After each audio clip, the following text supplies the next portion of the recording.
reason would you have to unalive a child walking towards an aid site? Where can I find that video, Messi? I'll send it to you.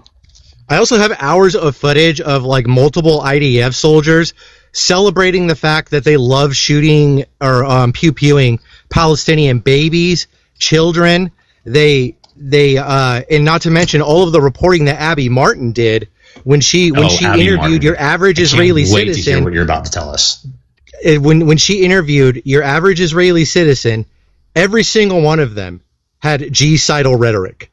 They said that the only way that this problem can be solved is just carpet bombing them all, wiping them all out. Like, those are your people. Okay, wait, time out. Pew Research, which is not exactly Abby Martin. Pew Research polled the Palestinians after October 7th. 70% of them supported what happened. 70%.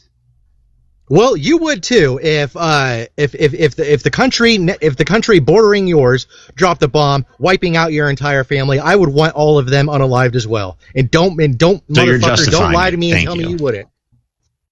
If it was you, you would wish the same thing. So you're justifying it? Oh yeah, hell yeah, I'm justifying it. What do you think you create when you murder a child's parent? I don't think you give two shits about the Palestinian people. What do you expect? I don't think you give two shits about the Palestinian people. I only think you care about pushing your own political narrative. I give all the shits about the Palestinian peoples. I just know a fucking bully when I see one. Yeah, no, I'm sure you're just as outraged when they strap explosives to children. Yeah, I am. I'm pissed. It makes me actually really mad. And I'm actually mad, not at Israel, not at the people of Israel, because I know they've been propagandized out the ass. I'm mad at Bibi. And I'm mad at the terrorist I'm mad at the people of Israel, too. It's not like they don't know better. 75% women and children. 75% of their population was women and children. And to all of you in the comments, like I really wish y'all would come up here and get in this argument with us because, like, if we're wrong, come prove it. But you won't. I have. That's what you don't understand. How have you done anything wrong? How have I proven? Because I've literally given you direct quotes from Hamas leadership saying that they use women and children as pawns in war, specifically for the purpose of making people think that Israel's actually deliberately targeting them. Yes, just like the U.S. is being used as a pawn in war right now and being financially backing it all. Did you hear what I just said? Do you think that the U.S. is not currently being used as a pawn in war? That's not what I said. Did you hear what I just said? Can you repeat to me what I just said? You said Hamas leadership has openly admitted to strapping boom booms to little kids, and women and children. That's not what I said. Like nobody. Okay, well, I don't fucking know verbatim of what you said, but that is what you said. So, and yeah, we're not denying that, nor are we advocating for it. But here's the difference. If you're literally spreading their propaganda. If you compare raw body count between the Israeli government and the leadership of Hamas and the PLA prior and the PLO prior, Israel's body count eclipses every single... I could say the same thing about Germany during World War II. Yeah. What does that have to do with anything? Except unlike the Israelis, the world stood up to the Germans. Today, we're just letting it happen, and it's fucking disgusting. Really fucking gross. You didn't hear anything that I just said? Oh, I did. I heard everything you just said, and I responded to it directly. You just don't like what the fuck I said. You said that the Palestinians have a higher body count, therefore That is not what I said. I said the Israelis have a much higher body count. 10-to-1. 10-to-1 civilian to militant ratio. 10-to-1. Okay, so again, who had the higher civilian body count during World War II, Germany or the United States? Why are you talking about Germany? Because you're saying that because they have a higher body count, that makes them wrong. I'd say the U.S. had a higher civilian body count. I would say Russia had the highest. Yeah, that's true too. The Soviet Union. I would say the Royal Air Force in Russia probably have the highest civilian body counts because it was the British that bombed the civilian cities of Prague and Dresden. Oh, that's true. The fire bombs. Yeah. Yep. Yep, and that's where the because that's where the German war machine. But I don't know why we're talking about this. This has nothing to do with Israel. You can't talk about the genocide of the Palestinians right now. So you have to talk about Germany. It is a fucking genocide. He's trying to compare Gaza to Germany, and Germany was an expanding force, and Gaza is an area of land that's held captive by Israel. So the only way that works is if Germany was in place held captive by a small group of people. So basically, he's making a disingenuous argument. Are you not familiar with the Treaty of Versailles? Wait, time out. Are you not familiar with the Treaty of Versailles? Wait, who brought everybody up here? This is a pivot. I was just bringing up Caleb because he has interesting things in his particular. He's a child. Caleb, are you even 18? I don't think he is. I'm actually 27. Oh, never mind. There's no way you're still 27. a child, but I don't adult child. Though. Yeah. If you want to bring up different people, I do have news. I've seen. Well, let's get back to the topic. The point is, TJ, is that when Germany was doing it, we stood up to them and we put an end to their. Yeah, you completely missed the point. That went right over your head. Yeah. And I don't think you ever had a point because you're like saying, well, the U.S. is bad because they unalived civilians in the war too, but like Israel is doing it with cruelty and malice. That was wartime. Like 1,200 people lost their lives on 10/7, and what's their casualty count now? 75,000 at least minimum unalived. While we're looking at over 150,000. Numbers don't determine injured. Who's right and wrong in the war. That's not how that works.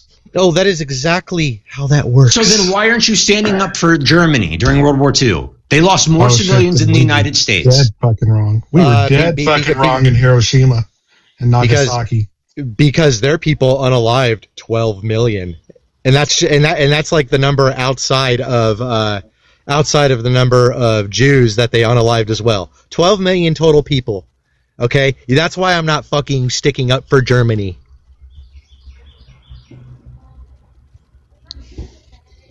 You don't think that the Palestinians would unalive 12 million Jews if they could? Germany deserved what they had coming to them, and Israel will fucking get theirs too one day. If Israel could, if Israel could get supported right now by the United States of America to go ahead and take out the rest of the Palestinians, they would do that right now, guaranteed. What is the question? The military unalivements versus civilian unalivements during World War II? Is that what you asked, TJ? And by the way, it's not just Israel that's saying that. As a matter of fact, everybody that fucking supports Israel don't care what happens to the Palestinians. They're fine with glassing. I don't think you guys care what happens to the Palestinians. They say glassing. You say glassing. Get rid of all of Palestine. Turn it into a fucking beach resort for Jewish people. This is fucking gross. You guys are gross. Every one of you is fucking I would disgusting. say the same thing about you guys. What do the Palestinians and Fred Flintstone have in common? Then call me outright disgusting. When they look out the window, they both see rubble. Hey, can I chime in at this? That kind of shit is really gross. Yeah, it's pretty gross. I don't like that at all. Can I just chime in to push back a little bit on what was said in the past? Because I do have news actually, and but I do want to comment. Just something that is said oftentimes is talks about October 7th and what took place. And I think what is important is to look at what independent investigators found, like the Human Rights Council, who they went and they investigated both sides. They were given access on one side, they were denied access on another side, and that's just, what's in the report. And what took place on that day, according to the report, were, there were W crimes committed by, the H group. I don't know what's allowed to say, as we say, we should, it is what it is in terms of what's in that report. But when we get to the end of it, and we see, okay, well, this is what we can verify, but a lot of it, the claims that were made, they could not verify because they were not allowed access, because they were denied access to, so, some things they could, some things they couldn't, but why hide it? And secondly, the conclusions they made were this. They said the root cause is an illegal occupation. And if you look at the definition of occupation in the document, you'll see that you can switch that with apartheid, and it's the same definition.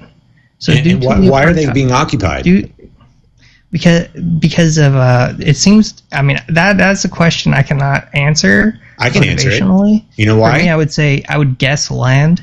I would get, but you can. What I'm telling you is, in this document is what they're saying. What it is an illegal occupation, and that's their cause. Like that occupation created that resistance, and that's what's going to happen. So it doesn't. So that document doesn't talk about why they're being occupied. What happened to cause them to be occupied? Well, it's not going to go into history. If you'd like to go, I don't know how deep you want to go into history, and if we're going to get into the historical. I would say I'm telling you about. I would say it's the Greater Israel Project. That's what it is. I mean, yeah, I would say it was because they tried to wipe Israel off the face of the earth. And when you do something like that and then lose, you're going to get occupied, and you deserve to be occupied. Yeah, that goes against the evidence within the document. And what you're talking about is. Well, you just said the document doesn't even reference the historical aspect of it. So how could it go against what the document says? Because I'm pretty sure if it was like some kind of extreme, like it would have context because it wasn't just this. There's a couple documents. So basically they go into the context of what's going on a little bit in terms of we have to, because that's why they explained why the attacks happened, right? Why did this happen on October 7th? Because of this. So if they were trying to wipe them off the face of the earth all this time, that would be important context that they would include, don't you think? Well, you said they didn't include it. And don't you think that would be included with like international relation experts? Like that would just be common knowledge among scholars. I mean, what you're telling me is something that's outside of my Western point of view in terms of all the experts and these documents that I'm reading. What you're saying is new, that these women and children, because apparently it's like 70% women and children at this point left. I'm not sure, but you said that it doesn't include the historical context. It does. It includes the context of what's happening, not back. It does. That's why I wanted to ask that. I didn't know how much you wanted to jump back. Caleb, what document are you referencing that you were? The 56th session of the Human Rights Council and their findings.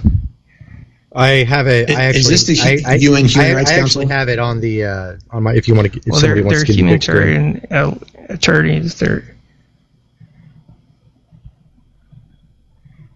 If anybody wants to give me the big screen, I have what the ICJ is issued here. I don't think that works. I'm going to jump down. In the form of granted, there hasn't been a full trial determining that Israel is committing it, but they've said something. They said something that's just okay. Yeah, this is the UN. This is the UN Human Rights Council, the garbage organization that I was referring to earlier. Yeah. Like the most legitimate organization on planet Earth regarding human rights is garbage. That's rich coming from you. So. It's got Iraq on their panel. So I mean, I can't wait to hear what Iraq says about human rights. But go ahead. Yeah, I mean, Iraq is like not part of this discussion, so I don't know why you're invoking them. But so then you have a low IQ. No, that's pretty rich. That's pretty fucking rich right now. Seriously. Holy fuck.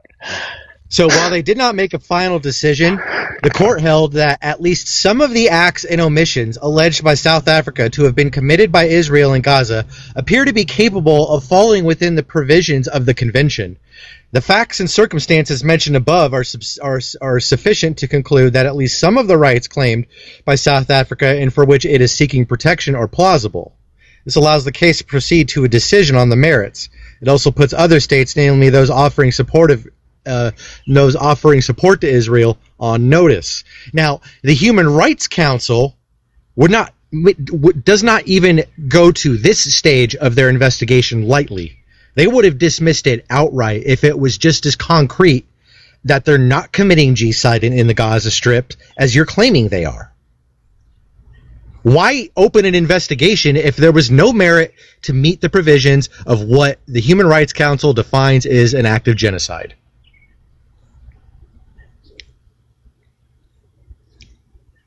Crickets. That's exactly what the fuck I thought. I mean, I'm asking you. I'm asking anybody. You're the only person on the other side that's talking right now. You're the only Christian that's sticking up for Israel right now. Which is funny because they're also unaliving Christians as well in the West Bank. They're unaliving Christians in Lebanon. They're burning down Christian villages. They're burning down historical sites explored by early Christians. So, like, they're literally unhinged. You almost have every reason to hate them as much as we do, and yet here you are simping for them. Because I'm not crazy. Because I understand propaganda when I see it. Oh, no, that is wow. I don't think you do. Propaganda. I don't think you recognize. I don't think you recognize your hand in front of your face. I think you were stuck in a fucking cloud of ignorance right now, TJ. You guys are literally spreading Hamas propaganda. TJ, we are literally giving you. We are literally. He's literally giving you the UN human rights organization, and you're just going to dismiss it because it doesn't fit into your narrative. Yeah, you are the useful idiot here. I need you to understand that. It has countries like Iraq on their panel. Why do you think Iraq shouldn't be on the panel? Because they commit human rights violations every day. That's why. I mean, so does the United States. So does Russia. So does China. So does India. And China and Russia are also on. China and Russia are also on the UN Human Rights Council. So is the U.S. So thanks for proving my point. So is the U.S. No, the U.S. is not on the UN Human Rights Council. Not anymore. It was. It was when that report was written. Can someone mute this chihuahua? Just mute him. Who are you talking about? The guy to the left of me, Spal. Okay, like we don't come up here to shit talk people like that. It's crazy. I'm attacking his opinions. I'm not attacking the man. We don't need to do that.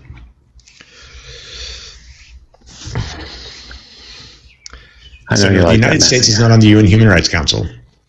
It wasn't. Yeah. It was then when that report was written. It was when that report was written. The U.S. was absolutely on the council. It's because Trump withdrew us from the Human Rights Council. What's the date on the report? January 24th, 2024.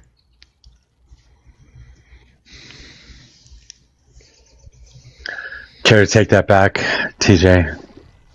This is ridiculous. It doesn't fit in your. It doesn't fit into your propaganda. I get it. This is that cognitive dissonance. You, as a non-Jew, somehow feel like you have to simp for Jews, have to simp for Israel. I don't know why. That's fine. You do that. But at the same time, you have to understand that what Israel is doing right now is a fucking genocide. They are killing innocent women and children, and they have been doing so for at least 70 fucking years. Sorry, that was January 26, 2024. My bad.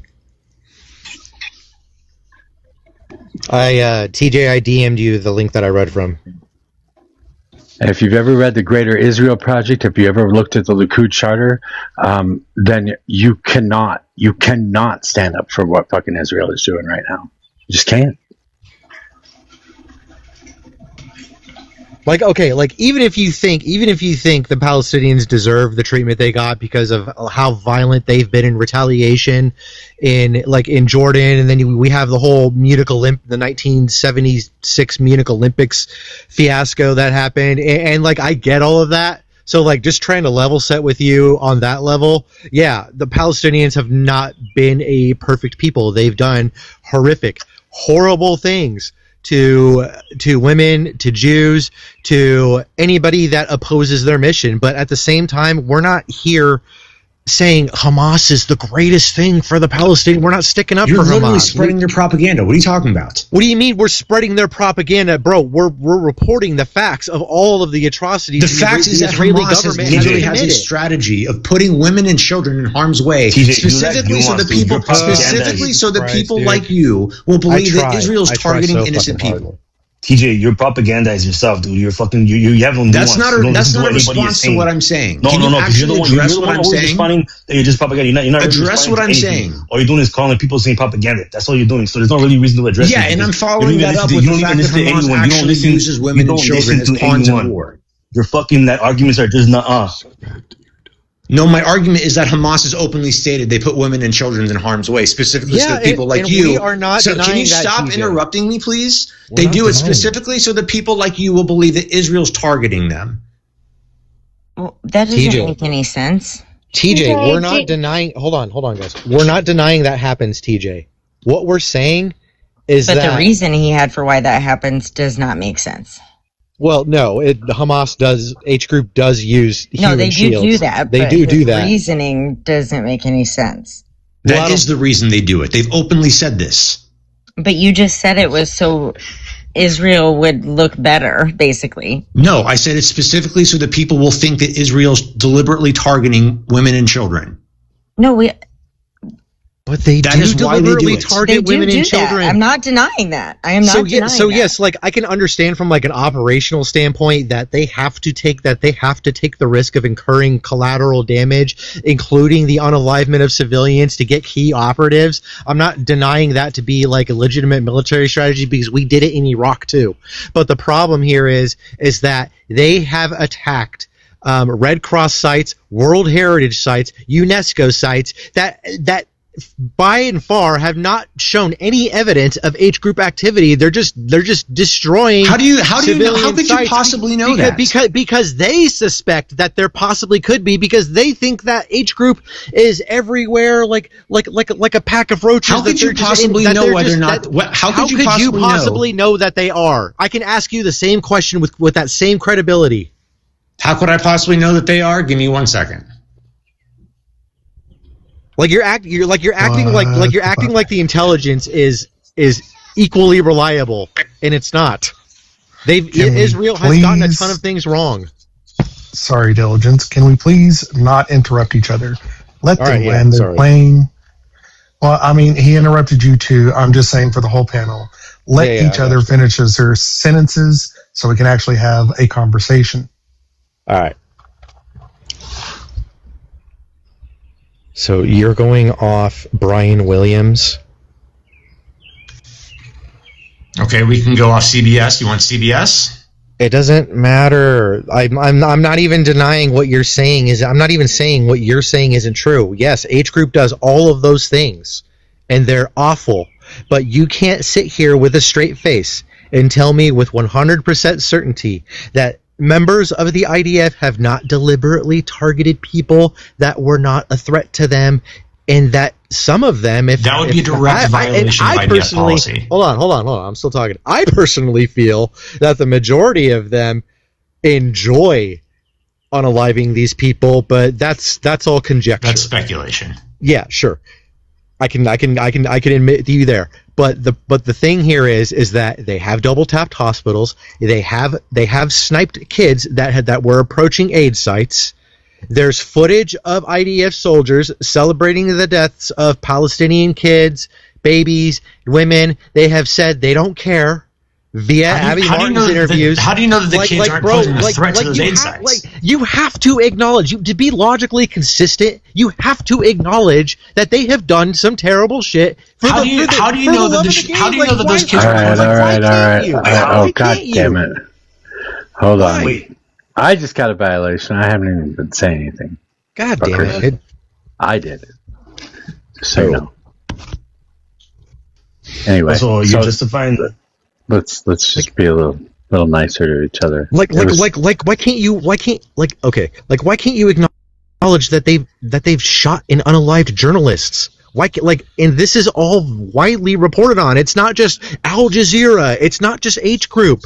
Several American journalists have lost their lives reporting on the news there because some IDF fuckwit doesn't know the difference between an H group terrorist and a member of the press. So you think that the IDF is deliberately targeting American journalists? TJ, hold on. I'm gonna let you respond, but the problem is Mojo got the violation because y'all are yelling. Yeah. You both need to take a deep breath and stop cutting each other off. Just have a conversation. Okay. I think that's what it was. It was harassment. You think that the IDF is deliberately targeting American journalists? Is that your position? They've also targeted like when it happens more than 3 times, It's a pattern, TJ. Okay, what is so magical about the number 3? 3 is a pattern. 3 is a number. It is also a pattern.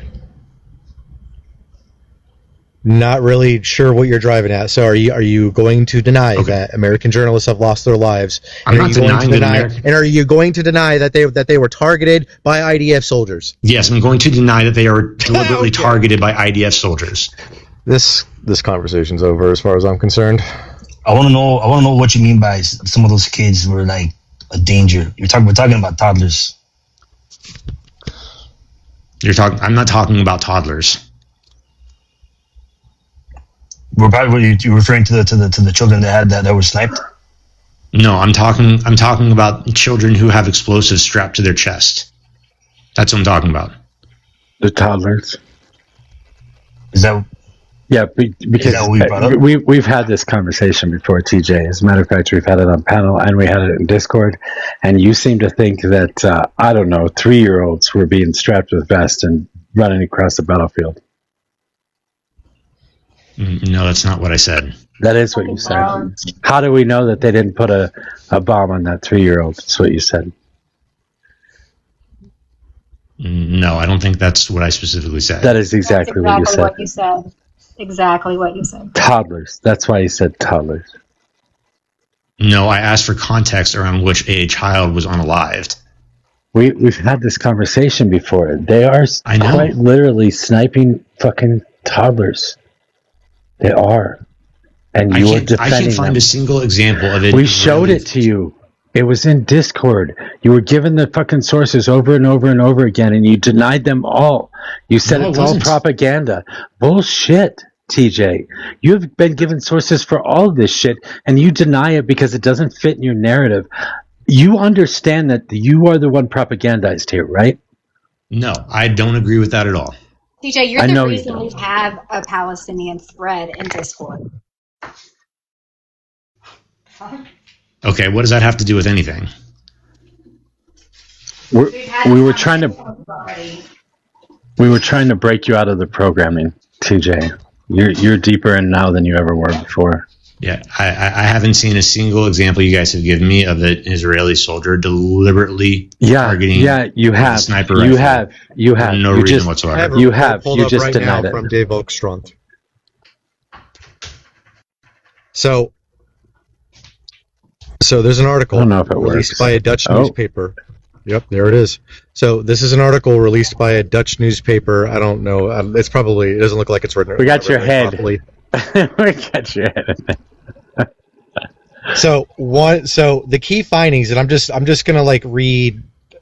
I don't know how much time you want to give me, but I guess I'll just read off the first key finding because I think it's the most important when it comes to the context of this conversation. Is that 15 international doctors told Dave Volkstrand that during their work in hospitals in Gaza, they saw children aged 15 years younger with gunshot wounds to the head or chest. According to the most conservative count, they collectively saw 114 children with such wounds, the majority of whom have died. And what was the article that I posted in the Discord? I don't really check the Discord that often, yeah, so I don't know. What did you? The article that I posted in the Discord. I'm just asking what you posted. The article that I posted in the Discord was a UN source expressing concern for the fact that Palestinians use children as combatants. We were talking about a 3-year-old. What he just showed was not talking about 3-year-olds. You and I were talking about a 3-year-old. We were talking about a 3-year-old in Discord. We were talking about a 3-year-old, and you were trying to suggest that they somehow strapped a bomb to this 3-year-old and sent it across the battlefield. They didn't specifically say 3-year-olds, but no, in this report 15 and under. Well, I think in this report they did say 3-year-old, a toddler specifically. It was a while back, so I'm not exactly sure, but I know that you were defending the fact that a toddler was being strapped with a bomb vest, and that's why he was taken out. It's just insane. No, that's not what I said. It's insane. It's insane. Yeah. So, anyways, where in that report that he just showed did it say anything about toddlers? I didn't see it.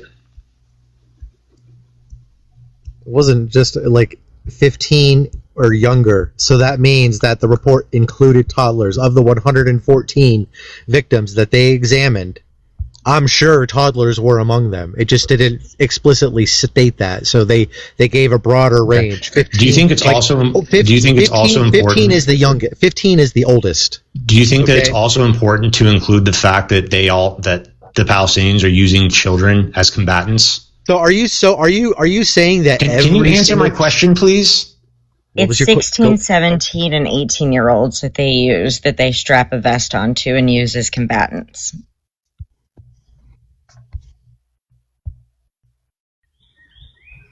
Does that answer your question? I'm going to go with second. So not toddlers, not babies, not infants, not preemies, not children, not preteen, 16, 17, 18. Can a bomb strap even fit on the tiny petite torso of a toddler? Could they walk from all of the weight? Because when they were doing this in Afghanistan, they were typically like from 12 on, because they're big enough to carry them. I don't think a toddler is going to be big enough to carry a bomb strap. Okay, one, I didn't reference toddlers. Your source did not reference toddlers earlier. No, TJ, you said children and toddlers. No, I didn't. Oh man, this is funny. You did. No, I didn't. You did. You literally said verbatim, they're strapping bombs to toddlers. I said they're strapping explosives to children. What is the difference, TJ? Are we going to split hairs? A child can be somebody who's not a toddler. That's the difference. Okay, so that whole 17-year-old hoopla about my report. I would say let's move past the whole toddler issue. I don't think we're going to get anywhere. I mean, find a report of them targeting toddlers, because I'm sure I can find one, bud. He's been too propagandists to get anywhere anyway. I would say the same thing about you guys. That's not really an argument. I know you are, but what am I? I know you are, but what am I? Who have we been propagandized by as U.S. citizens? Literally Hamas. I've already gone through this with you guys. So, like, in a QAnon way, or like what? In a military strategy way. That's their whole strategy. Everything that disagrees with Israel is Hamas, basically, is what he's saying. But what would their military strategy be? Jesus Christ. Are you not paying attention?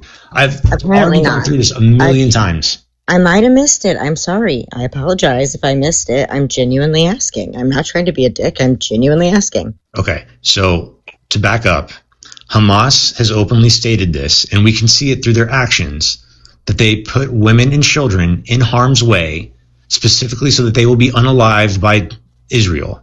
The reason that they do this is so that people like you will think that Israel's deliberately targeting women and children. That is their strategy. That has been that's what they have said. Telling you that we don't believe that Israel did that to the children or the women. We know who did, unless it's been since October 7th and, a certain concert event that happened on that date. They've done it both before and after October 7th. So you're saying every single civilian casualty was attributed to human shielding. That's your claim. I'm saying that they have a strategy of using women and children as human shields. That is their strategy. It is a propaganda strategy. They've openly stated this. Well, I got to tell you, TJ, that's a really clever way of just being dismissive and heartless about all the deaths of civilian casualties. So you're not going to address that at all. Are you going to address the fact that the Committee for Protection of Journalists lists the IDF as money? No, I'm just saying the fucking IDF have unalived more journalists than any other country since they started keeping track of numbers in 1992. Not to mention the fact that, like, damn, some money's on our side. That's crazy. I know, right? That's why is it that CNN, CBS, and ABC all chose to go with the IDF when they went in and investigated the tunnels built under the hospitals in Gaza? If they're such a deadly force and such a threat to journalists, why would they choose to go with the IDF instead of Hamas? You mean they're not shooting the reporters that hang out with them, but they're shooting the reporters on the other side who would report anything against them? No. What? They definitely wouldn't shoot an American fucking reporter in the fucking head. That definitely didn't happen. Nope. Okay, so you think that the IDF deliberately targets American reporters for no reason? Yes. Okay, that's a logical thing to think. Just like they deliberately targeted the USS Liberty.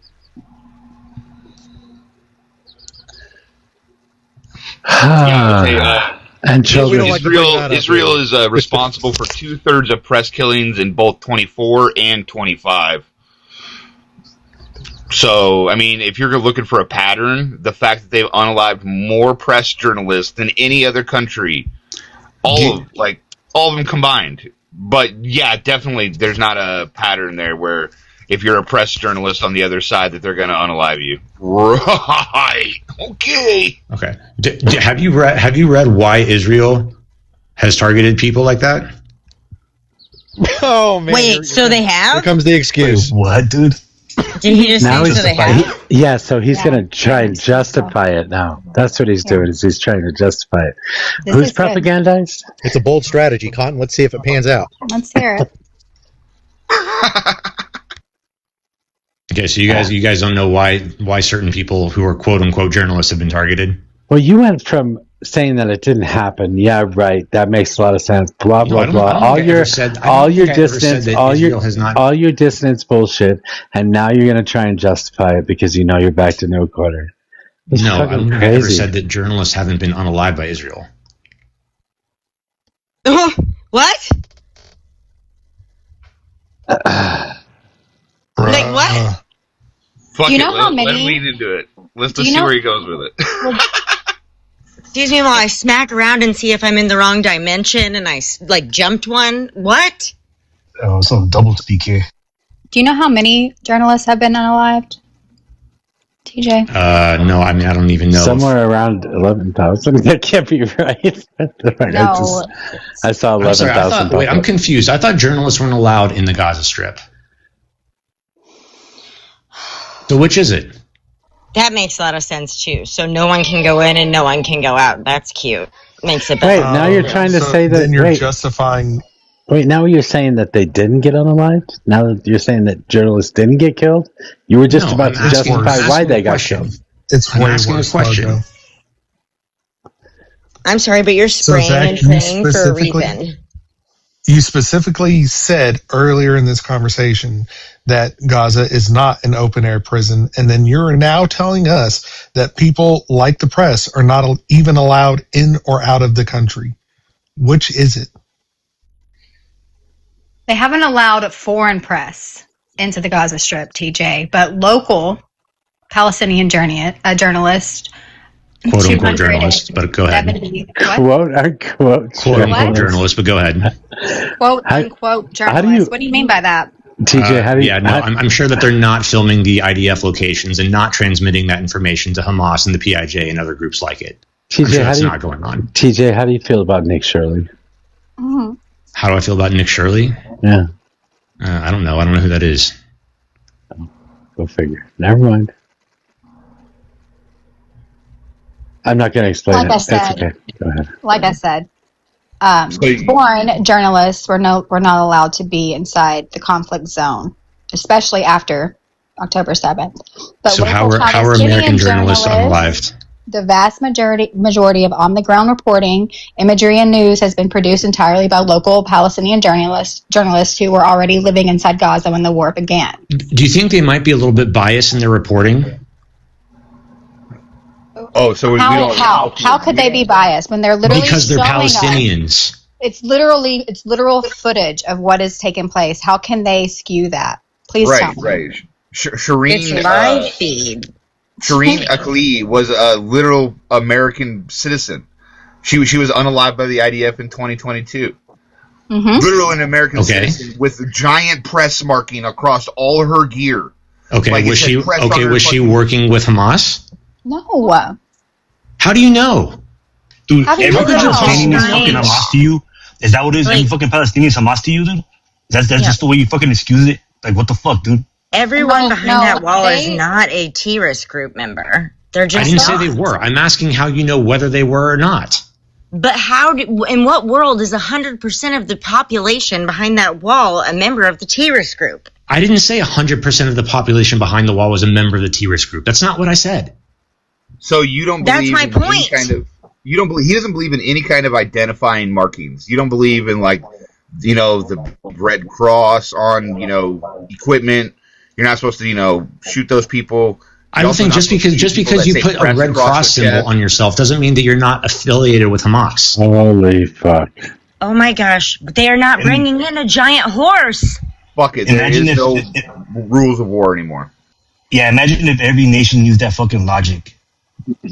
It's like, oh, we can't trust the markings of anything anymore because it could be this, it could be that. It's fucking stupid. How do you know that Israel doesn't know who these people are affiliated with? TJ, I have a question. How do you feel about them implementing the Hannibal Directive on October 7th?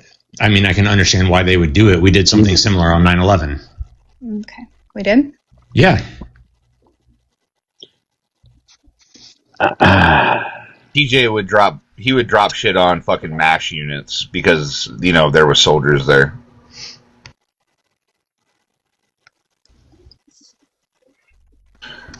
You have no concept of honor, sir. I would say the same thing about you, but TJ, have you ever been in combat? No, have you? I have. I was in Iraq during the invasion. I basically did 2 tours over there. Okay. I would never unalive my brothers and sisters in arms. I'm glad to hear that. Would you? You probably don't. Would I unalive my brothers and sisters in arms? No. Why would I do that? Would you do that to your own side? Like if you were fighting a war? That's fucking wild to me. Why would I unalive my fellow soldiers? But you're saying that this is what we did during 9/11, right? George Bush gave the order. Should we have done this during World War I, World War II?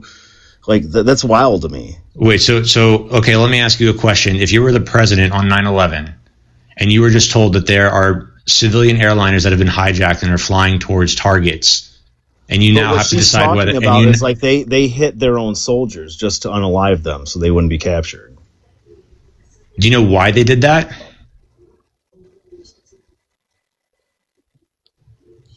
This is fucking wild to me, dude.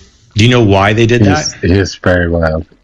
That's fucking wild. Do you know why they did that? When you have no skin in the game, could you imagine somebody that you served with, fought alongside with, and they got captured, or their unit was look at what happened with the Lost Battalion in the Argonne Forest during World War I. Should we have just bombed them to just unalive them? Do you understand? You know what I'm talking about, the Lost Battalion, right? No, I'm not familiar with that situation. Okay, then you don't know the history of shit. No, I don't know the history of every single thing that's ever happened in the history of the planet. They were an American infantry unit that was in the Argonne Forest, and they got separated behind enemy lines. When they tried dropping supplies onto them, they dropped the supplies onto the German forces.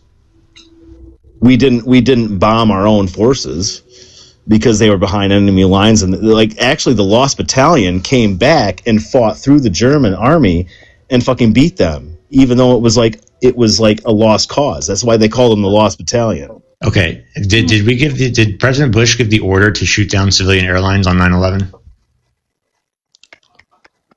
Yeah, we're not talking about 9/11, TJ. I'm talking about warfare, dude. I'm talking about being in combat. Okay, regardless. TJ, are you familiar with the kibbutz Be'eri tank incident? I might be, depending on what you're talking about. Well, it's one of the most scrutinized events that happened then.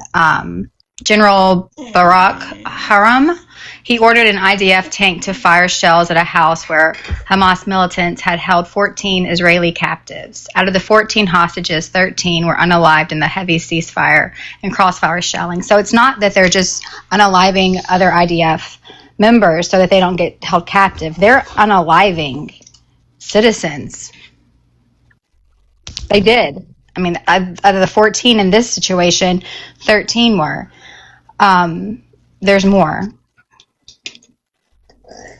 Yeah, and particularly during 9/11, that order to shoot down civilian airlines was if they refuse to land or follow orders to land.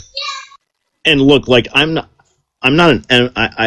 somebody that's against Israel, but like I'm just being realistic. Like this is wild to me. Like if you're going to unalive your own troops because they're like being like overrun, like you're not giving them a chance to fucking fight back and like supply them. Like that's wild to me. Well, no, the troops that they shoot down are troops that have already been captured and are being taken towards the border or taken towards the Gaza Strip. So you're not giving them a chance to fucking fight back or like being able to like. They've been captured. What are you talking about?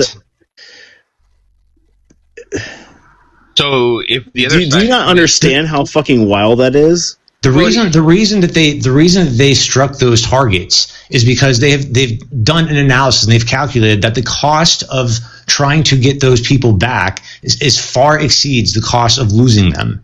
More people end up unaliving by trying to get them back. That makes it even fucking worse, dude. How does that make it worse? Listen. If one of my friends was captured by the enemy, I would sacrifice my fucking self to go over there and get him back over my own life. No man left behind. Like the cost of like if you're talking about monetary, that's no. I'm not talking about monetary. I'm talking about the cost of lives.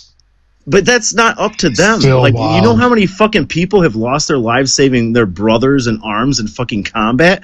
Have you ever heard of I can't remember his full name, but they called him the Black Death during World War I. He was a black man that was like 5'2". His friend was bayoneted in front of him by the Germans, and he took on like 20 fucking people to save his fucking friend, even though it was a loss. He knew he was going to die, but like that's the difference. Like nobody understands that. With like when you're in a fucking situation like that, like these, you don't care about religion, you don't care about country. All you care about is like coming home and bringing your brothers home with you. Okay, like, do you know who Yahya Sinwar is? I don't know who the fuck that is, dude. I really don't care.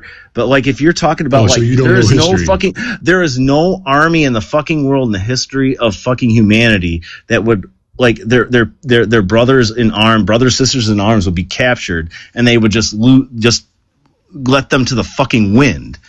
To like, you know what? The cost is like not worth it. Like that's fucking crazy to me, man. Especially, I lost 3 brothers in Iraq, dude. Okay, so Yahya Sinwar was a Palestinian captive in Israel. He had been engaging in terrorist activities, and Israel finally was able to capture him, and they threw him in prison.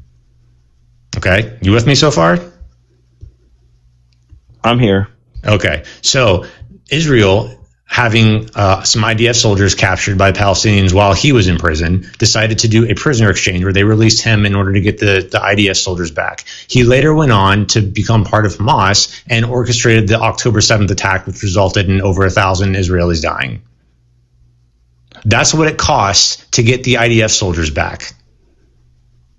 It ended up costing them more lives than what would have lost if they had done something like what you're talking about on October 7th. But here's the difference between I understand what you're saying, but here's the difference. Like, that's why I asked you, have you ever been in combat?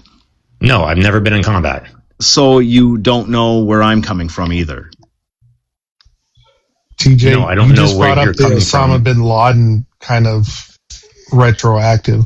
Like if we had went after him after his failed bombing of the trade towers in 91, then 9/11 would have never happened. Like you can't go back and try to say, oh, well, if we had just unalived this one person when we had them, this stuff would have never happened. Though true, you didn't know that fucking shit at the time. But it's also a fallacy to say that it wouldn't have happened. There's no way to guarantee that old boy number 2 wouldn't have stepped up and did the exact same thing. Yeah, that's right. Like, that's also true. Like we can't tell the fucking future, dude.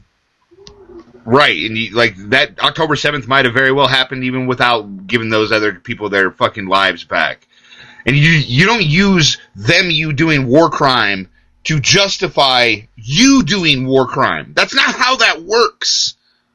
And I wish October 7th never fucking happened. Like, I'm not advocating for that. I don't want the destruction of the Palestinian people or the Israeli people. But, like, when you leave those people behind that offered up as a sacrifice, like, not a sacrifice, but serve their country and, like, just leave them their own devices, like, what kind of fucking country are we? No wonder they're having fucking retention rates, like, you know, problems like, yeah, if my fucking boys are just gonna leave me or shoot me in the fucking... You know, I made a post about a week ago about my dad told me, like, my dad did 2 tours in Nam. He was a LRP. He was a long-range reconnaissance patrol. He told me, he's like, you know, I want to tell you this before you go. Like, we were promised shit when we went over there. Like, we were promised jobs. We were promised, like, promotions. And, like, my dad was from Appalachia. Like, my dad, like, when he came home, he wandered from Appalachia to New York to Michigan, and then he ended up in Illinois where he married my mom. He had multiple kids.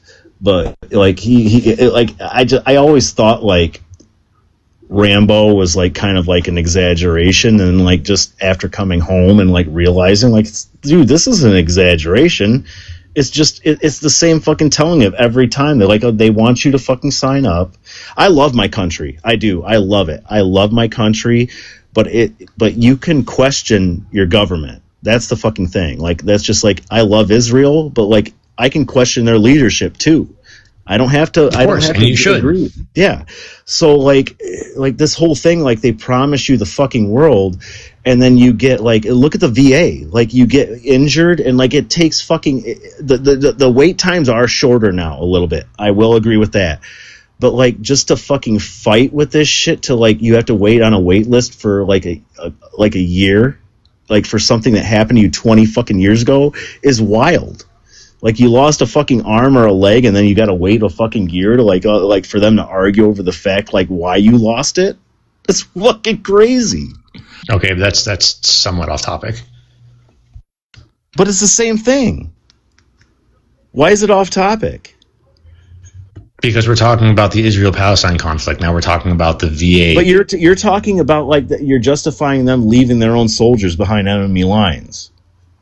And unaliving them to keep them if they're taking out used as a hostage. If they're trying to target the Hamas terrorists and the soldiers that they have in their captivity before they get back over the border, that's not leaving them behind enemy lines. Did we do that in Nam? Did we do that in World War II? I don't know. You should know. I know that we bombed some places in World War II that had American soldiers. Yeah, but that was by accident, not by design. That was not by intention. That was by accident. They didn't know they were there. Yeah, no shit. Yeah, we definitely don't, like, directly... We have never... I can say this up front. We have never intentionally targeted our own assets. Yeah, that's fucking wild, bro. Well, the IDF does. The Allied nations did do this on multiple occasions in World War II, but...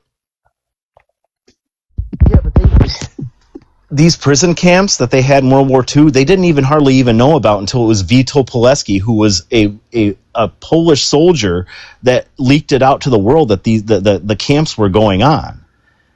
No, I'm just talking about Allied military striking Allied civilians on purpose. Where? Was he from Indiana? Well, I mean, there's a couple examples. The one that immediately comes to mind, I think it's called I might be mixing it up, I do this a lot, but I think it's called the Luhansk event, which is when German U-boats were saving British civilians from a ship, and they were fired upon by the British military. But that's also by accident. All they see is a German U-boat, and they fired upon the German U-boat. No, the ship was a British ship, and it was absolutely huge. Was the British ship still above water? Dude, I'm pretty sure it already sank by the story. No, I'm pretty sure it didn't. But I mean, I could be wrong. You can Google the event.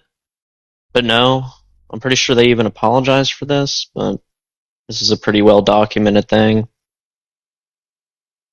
I'm aware, but that particular story was the German U-boat had fired upon a civilian ship when they thought it was a military ship, and that's why they were rescuing British civilians.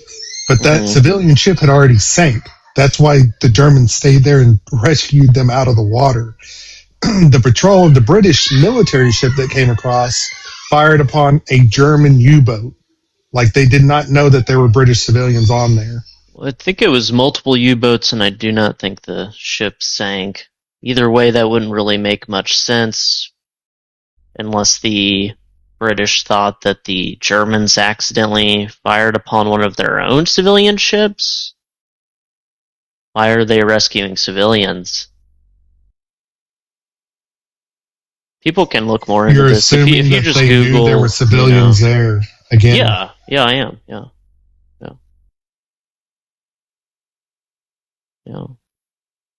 Has anyone got a PC? I have not heard this, and I'm not doubting. Oh yeah, you will not get taught this in school. Yeah, I have not heard this. So like, I'm not doubting you, but I do want to. I'm gonna have to look this up. Let me go get the name for you. Yeah, well, I want to know the boat's name if possible. I'll just get the Wikipedia, whatever the event was called. Thank you. But here's the thing with like doing that to your own side. Like, how are you gonna ever recruit somebody to go fight for your country? Like, and like, you end up getting captured and like having the hope, like, you know, my guys are gonna come fucking get me. They're trying everything to come get me. And then you're going to get unalived because you're a risk.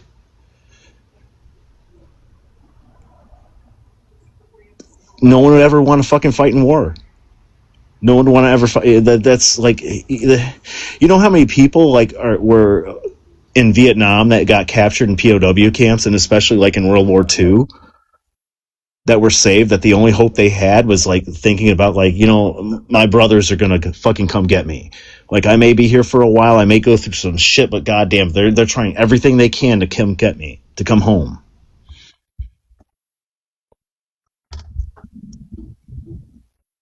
I couldn't imagine like being hopeless and like, you know what, I'm going to die here.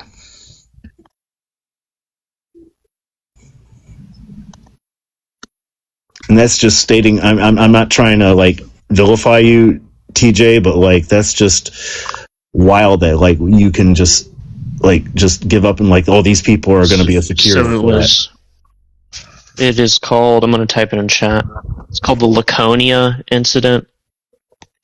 So I did like 10 seconds of reading. It does seem that the ship was already sank, but the German commanders broadcasted on open radio to Allied powers that they were in rescue operations of their civilians. And then they were fired upon. And Arizona, what I'm saying is that Israel has done the analysis, and it results in more people being unalived when they have to go and get those soldiers back. Yeah, but like you can't. I'm not saying I agree with it or disagree with it. I'm simply saying that's what their reasoning is. Well, most of us didn't even care about statistics when we were in war. We didn't. Like most of us, like when you're in war, like when you're over there and in the shit, like, and I hate to say this, but like all you care about is getting yourself home and getting the people around you that fucking are protecting you home. That's the honest fucking truth. You want to complete the mission just to get the fuck home. Like, and I was just in Iraq. Like, my father was in Vietnam. Like, I can't imagine like the people that were. I'm sure the people like my grandfather. He was there in D-Day. Like, I'm sure he thought about the same thing. If I get my brothers home, then they're gonna get me home. That's just fucking human survival and in warfare. You should watch that. Holy shit. Like, I got asked this question. I'm just being honest here. But there's a movie you should watch called Eye in the Sky. Well, I lived it. What my experience pales in comparison to my father in Vietnam and my grandfather in World War One, and my great grandfather in my grandfather in World War II, and my great grandfather in World War One. Like I couldn't even imagine the shit they went through. Like it's got to be even like more intense to like. That's why you look out for your brother or sister in arms. Is like you got to rely on them, and they got to rely on you. Like that's how wars are won. Like at that point, like you're not really caring about like, okay, we want victory, but you want victory because you can go the fuck home. Glory secondary. Like once you hear that fucking first crack of a fucking bullet going over your head or a mortar landing by you, you're like, holy shit. Yeah, again, I'm not saying that I agree with, dude. I'm not saying I agree with it or don't agree with it. I'm simply saying that there's a reason that they do that. There's a reason that policy is in place. Well, if it were me, I would never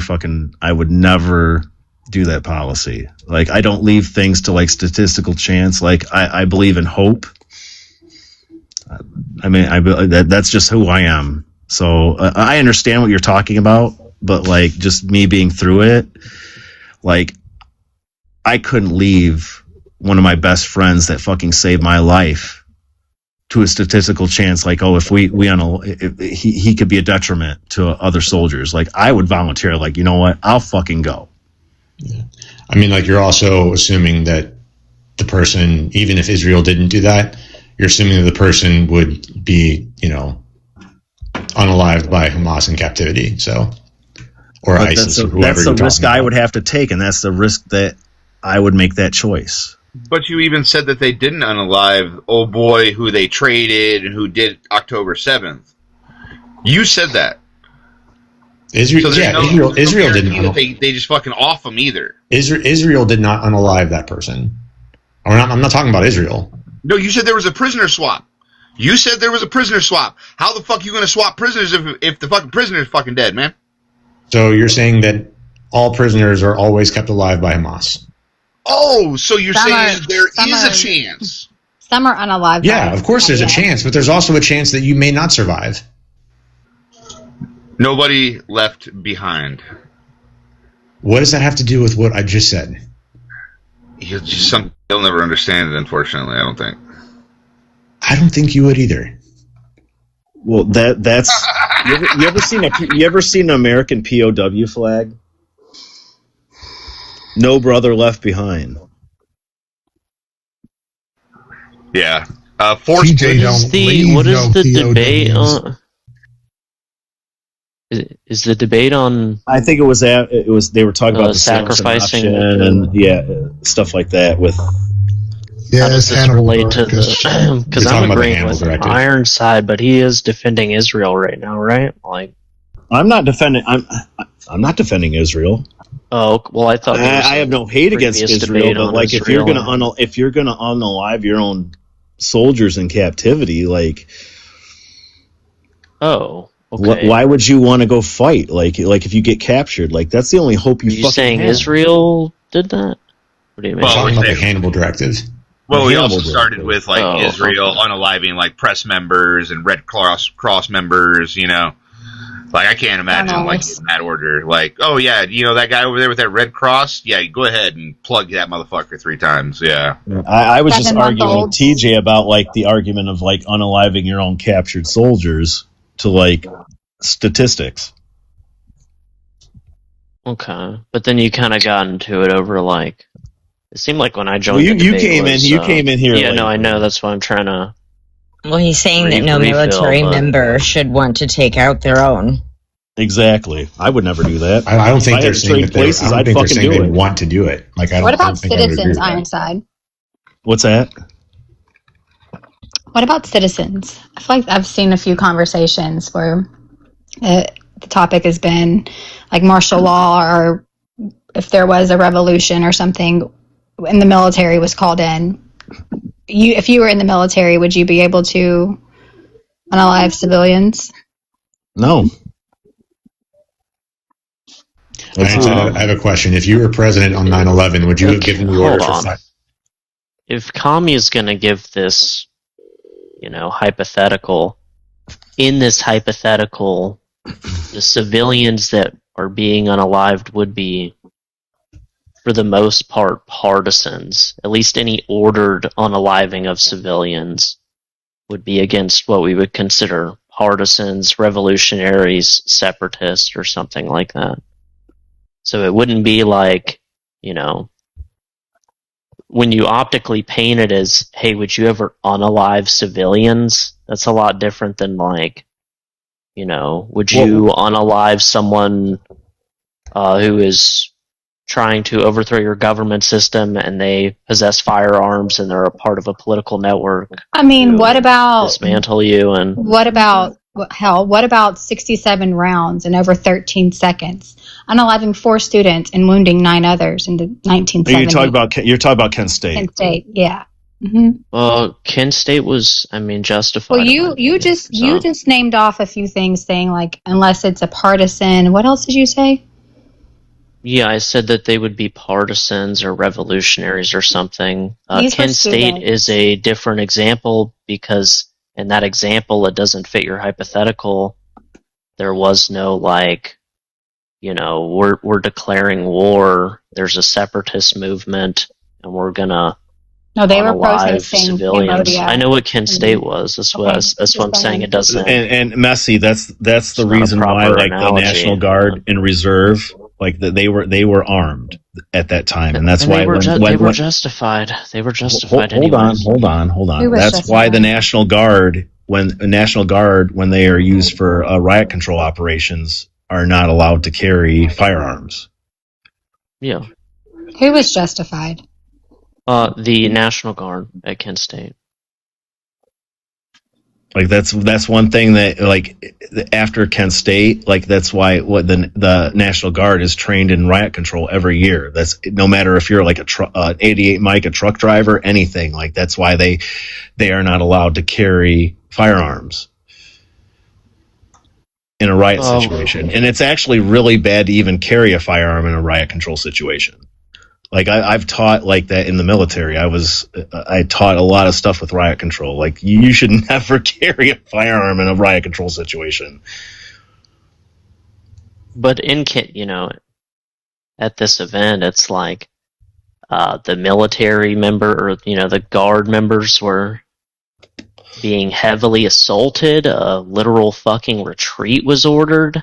That wasn't what started it. Like there was a loud bang, and they don't know if it was like somebody setting off a firecracker. They don't know if it was somebody that's like fired a pew pew, but that's like how the whole fucking situation. No, I understand that's why they would like this has like been talked about for a very long time. Like they were already in a very volatile state because they were just heavily assaulted, and then the person in charge ordered them to retreat up a hill, if I'm not mistaken, and then hold their ground there. And then that loud bang happened. Well, this is why you don't carry firearms into a riot control situation. You got to look at it like riot control. I could say this is why you don't assault military members. Like you might. Well, that's why like when you teach riot control, you carry shields. It's just like a shield. It's just like there's ways to defend against stuff like that. Like look at like the Roman Legion. Like look. That's actually kind of surprising. What if the phalanx? That's how I taught riot control. Like there's ways to protect against this. What if the people who are rioting also have firearms? Well, then there's going to be people in the back that have them. Like that's like, but you can't go into that like and have a fire because you can get your. I don't know. Can you guys hear me because my box isn't lighting up? Yeah, no, I can hear you. Okay, I didn't know because it's like it's trying to hit you with weird, specific. I don't know, irrelevant shit in my opinion. If you want to just go back to the '90s LA riot, just do that. We deployed the fucking Marines, and none of them were assaulted. They essentially came up to a house, and the Marines ended up opening fire on the house. Luckily, nobody was unalived, but like that's the fucking point. You don't give soldiers firearms in the middle of riot control. Exactly. They're trained for something completely fucking different than riot control. Wait, but he just said Robot, that the do you soldiers in remember the back do have firearms. before the Marines were deployed? Like they were interviewed a Marine. He's like, I never thought like I would have to do this in my own home country. Yeah, I mean, a lot of those interviews were really wild. Yeah, no serviceman wants to do this shit. It's like, and that's like when people were vilifying like with what happened, like when Trump like deployed the National Guard. Like none of those guys wanted to fucking be there. They didn't want to do this shit. Wait, but I'm really you sorry. said I disagree with that. You really think that these people that served their country, like a lot of them were in Iraq and Afghanistan, wanted to be deployed on American soil? Ironside, hang on one second. sure, Ella, yeah. hang I on. apologize. Hang on. Are you happy now, Ella? was gonna Is go. that what you were doing? Ella, or Jesus, I heard my name so much I repeated. There you finally, Jesus. I just It wasn't came up working. to tell you that's what It you wasn't needed working. to do. It wasn't working. What do you? It was the wrong time of day or something. I couldn't actually use the punch. Okay, well, that was not visible for us, and I was about to lose my mind. At first, I was just giggling at you, looking funny, but then I was like, Jesus Christ, how long does it have to take? I was talking to Jim and DMs too. He was going crazy too. I'm like, I can't use it. It won't let me use it. Okay, well, I was just coming up to play Game Genie. I'm dropping because I'm playing my own game. Please continue the conversation. I'm so sorry to interrupt. Well, nice seeing you, Ella. I'd gift you, but like I'm out of coins, so.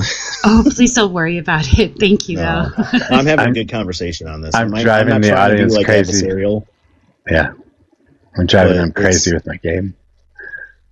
Mojo, I'd play that fucking game, but I have such a huge backlog of fucking games I have to fucking play right now. Like, I can't get into, like, the Crimson Desert looks like it's fucking intensely fucking long. It is very long, and it is very big, so there's this whole friggin' map. Very hard? No, it's not hard, but it's a big map. You got all kinds of stuff to do. Okay, so it's very long, very big, kind of flaccid. I knew that was going on. Okay, whatever you say, Robot. BB loves it. But anyway, I mean, if we're just being silly, I was just going to be silly. Yeah, I don't agree with like unaliving your own troops just to get to the objective because another thing, I don't believe in unaliving unarmed civilian non-combatants. Yeah. Okay, Like, so what would you have done on 9/11 if you had to decide whether or not to shoot down those planes? TJ, I will tell you something that like I really haven't said on a live, let alone my own friends and family. Like when I was over in Iraq, we were in a convoy escort outside around Baghdad. We were they built IEDs into the curbs, and we got hit with a bunch of IEDs, and they were firing small arms fire, like 203 rounds, kind of like grenade rounds at us. We triangulated where the round that they were coming. We found it, and one of these guys lifted up a kid to protect himself. We didn't fire. We weren't going to do that. I don't care. Like we ended up calling QRFN. Like 4 Abrams came in, an Apache came in. Could we have by rights done that? Absolutely. But were they firing at you with the child? They were firing at us, and when we triangulated where the fire was coming from, they brought the child up, and like we didn't fire back. Okay, so this was after, so they weren't firing at this point. Oh my God, are you fucking kidding me? Like by rights, we could have. Ironside. I followed what you said. They shot at him. They shot at the people, and then when we were getting attacked, got their position, they threw a kid up in the air to say, "Please don't shoot on us." Okay, so they weren't firing when they had the kid in the air. Okay, but they just did, so it doesn't really matter, does it? We knew where the enemy fire was coming from, and they put a child up in front of them, and we didn't fire back. We called QRFN so that I'm not gonna unalive an innocent fucking child, even though we were getting fucking hit. Like what does that say about me? Like, if you want to be a warrior, do warrior shit. But like, dude, when somebody does shit like that, you can't fucking do that. Like, that's just me. And I'm sure many people I'm in your position would have been I'm not going to go into the rest and on like talking with randoms about what I do. But that's like the first thing that I've talked. That's the first time I've ever talked about this on a live with people I really have never met in real life.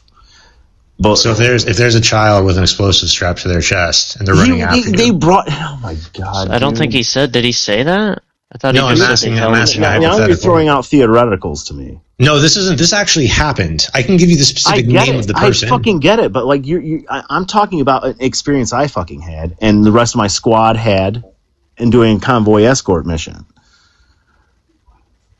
Like I don't understand what why you're not tracking. Do you think that we should have like you think we should have just blown up the building? No, I was asking. The reason I was asking, I was just trying to get clarification as to the situation. I don't know how you didn't. Did anybody? I hail tracked. I think I don't know. Mojo. Anybody else? Robot? Steel? Were you tracking what I was saying? You said that they held up a child, so I wasn't sure if that was when after we found out where the fucking attack was. Okay, coming from. then I was asking if they were still firing on you after they held up the child. That's all I was asking. No. Or I said no. I just answered for him because that's kind of what I got from what he said. Yeah, thanks for tracking, dude. Okay, so they weren't firing when they did that. Doesn't matter if they were firing or not. I wouldn't have fired on a fucking child hostage. Ironside, I'm just gonna listen. Like, as someone that's divulged lots of their personal life, it's like it's very hard not to get emotional when you give like a situation you think everyone would agree upon, and then they don't. But what you're just highlighting here is just the difference between like, you know, the conscientiousness of someone raised in a Western moral set versus someone that isn't, right? Having to explain why you wouldn't fire upon children should not really be hard. But if you were to talk to an IDF soldier, this would be a very long conversation. To be honest, like how when I was over in Iraq, like we would do a lot of like we would call them medrets. Like we would have our like doctors, like our military doctors and our medics, like go out to like outlying villages, and like we would do medical care for them. And the reason why my unit never got fucking mortared was because we treated the local populace fucking decent. Like there were some other units that were not so fucking kind. Like that. That's why like I hate saying the whole hearts and minds thing, but like when you treat people a certain way, they will defend you in an area like that. Like it's wild. Like we were one of the we were never mortared I'm sure that is very surreal. Yeah, like well, that was one of the that was part of the strategy when we went into Iraq, was to try to befriend the Iraqis. Yeah, and it's like anywhere. Like you're gonna have people that are gonna hate you no matter what. And I will tell you this: like during the Shia pilgrimage to Najaf. Like they were like the Shia, like their most holiest site is in Iraq. It's Najaf. I think it's Imam Ali. He was like I think he was Muhammad's nephew. He was supposed to be the one that took over after Muhammad died. And like a lot of Iranians would come through Iraq and to Najaf. And we had to like there was an IED incident that we had to like block off the road to Najaf, and we didn't want anybody to cross this area because like it was riddled with IEDs. We seen it, and there were some Iranians that were pissed off at us and stuff like that for blocking it off. And one thing that I will never fucking forget is there was an Iranian that was talking to the other ones, and he did this in English. He didn't do it in Arabic. And he said, "Do you really think these guys want to really be here? Like they're just doing their job. They're soldiers. That's what they do."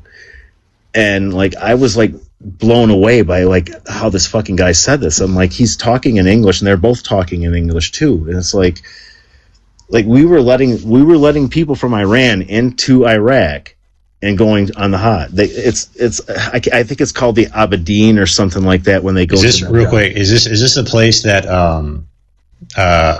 It wasn't ISIS at the time, but ISIS didn't exist back then. Yeah, they were part of 2004. Yeah, they were part of Al Qaeda. But so, anyways, one of the Al Qaeda cells in Iraq blew up a major religious. It might have been that place that you're talking about, but they were trying to cause division among the Iraqis, and they blew up it might have been the place the holy place that you're talking about. I can't remember the name of it. But you're talking about the Al Sadr militia that happened on Easter Sunday of 2004. This was before that. Okay. Like we were letting the Hajj go. We were letting people from Iran come into Iraq to complete their Hajj. It was called the Abedin for them, for the Shia. But it's like that's why I like. You're gonna have people that hated us over there. But like I tried. We had a great. If it wasn't for how we treated the fucking people, like it all depended on what unit you were with and what your commanders did. You treated them like humans, right? Yeah. Like we would I remember the fucking kids would come up to us with checkpoints and we'd all fucking joke around. I remember one of my friends, I videotaped him, like one of the kids brought a fucking donkey up and my friend was riding a donkey and he fell the fuck off of it and we were all fucking laughing so fucking hard about it. Like we would buy, it's crazy how we trusted the local populace and buying like local food. Never got fucking poisoned, never anything like that because we treated the people decent. Did you ever see any toddlers strapped up with dynamite? I haven't, no. So ISIS, real quick, ISIS has an organization called Cubs of the Caliphate, and they literally use children under the age of 5 years old. So I wasn't there when ISIS happened. That's more for commie over there, but. Well, I was asking just in general, have you seen any kids strapped up with them? I never seen that shit at all. I never did. Most of the time when we were attacked, it was like they would create IEDs that were built with cell phones in them and like they would remote detonate them.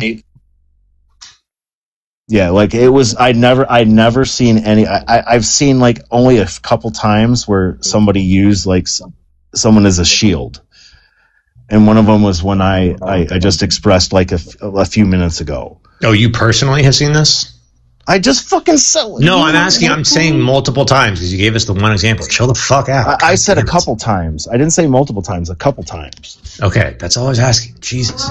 I don't think that's like a disputable, like something we should harp on, right? Like Ironside has experienced that.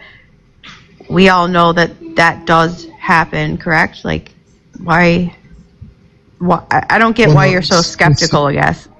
Specifically, the two questions that were asked, because TJ wanted to know if any toddlers had ever been strapped up with an S-Vest. And then I had asked if he had seen any kids, like anybody underneath the age of 18. He said no to both. So, I mean, we can pontificate on this, but we have somebody that was actually there during these times that TJ is trying to, I guess, associate with the PLO and Hamas and all that other shit in Gaza, because we don't have anybody here or that has even been on this panel today that is in Gaza that can confirm a goddamn thing TJ said. I agree. But like, I can't speak for Gaza, but I can speak for what my experience was. And like, I can only see two times, like when I explained, like somebody's used as a human shield. But like, I'm not gonna, all I can do is explain from my experience. That's all I can do. So like, it was not something like you hear about stuff like that happening in Vietnam. But like, I never experienced any kid that was strapped up with a schmuicide vest and doing shit like that. No, I never have.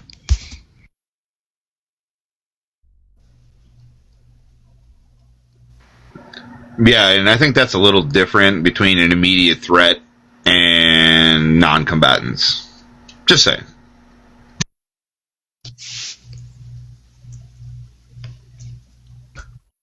Yeah, it's a lot of stuff you hear in the media. Like you hear in the media, but like I'm telling you from my own experience, like I can show you pictures from when I was over in Iraq. I did not experience any stuff like that. For me, it just sounds like TJ's trying to lend the credence that this is happening in the Middle East all the time and that they're all targeting Israel all the time, but it's simply not true. We're hearing from you specifically in your time in the service. You didn't see many of these things through your time, so it's definitely not the culture. He can't make that claim anymore that their culture is going to be strapping S-vests to kids, let alone toddlers.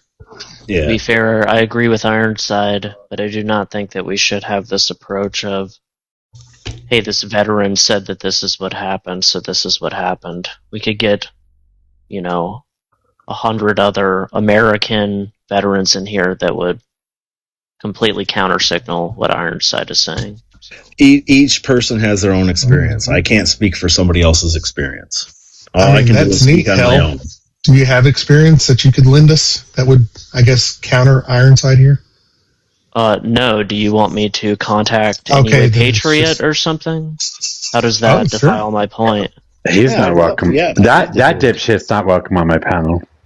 Yeah. Come on, Mojo. I dislike Anyway, but I think Anyway would not stand with you on this. Yeah, I don't think Patriot would either. Okay, so Brobot, do you retract your dumbass statement that you just made to me? Nope, not at all. Okay. Well, it's good to know the panel completely understood what I I'm not even convinced that fucker served. I'm not speaking for every fucking veteran. All I can speak on. No, I know, but Brobot is trying. Even though I agree with well, it's because Hell never served, and he's trying to place in some kind of notion that his particular ideology, that this is their culture and stuff, is somehow true. No, dude, he can't prove any fucking bit of it. That's why he's popping up. He's trying to defend the Muslims. That this is somehow. No, you don't. You're so bad. You're just taking TJ's side. You're a complete Islamophobe, dude. I literally. What is that right there? What the fuck are you talking about? Can you calm down? I am literally known for defending Muslims. You're just mad that I can talk. I mean, no, I'm not just mad. I just wish you would calm down and listen. I'm completely please. calm.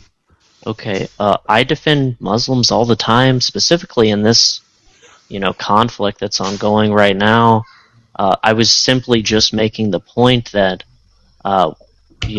there's a lot of other veterans that would counter-signal Ironside, even though what I think he's saying is true, and I would probably think that what they're saying is cap. But the notion of the argument that you framed is, hey, we got a veteran here, he disagrees with you, that debunks everything you're saying.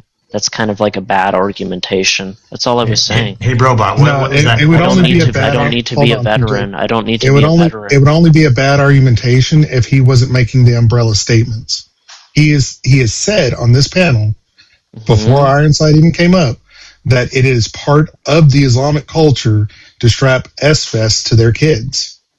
Yeah, and there's plenty of American veterans that would disagree with Ironside. Well, but more of that is like like Shia, and most of those people Brother, you're talking you didn't about. Catch from the beginning. We need to get Laura. You're still not catching it, Hell. You're trying to make the umbrella statement that you thought I was trying to hate on Muslims, dude. Like what? You're trying to make the umbrella statement that it is part of their culture.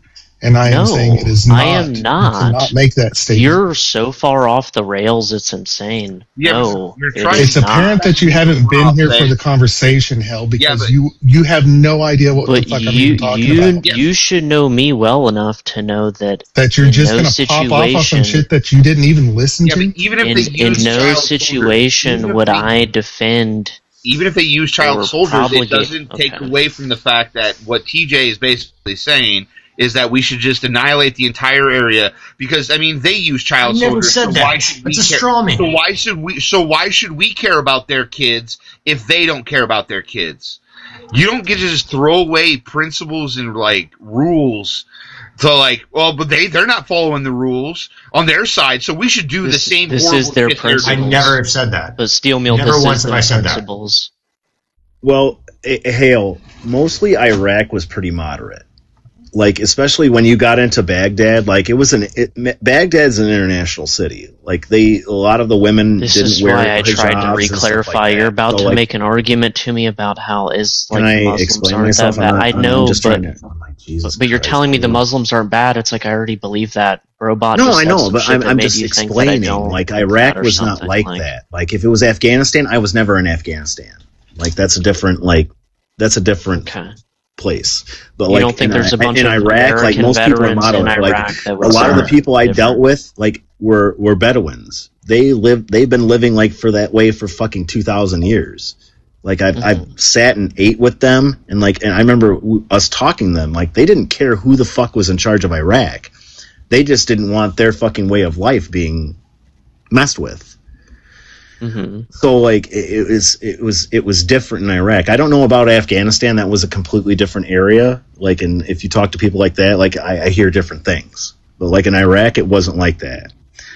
Like most of the stuff that like what we dealt with, like was Iranians coming in and teaching how to like remote detonate IEDs and shit like that. They did actually do that shit.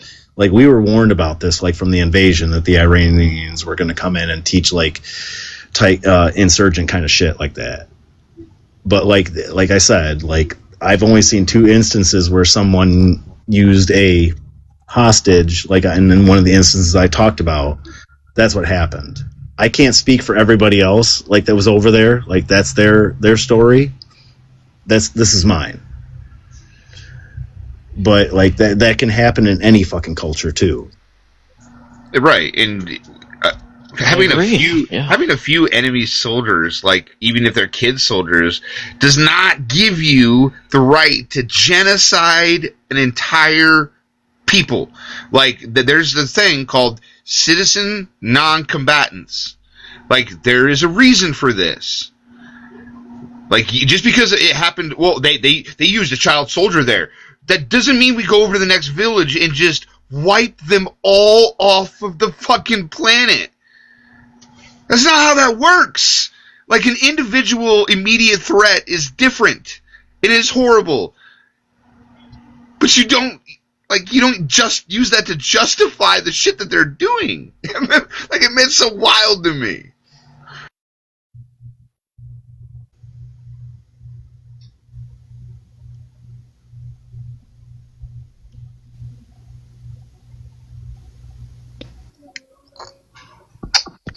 And people with press badges and no weapons, definitely fall into that fucking category.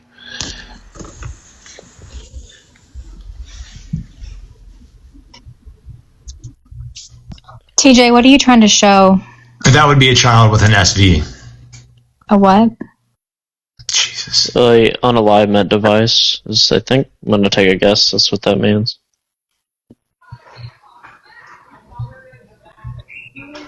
That would be a Palestinian child with an SV, is what that would be. So I'm not saying that doesn't happen. So should we? Brobot was making the argument. Right, and you can absolutely find outlier examples of it. Okay, but does that mean that any unarmed kid for the IDF is now a direct target? Well, I never said that was true. So they must all have vests on, so we must shoot them all. I never said that was true. But you did say that was true, and you hold on still. You did say that was true, TJ, under the specific auspice of the event that Mojo and others gave you, where doctors had said there were 100 and something people underneath the age of 18 with bullet wounds to the head and chest from the IDF.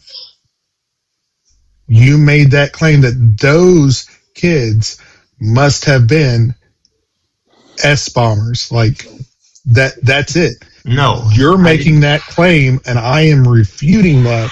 It is not part of their culture, and you cannot prove any of that for any of those victims. Well, I mean, you wouldn't be able to, if you just had, if a doctor sees somebody with some kind of war wound, they can't prove whether it was Israel, whether it was Hamas, or whether it was the PIJ who's responsible. You're automatically assuming that it's all Israel. You have no idea. The IDF literally claimed those unalivings, dude. Like they reported to the UN that they did it. I don't know what you want from us. They're literally.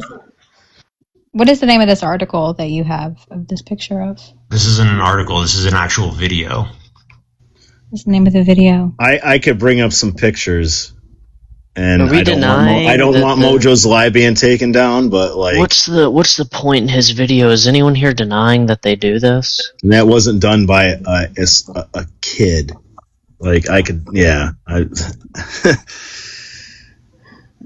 What, this wasn't a kid? I'm talking about my own experience. Like losing my friend. I could bring up some fucking pictures of stuff, and that Does it say in that video how old that person was? I mean, I'm curious if we're talking about kid or like a 17-year-old. And I am not denying anyone's experience. I'm just trying to get clarification on what you're trying to prove here. Like what you're trying to prove. He was 14 years old. Article, the one that Mojo and Diligence had brought up, they gave an age range because they didn't want to just say kid, but the oldest was 15, and it was more than 100 persons underneath the age of 18. Was that from 2004? You mean under 15? You just said that particular instance was yes. Mm. And where was it? It was near Nablus, I think is what it's called. At the Huara checkpoint. Was this in Gaza? It was at a checkpoint between Israel and Gaza, I think. Okay. Or Israel, either the Gaza Strip or the West Bank. Well, those are two very different places.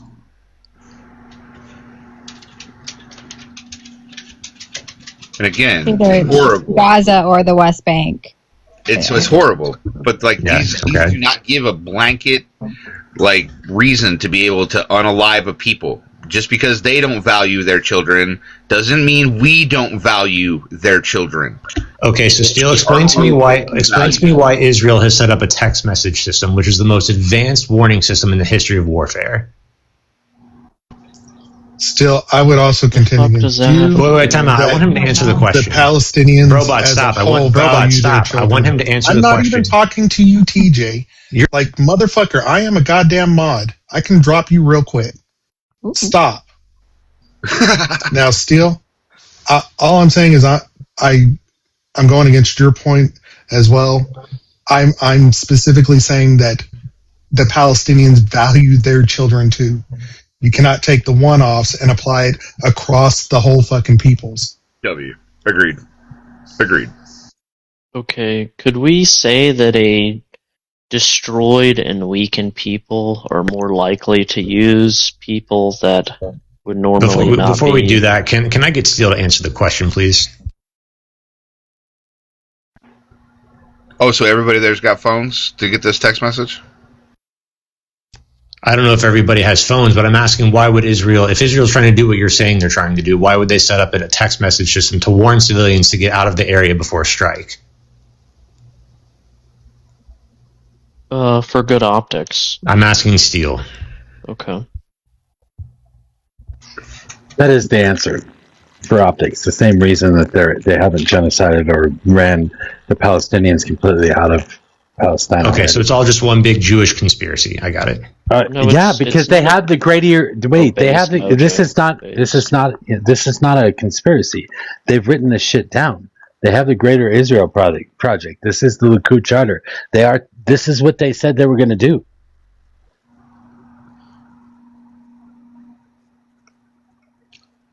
I don't know what to tell you, TJ.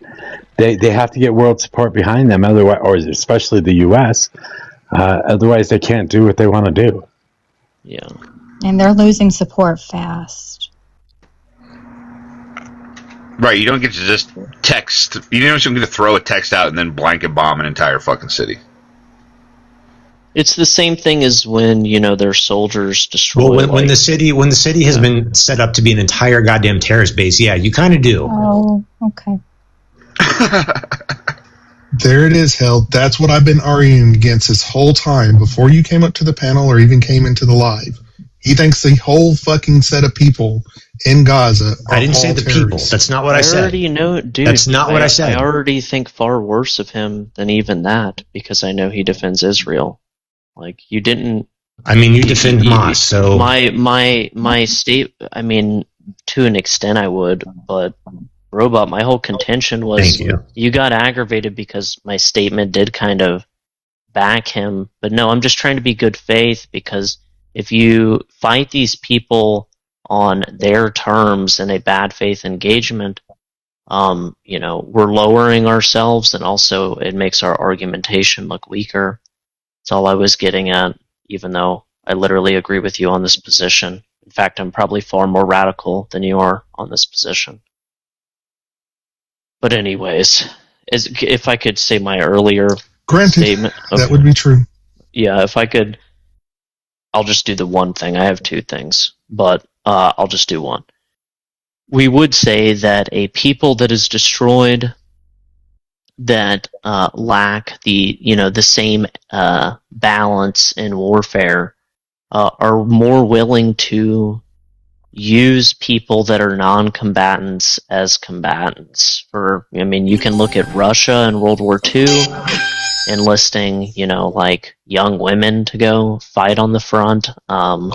Okay, you can't use a non-combatant as a combatant. Once you can't have a non-combatant be used as a combatant. Okay, sure. I can give you another example. I'm half Polish, okay, so luckily this one will kick in. In World War II, Poland got absolutely obliterated in like 2 weeks, okay? They got wrapped. But there were partisans that were, still very active, and many of these partisans didn't use firearms. There's a famous case of like the 14-year-old girls that would lure Yahtzees into the woods, and then they would, get them pew-pewed.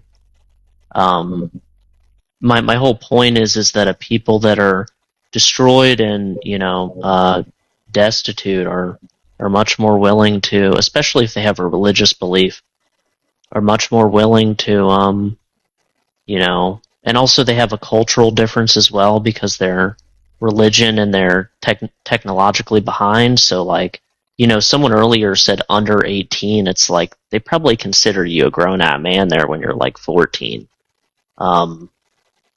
So, it's just a different area. And I don't even know what we're trying to prove. It's like, okay, let's say they use 2-year-olds as unalivement bombers all the time. It's like, does this justify Israeli action? Like,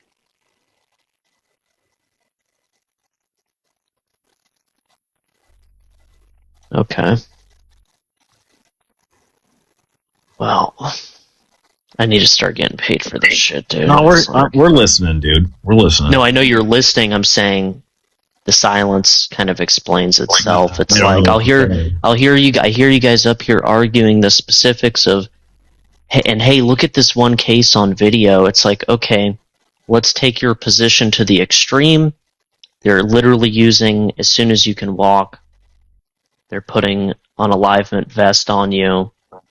Even that would not justify Israeli actions. So what the fuck is the point in the argumentation?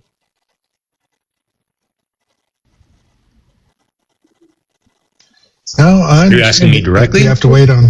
Yes. Well, you're the only IDF supporter TJ, up here. I think he's asking you that like, question. Okay, yeah, okay. So the point is to put context into the situation that they're not just unaliving innocent children who are sitting on a bench eating ice cream. That's not how that works. Sure, let's put it into context. I just gave you this made-up hypothetical context of the worst possible thing that they could be doing, and this still doesn't justify Israeli actions. So who cares? Wait, according to whom? You? Yes. Okay. And what gives you the moral superiority to be able to determine whether or not an IDF soldier can defend his life when a child who's got an explosive strapped to their chest is running after them? I'm not saying that in that specific scenario he does not. I'm saying that this does not justify Israeli actions as a whole. So who cares? Do they carry non-lethals, like especially like with shotties, like no, with, but a with a non-lethal slug? If you Did you see hit a them with that? 7-year-old's running at you with a vest on and you popped him, I would say you were morally justified, okay? But the bigger scheme here is that this is like propaganda action to make the entire state of Israel and its actions justified. So we can just take a step back and say, if they're doing the worst thing possible, does this justify Israelis' actions? It doesn't. So who cares about these specific cases? I mean, they matter, like, to an extent, but they don't matter with the, like, optical image that you're trying to, like, portray. Right? Okay, And so I'm you're pretty gonna sure I've seen are you tons of going cases to of condemn the United States in World War II because civilians were unalived in Germany and Yes. Japan? Yes, I will Okay, then condemn you're a the fucking bombings of... Okay, well, can you elaborate on that and tell me why I'm yeah. an idiot? Yeah, because a lot of those bombings, had we not bombed some of those areas, there's a very good chance we would have lost the war. That was carpet, but that was carpet bombing. Okay. Right. and It would carpet matter bombing- the... Well, it would carpet matter bombing was the- actually started by the British. We adopted it towards the later end of the war. And, you know, even dropping the big ones, both Truman and the Emperor of Japan both said that it had nothing to do with them signing the surrender. It had absolutely everything to do with the fact that Russia showed up across their little strait in Manchuria, and Russia was going to unalive every man, woman, and child on that island and their emperor. The only reason they surrendered us so quickly was because we allowed them to keep their emperor, and Russia was literally across the strait. All we would have to do was walk away from it. Russia would have done the rest. That's really good ball knowledge there, Steele. But it's not just those bombings. You know, you'd have to give me a specific bombing. Like if you wanted to talk about the, I think it was the British, it might have been the Americans that bombed the German city that is now in Poland and was in Poland before the Nazis It's took it back. It Gdansk. starts with the Gdansk. Gdansk. Yeah, I I would I was there condemn 2 that years bombing. ago. That was a fully civilian city, and we bombed the shit out of it just to kill civilians. Well, and they still have some of those buildings left in that condition, just to remind them of that. I've been there. Like, it's amazing. So, Like, would I you was there not with my condemn family. that? Do you think I we don't needed understand. to? I don't under. How does this? How? Why bringing up TJ when you bring up that event? How does that tie in to what's going on in Gaza? She's trying to make sure I'm consistent. No, I know what he's doing. Which event are you talking Why? Are you talking about Hiroshima? I'm just talking He about just in brought general. up bomb. Yeah, he just brought them up in general. It's I would say some are Right, but justified, yeah, some are but- not. Like No, I think that's what does it have to do with what's going on in Gaza? Because because they're bombing Gaza and civilians are collateral damage. he is. What he about is, when they drop them on buildings and children are unalive that The way? thing that Is bothers better? me with collateral damage. Hold on is on like- your side. Okay, I'll go after you then. Hold just a second. What about? I'm sorry. Yeah, I'm sorry. What about that? What about buildings that fall down and unalive children? Is that okay? You're talking about collateral damage? What are you talking about? Like, Yeah, that's what I'm talking. I'm talking about the way they basically destroyed Gaza. They just dropped bombs just indiscriminately. indiscriminately? What makes you think they're doing it indiscriminately? They're Have just you like, seen the pictures of Gaza? yes. Yeah, the whole bloodlines are gone. Paula. Whole families. They're Paula. never going to have another one. Paula, there's between 200 and 300 miles worth of tunnels underneath the Gaza Strip. To put I'm that sorry, in context, but if you take I don't hold on. care. To put that in context, if you take the southernmost point of Gaza, of the Gaza Strip, and the northernmost point, it's 30 miles. There's over 200 miles worth of a tunnel system designed specifically to wage war against Israel. So if you want to know why Gaza looks the way it does, that's why. How do tunnels wage war against Israel? Because they use it to do things like transport weapons. Okay, how does that wage war against Israel? They can transport weapons above ground. It's their own fucking country. Because it makes it easier to conceal it. So you're But they're saying at war. putting Like, why would they need to conceal it? Wait, but so you're saying that? So you're saying that concealing where your weapons are at to a country that is, I don't know, attacking you is bad? I'm saying that if you do that under civilian infrastructure, then it's going to inevitably lead to civilian deaths. Well, and this is why I don't like hearing about like civilian collateral damage. Like you should like do everything that you can to protect innocent fucking people. Okay, but to be fair, wait, Israel should or Palestine should? No, I'm talking about anybody. If you're in warfare, like you should do everything you can to like mitigate innocent people dying. I agree with you. Israel should be doing that, and they're not. Yeah, exactly. But I'm not. Okay, I'm not. what is I'm it- not what is it gonna. that I'm not Israel gonna. I'm not hasn't done that you gonna guys lay want them to do? Hamas off the hook they for what have they've not- fucking done. They have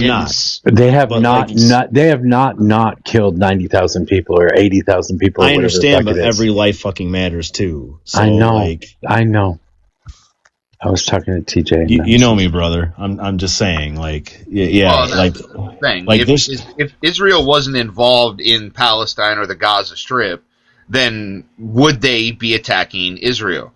And people, why are they attacking the Gaza Strip? And that's because they don't want to use the shekel. You mean fucking Israel's been trying to force the shekel down their fucking throat and hasn't allowed them economic freedom for a whole fuck ton long time? Like, really? Man, that seems. I know another country that does that. I just came across an article from 2017. Palestinians have a legal right to armed struggle, and somebody else put in the comments, and I pulled that up too. It says that per the UN, the Palestinians have every right to resist at any means necessary, or any means available. Does tying people down and burning them alive in their own homes count as resistance? Yes. And I'm not someone that hates Israel, but TJ, do you understand, like, when the settlers go into land that is controlled by the Palestinian Authority, when they're trying to take land from these people that has been in their land for generations? Do you think that's justified? Well, I mean, I'm against the settlements personally, but that's I mean, that's pretty that you got to admit, like, that's pretty fucking messed up. Well, but that's, I mean, again, I'm against the settlements. That would be like here in the United States. Like, I live on land that was controlled by the Sauk and the Fox, and like they wanted to come back, like, you know, they wanted to come back, like, this is our land now, and attack us. Like that's pretty fucking wild. Like, I can't control what happened like 2,000 years ago. Like, neither can these people. But like, that's pretty fucking crazy that Israel is allowing that to happen. Like, I'm not an enemy of Israel. They're not allowing. I don't want to see. I don't want to see the destruction of Israel either. I don't want to see the destruction of the Palestinians. But like, we got to come to a fucking agreement. Like, this is fucking wild that they're allowing these people to go in as civilians and be armed to the teeth and take people's fucking farmland from them. Set their trees on fire, their olive trees, their homes, and they have nothing. They have no way to fight back. Like, I don't want to see any bloodshed, dude. I've seen enough fucking war for a fucking lifetime. I don't want my fucking kids to be in. That's why I was against the Iran shit. But like, this is, I don't know, man. You can't justify, like, I understand what you're talking. I understand what the thing with Gaza and stuff like that, but like, this is like when they're going into Palestinian controlled land and taking farms or land from people that have been there for fucking hundreds of years and justifying it. You understand what I'm saying, TJ? I mean, I understand what you're saying, and like I said, like, I'm against the settlements, and I don't know if Israel's allowing all of that to happen. My understanding is a lot of those citizens that are doing that, they're still prosecuting some of those citizens. So, yeah, like, look, I have no fucking hate for Israel at all, none at all. Like, but this world is getting more and more fucking violent.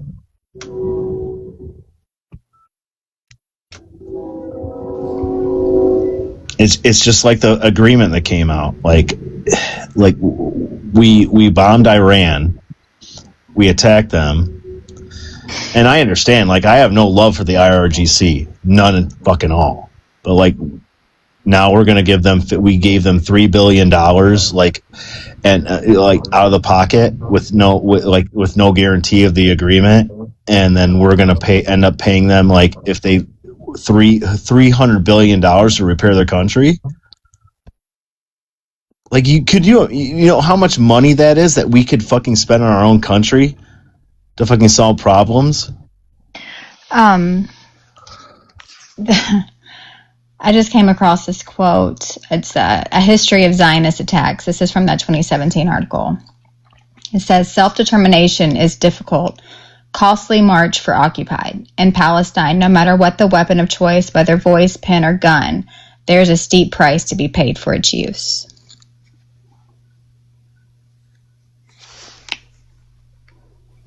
But TJ doesn't see them as people, so. Yeah, TJ, I understand where you're coming from with certain things. So much straw manning going on. This is fucking wild to me. Like, if we're gonna if we're gonna go at Iran, let's go all in. But like, if that's like, how many countries have we fucking done this to? Iraq, Afghanistan. We paid for their shit and just gave it back over to the same people that we fucking fought against. Well, I mean, Iran's a separate. I mean, not entirely separate, but somewhat separate from Israel. Iran would be worse than Iraq and Afghanistan combined, because they've had 40. God, what am I? I'm 47 right now, and the Iranian Revolution was in 1979. So when I was born, yeah, that would be 47 years to build up shit. And they had nobody. Like, Iraq fought us against us in 1991. Afghanistan fought against the Russians. Iran didn't have to fight against anybody. They had 47 fucking years to build up their shit. And that's why the thing is like, I don't know if you know much about the Iranian mountain range. That's fucking granite mountain. Like, you can't like carpet bomb that shit. Like, they're built into that. That's why like they can't like stop the drones from coming out. Like, because that shit is built in. Like, we can't stop that. The only way would, like, to surround it, you'd have to send in boots on the ground. So that's why I'm not a defender of Obama or any of those guys, but like, that's a reason why that they didn't do this shit.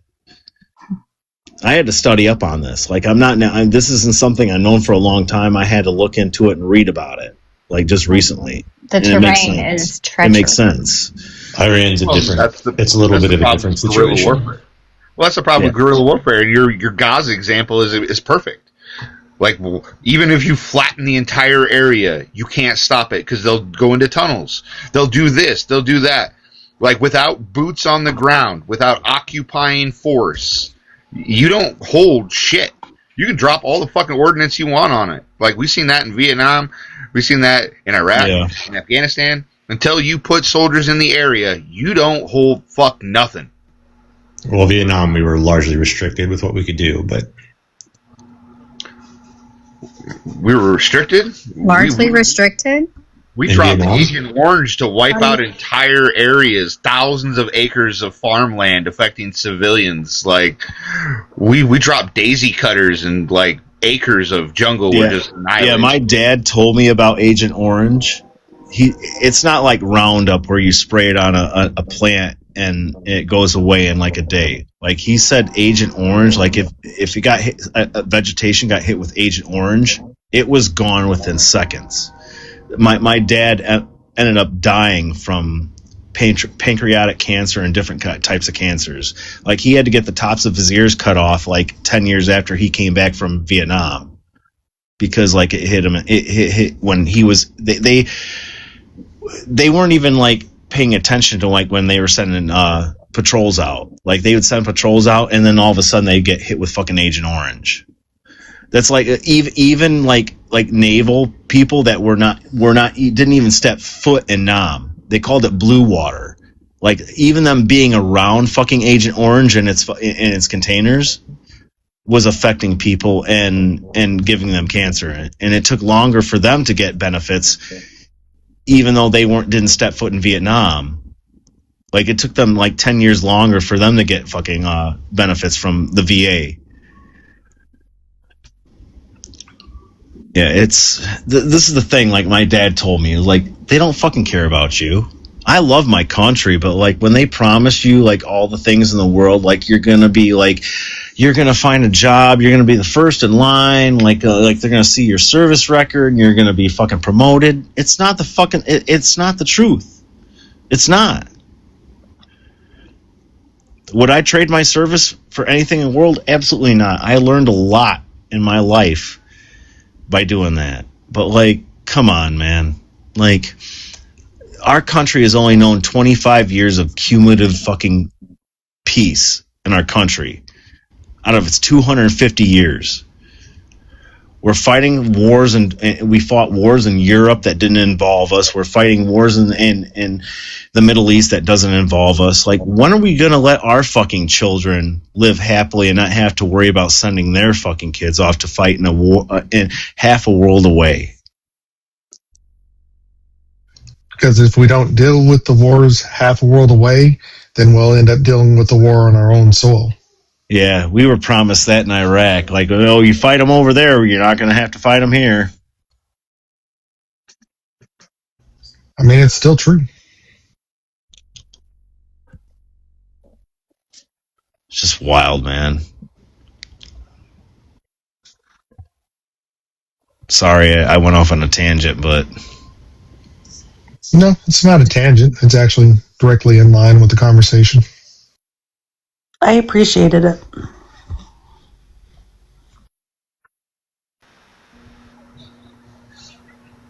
I don't think we made any headway, but...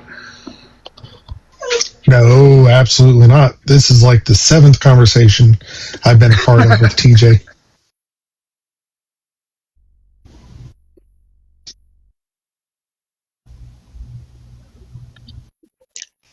I just have a question. What makes you think that if we didn't fight wars overseas that they would come to America?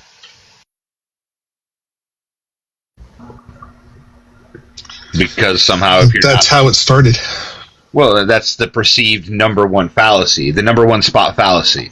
Well, if we're not number one on the world stage, then we'll drop immediately to number 167, and we'll just get invaded right now, tomorrow. There's 1,000 countries just waiting to invade us. And it's like, yeah, that's not how that works, though. If we drop off the number one spot, even economically, I mean, what, we're going to slip to, what, 3, 4, you know? Not a lot of people invading 3 or 4 spot. Just saying. That's the extremist argument. More specifically, that's how the country started. We didn't fight the British tyranny over in Britain. It came here.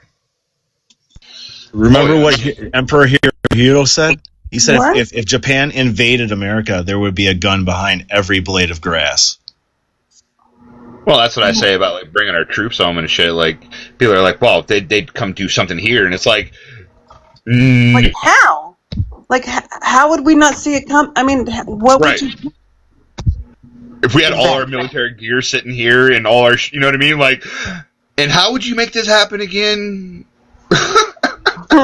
This is what Eisenhower said about the military-industrial complex. It's basically like a military economy. I mean, somewhat true, but again, this is 4 million square miles of American countryside. Without all of us working together on that, the gun behind every blade of grass, it's actually fairly easy to invade this country. It's quite large. No, it's not. What are you talking about? It's impossible. I think it would be very hard it's to invade impossible to invade America. The mountain ranges protect the coast, and inland where it's mostly flat, that's where you have that. I mean, it's absolutely impossible to invade America. It's why it's never been done other than when we came here. It's never been done because the American population is armed. That's a ludicrous statement. No, it's never been done because there is an ocean separating us from everybody else, and Canada and Mexico have no interest in doing that. Your hunting rifle is not going to do anything against the military. Oh, I'm glad we agree that AR-15s are not weapons of war. Then. Well, Mojo, like you can't take over a city just by missiles alone. You take it over that's by. Why urban warfare. That's why urban warfare. This is such a kind of warfare. Yeah, but that's why there wouldn't be urban warfare. If it's another country or it's our own government, they're just gonna gas all you fuckers. Well, I guess they wouldn't have any fucking people to pay taxes then. They don't need people. They want the land. The rest of all you have to do, all you have to do is do that to one city. Yeah, we need to be able to make recreational mustard gas in our garage. That's a clear point for that, Mojo. Claymores on Roombas. Boomba, trademark. Boomba. Good luck with your Predator drones too. Those will be pretty interesting to try and secure. I mean, tannerite in that hunting rifle. Just telling you can buy guys, tannerite at any fucking gun store. Your guns don't do shit. They just won't do shit. Not against this government or any other government. But if they I don't know. are making that connection with tannerite, yes, it will. They were pretty effective. You ever seen the tannerite videos? Fucking effective with cow shit and detonator caps. Ironside, I've seen one in person. Oh yeah, I was told do you today by remember? a Canadian. Do you remember when the couple bought like a shit ton of tannerite for a gender reveal, and like it was so fucking big, like it put cracks in like the foundations in the houses for a mile away. Like what? Yeah, there was a video like they were doing a gender reveal, and like they bought so much tannerite, they blew it up, and it put cracks in the fucking foundations of in houses a mile away. Because again, this is the problem with people not being educated and buying shit that they don't need. Yeah, it's hillbilly shit. America. I thought this was America. Thought this was America. Yeah, dude, I can't believe you never heard that story. It's fucking wild. I mean, the stories I remember is like your grandfather would tell you about how he went to the general store and picked up a case of dynamite. Yeah, no shit, right? That was for fishing, Brobot. It was efficient. Like, holy shit. She said it was for fishing.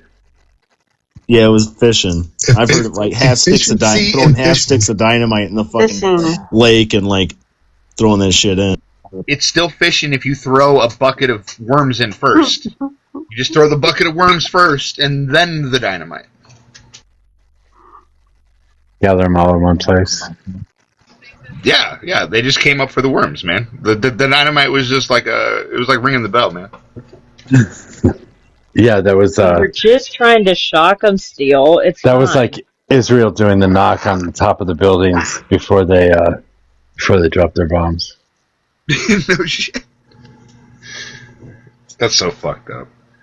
We're dropping a bomb here. Run down 32 flights of stairs or whatever the fuck it is, and run away as fast as you can because there's a bomb coming your way.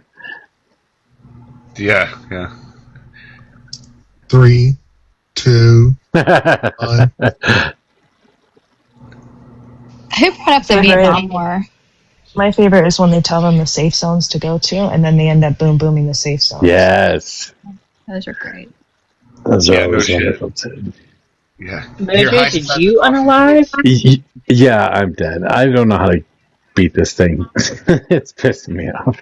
Yeah, hold up this red flag, this red cross flag too, because that'll definitely help.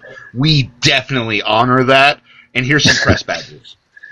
Oh well, and then that chef that goes in there to deliver food to people, and his vans get blown up by Israel. That's pretty awesome too. Double tap intense. That's right, Rocket. I don't know. I really hate agreeing with you on something though, Steel. Fucking hate it. It feels so dirty. It does. It just feels dirty. I don't like it. Oh, that was good. Steel has some good points was it last night Wow. on Hazardous' panel? Wow. Was it last Still, night? like, are you a Girl, Krispy you're Kreme factory? killing it. Because you're getting all the fucking glaze. Apparently, I feel love. I feel love. But I think we're not as far, and this is what I've said for a long time. I don't think we're as far apart as anybody thinks we are. Like, I just believe in people having their own freedom and economic freedom, and that's why I even looked into like the Gaza Strip and all that, and what like really precipitated that, and it's because they were forcing them to use their shekel, their currency. You know what I mean? You can't have economic freedom when another country forces you to use their currency.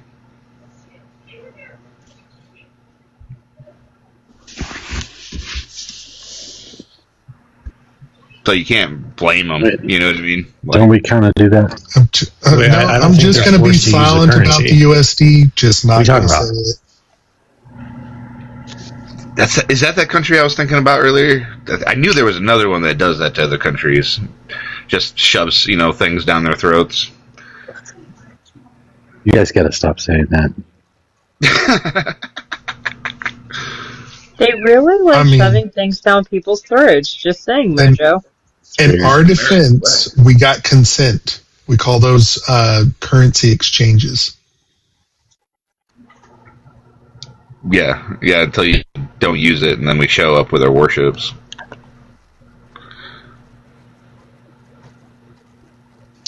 Well, that's what happens when you lube up for butt play. You're supposed to tuck it in the G-string. You're not supposed to shove it in their throat. Well, and I look at everybody as somebody's baby. Even the old men I work with, the young men I work with, like you people, at one point you were somebody's pride and joy, and as somebody who wasn't somebody's pride and joy, I can even understand that's not always the truth. But still, I look at my babies and I ask, how would I want my babies to be treated? And my babies are innocent as fuck. You know what I mean? They ain't got a hateful bone in their body. So, ain't no difference with children across the world. You know what I mean? Do you want to fuck around with adults? Man, I get it. There's bad adults, whatever. I still think it's bad, because there's innocent, but children? Nah, man. They're off limits anywhere in the world. I don't give a fuck where. Hey, Mojo.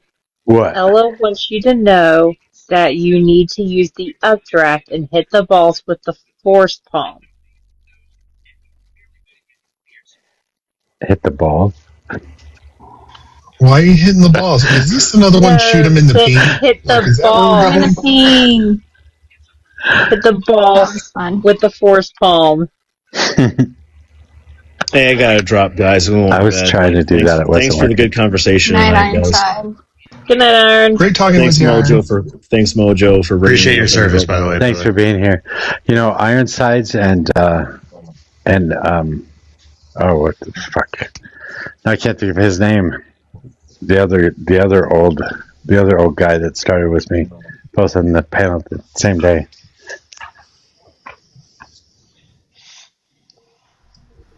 What happened? I mean, there's been a lot of old guys on your panel, Mojo.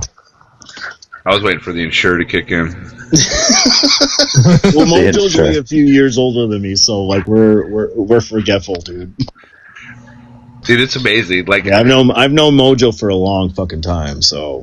I look at the human brain as a giant warehouse filled with filing cabinets, and I just look at as you get older, that person just gets lost with the files and the vastness of it.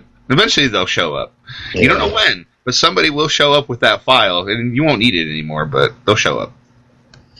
Yeah, I had a good conversation tonight. I'm not trying to vilify anybody, but all I can do is speak from my experience. I understand different things, but war fucking sucks no matter what you're doing, dude. And the only thing you can do is like I talked about the whole kid thing, yeah. So I'll shut up. I'm done. So yeah, honestly, as far as Iran goes, the deal is fucking ridiculous, and it's stupid that we pulled out of the JCPOA. But if they can get that deal signed, I'm super happy. Yeah. All right. Good night, everybody. Good night. Good night. Good night. Good night, So Aaron. I see you down there in the comments. Are you saying that like fighting the Yahtzees in WW2 was wrong? What? Who are you talking to? I see you down there in the comment. I reject the premise wrong. of it is always wrong. Oh, okay.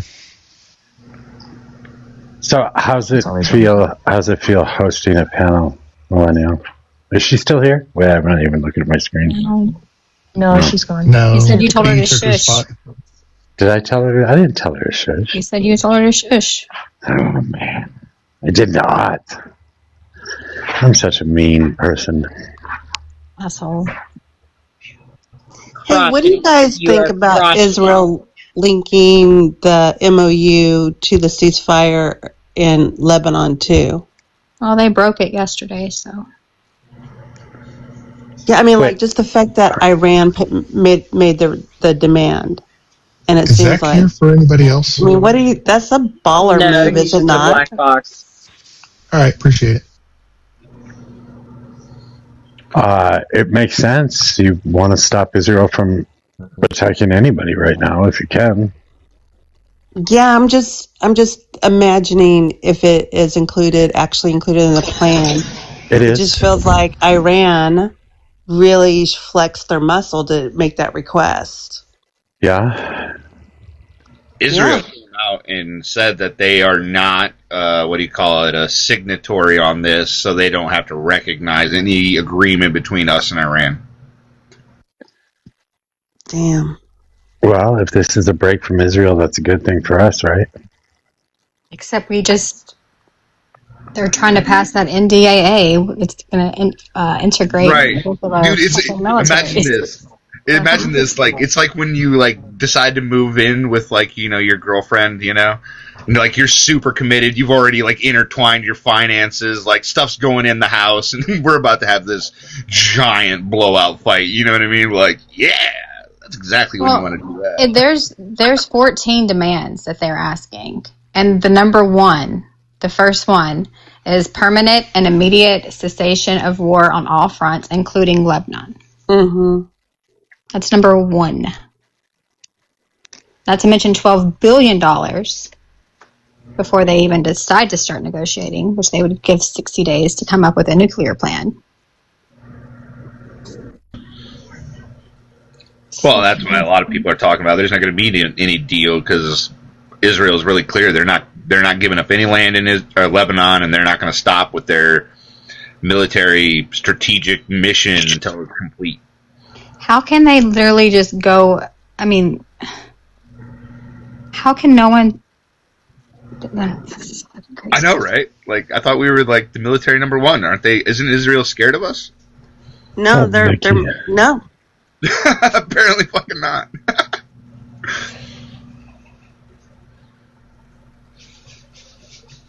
Well, that's the dangers of the treaties and allyships is because without physical force, you can't make somebody else do something. You know what I mean? And when you're dealing with multiple actors in a region, it's not our house. Stop trying to police somebody else's house. You're never gonna unless we're permanently just gonna occupy the area, and at that point, why don't we just occupy the world? One world government. Yes. One world government. Yep.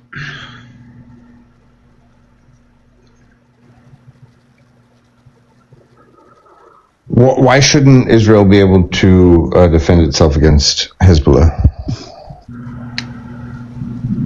Well, I think they should.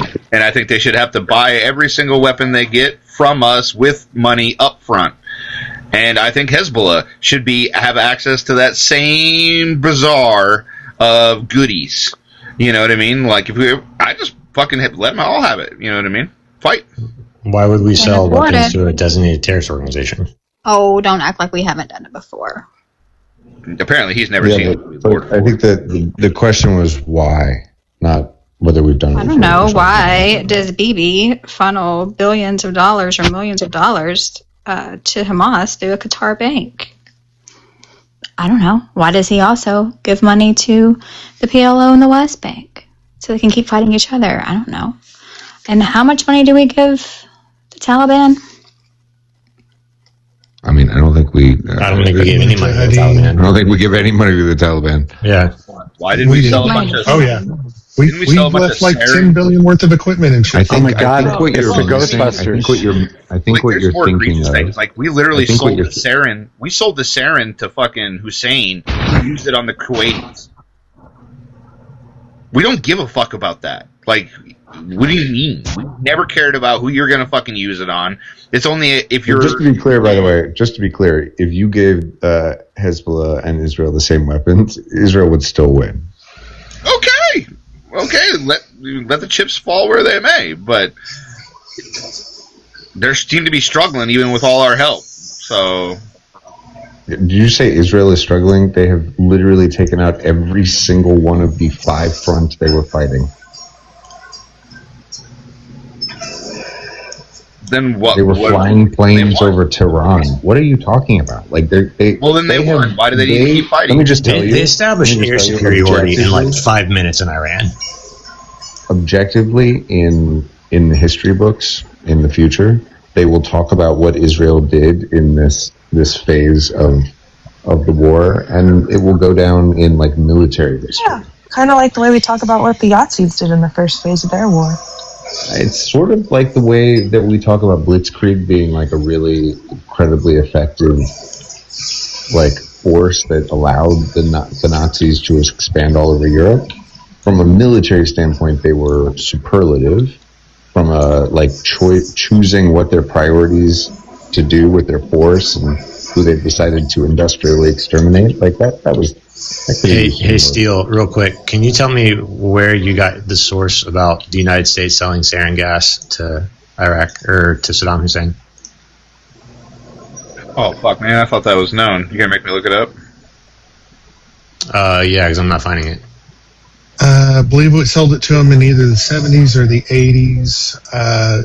Then they had the war with Iran, and that's specifically where the Contra effect came up because Panamanian Contras and Oliver North were funneling munitions and stuff to the Iranians, which America was directly supporting Iraq, while America was also indirectly supporting Iran.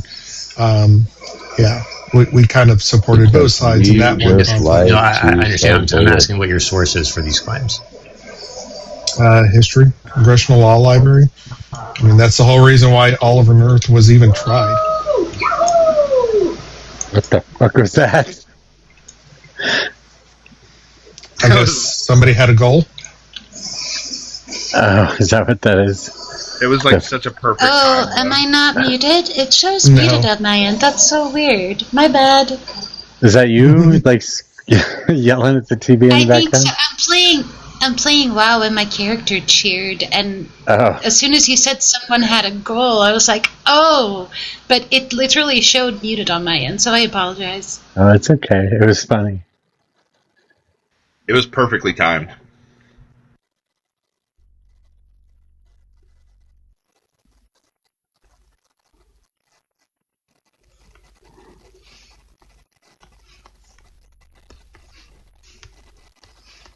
Jay, why are you such an unserious person?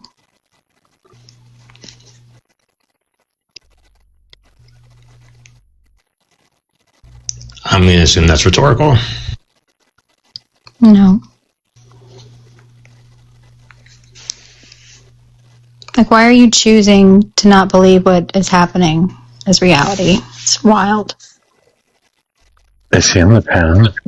I mean, why are you choosing to believe Iranian propaganda? Like, I could ask. What do you mean Iranian propaganda? And then earlier tonight, you said that we were giving out Hamas propaganda. Where in the fuck am I going to be getting Hamas propaganda?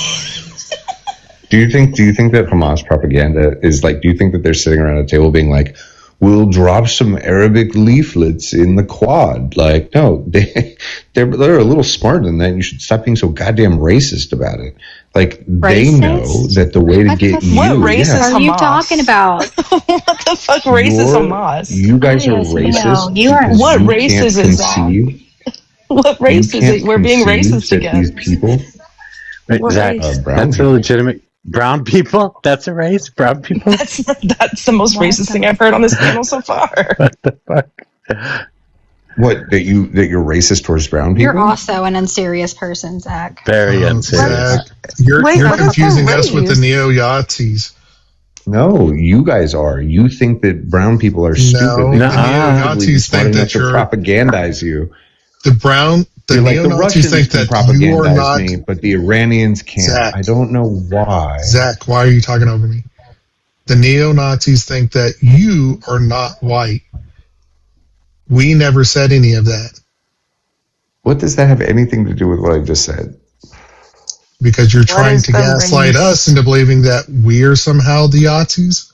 We're not. You are the Yazis. We're just talking with some right-wing extremists. Everybody here is going to agree that you're white. The reason you can't see how evil they are is because you think they're too stupid to be evil. Who's they? You keep saying they and those people. I think the neo-Nazis Who are you evil. talking about? Be specific. The neo-Nazis are evil. Islamists? Oh my God. Islam isn't a race, so try again. The Islamic Republic of Iran. You just call the whole group. I mean, you just called them all evil. No, I said the Islamists. It's a specific type of race Muslim. is the Islamist? I must have missed Islam that in is both a religious and political. 1 second. Islam is both a political and religious doctrine. And it talks. I can't believe you're trying to turn this into something. How is this turning into something? This is just basic facts. You said some stupid shit. You said some stupid North shit. Africa. You said. How do you think that happened? You said some stupid shit like racist, and now you're trying to fucking pretzel your way out of it. This is fucking crazy. No, you guys are racist. You have yet to name the race that we're discriminating against. You said the Islamists, which isn't a race. The brown people, which is also not a race. Middle Easterners. How about that? Okay, now we're getting a little bit more specific. How? How? Because again, you think that they're stupid. Bro, the only one on the panel who's when did anybody say that? You just said it right now. You'll never guess. So if, 1 second. So just to be clear, hang on, Zach. if they're smart, look, you said Islamist. I'm looking into it, and you'll never guess what came up. The Muslim Brotherhood. Wow. I wonder why. I wonder why the Muslim Brotherhood came up. Yes, because they are one of the driving forces behind political Islamism in the world.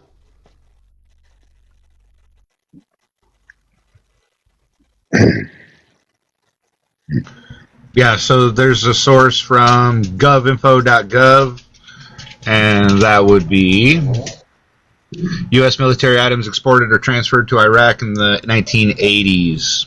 $1.5 billion of dual-use items. Dual use. That's not the same as sarin gas directly. Oh, so there wasn't any chemical and biological in there? No, I'm not saying that there wasn't, but I'm saying that we did not directly. There was. Can you stop interrupting? Can you stop interrupting me, please? So we did not sell them sarin gas. That is not what we did. So there wasn't any precursors in the dual use? No, what happened is we sold them products that were for civilian use. They later turned those products into sarin gas. It'd be like saying, I sold you a kitchen knife to use for, you making dinner, and then you go and use the kitchen knife to unalive your wife. I didn't sell you the kitchen knife to go unalive your wife. Mustard gas has a dual use? I don't know if mustard gas is we weren't talking about mustard gas. We're talking about sarin gas. What does sarin gas do?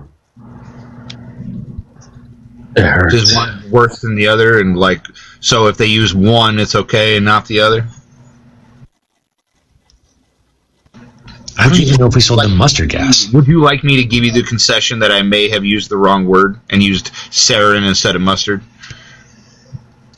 No, you had it correct still, because here's the document. Lo and behold, it's the fucking U.S. Congress archives. U.S. restricts the sale of 5 chemicals to Iraq after poison gas alert. We sold them the precursor chemicals in order to make sarin gas. Yeah, that's what I said. I'm pretty sure we sold them the helicopters too. Robot, how does disseminate anthrax from and botulism the as New well. York Times? Yeah, I know that proves So the it is point that I'm published. making, Robot. Thank you. It proves still point two. We sold them everything they needed to make it.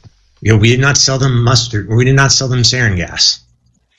We sold them everything they needed to make sarin gas. Yeah, that's not the same thing.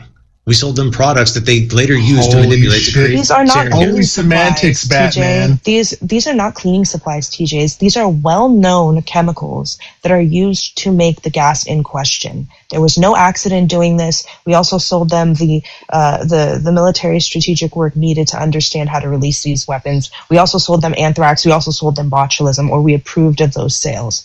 So these are not cleaning supplies. These are very known to be used in chemicals of mass destruction. We wouldn't sell these to our normal citizens, let alone somebody overseas. And I want you to know that this panel doesn't really like me like that, and it pains them to agree with me. So if they are like defending this, like understand that this might be factually true.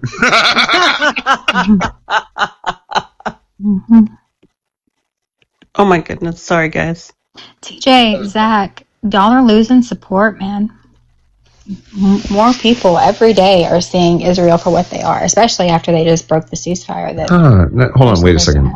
Do you think that in the span of like 5 years, out of nowhere, some random short dude convinced all of Europe to either participate in or turn the other, eye towards the extermination of 1/3 of the total Jews in all of Europe, in the world? Do you think when the Nazis lost that all of a sudden that sort of hatred just went away? Who cares? Do you We're think not talking about that. We're talking about the Gazans being unalive. Nobody cares about that. Do you think it just vanished into thin air and everyone became what a weird fucking sound effect that is. Yeah, but didn't the short guy have a whole bunch of Uden backers?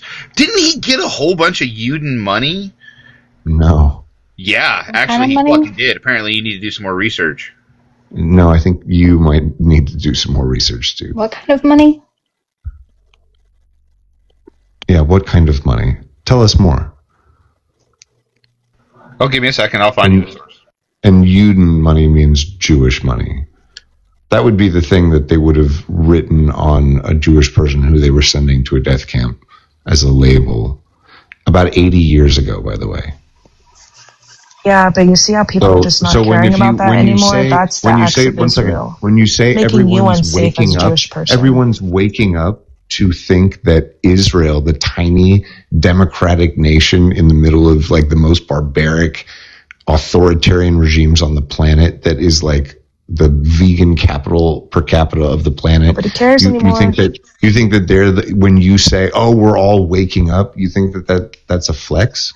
Yeah, nobody cares anymore. That's it's the not pain. A flex. It's not Here's a flex. the thing that you're not understanding. You have swallowed a disgusting and very nobody old cares pill. anymore. And that is the danger of the Israeli project, is that it's making you unsafe as a J person because people aren't caring about that historical pain that you went through because of how I wasn't finished. Thank you. Because it's the sadistic act that your State Department, who you choose to support, is taking part in. It's making you unsafe. It's making J people worldwide unsafe because the world's starting to not care about the H cost. And that's a scary place to be in. Years ago. Okay, but hold on. Do you hear yourself? Let me just ask you a question. Do you think it is more likely that this time you're right? They've been killing Jews pretty much on a cycle every 80 or 100 years for the last 3,000 years. You think you're the first one to have a good reason? I never said anything like that. Holy straw man, what the fuck are you even saying, bro? I'm just asking. Do you think? What is wrong with you? No one even said that. You think you just figured it out after 3,000 years? You think you're like? We're talking past each other right now. This is actually why the Jews. We're not even. Do you even need me for this conversation? We're not even having the same conversation. I don't need you. I know you don't. So talk to a wall right now. Have you been to Israel? Again, who are we talking? Are you talking to wallpaper right now? Are you talking to wallpaper I'm asking. right now? No, I What literally asked you a conversation is question. this? We're not having this thing. You don't need me for this conversation. Talk to wallpaper. Go ahead. Go. I'm literally asking you a very simple question. Have you been to Israel, this place you hate, this place that the world is waking up to see the truth about? Why the fuck would I step foot that blood-ridden land? Got it. Why would I do that? Why would I visit that? That sounds disgusting. I don't want to go there. Well, where do you live? Where do you live? I don't know. None of your I haven't been business. to That's where I live. But where? Cool. I live, and I have lived in the most interesting places on earth. Israel Nobody gives a is fuck. one of the best places Nobody gives a fuck. in the world. So basically, Zach, I'm gonna say it again. You are the biggest anti-Semite on this panel right now, because you basically justify the atrocities done by Israel and place it at the foot of Jews. That's what you do. That's what you do. You're basically justifying all this fucking all these atrocities, and then hiding behind Judaism to basically deflect from ever getting any criticism from it. Gross. You're justifying starting a terrorist organization using your anti-Semitism to do it. That's what you're doing. You're ignoring You're the first ones to get it right. that Jewish people have been unaliving Arabs since the late 1890s. What are you talking? What do you mean? What am I talking about? As soon as they Do you want to talk about that? As soon as they Why don't we arrived talk from about their exit from Russia, they began to expand and they started to build separate military arms, little tiny fighter groups, and they've been murdering Arabs since long before the First World War.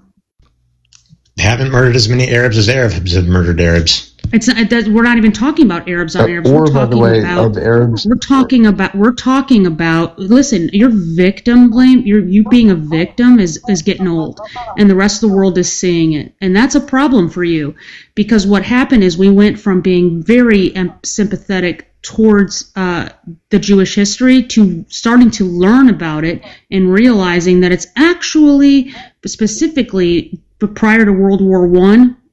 Like I said, with the exit out of Russia, what they've done in the region and how they progressed in the region, people are starting to realize what's going on over there. And I'm not talking about inside of Germany. I'm talking about once they moved into Palestine. If you think we don't know and we can't read and we can't the little groups. No, you definitely don't know. Here's how I absolutely I'll can. tell you TJ, you have literally shown this entire panel that you have like barely a brain cell to rub against the side of your skull. Okay, so please, So do you have an argument or? I just gave you one. That wasn't an argument. So TJ, talk to me. No, TJ, you're so smart. Yeah. Talk to me. What happened? Where did they go, and what happened in the late 1890s when the first group of Jewish people left Russia? What happened? In the 1890s? Yes. Where did they go? Where did they go and what happened?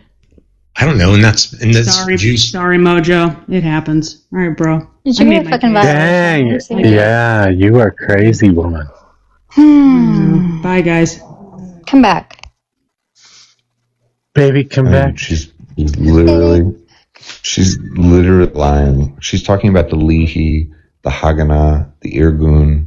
These things were all created in response to massacres against Jews, and they weren't created in the 1890s. They were created in the late 1910s, the early 1920s, and I think the last one was created almost in the 1930s. Like they were the Jewish response to being a burgeoning, group in a hostile region that kept murdering them because they've been murdering them for thousands of years. At all. They lived relatively peacefully. It's why it's weird how you guys have this like number one talking point is like how long have the Jays been in the Middle East? How long have they been in the Middle East? And someone will say, oh, since 48, and everyone's like, no, they've been there longer. How have they been able to be there longer but to live within relative peace? Zach, the director of National. They have not lived in relative peace.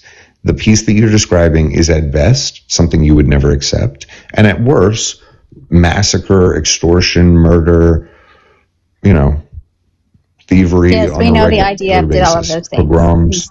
since May 14th. You can choose Yeah, the pogroms in Russia. I don't either, see you guys going and settling Russia. There were tons of pogroms in the 1800s in Russia. I don't see you going settling and stepping on Russian soil and saying, we have a right to be here because you guys unalived us. What is it about the Palestinians that are so Their special? beef is with the Germans. They just can't beat Europe. One second. They can't beat Europeans. What do you know Because they're about taking Judaism? out on Arabs.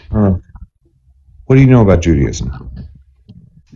Zach, you're wasting your time, bud. This is No, TJ, you're wasting your I time. wanna You're not know. a Christian either. Okay, I will definitely take that opinion seriously. Judaism is like 3,500 years old. There's been 47 Jewish kings in this land. Jerusalem is a city built around the Jewish temple, right?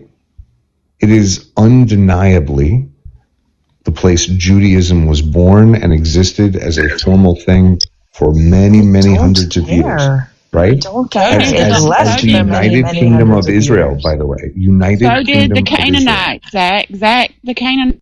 The Israelites are a Canaanite tribe. There's 5 big tribes: the Edomites, the Hittites. Abraham came from Iraq.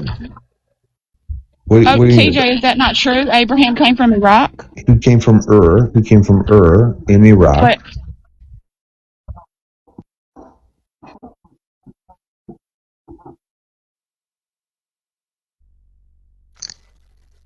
Hello?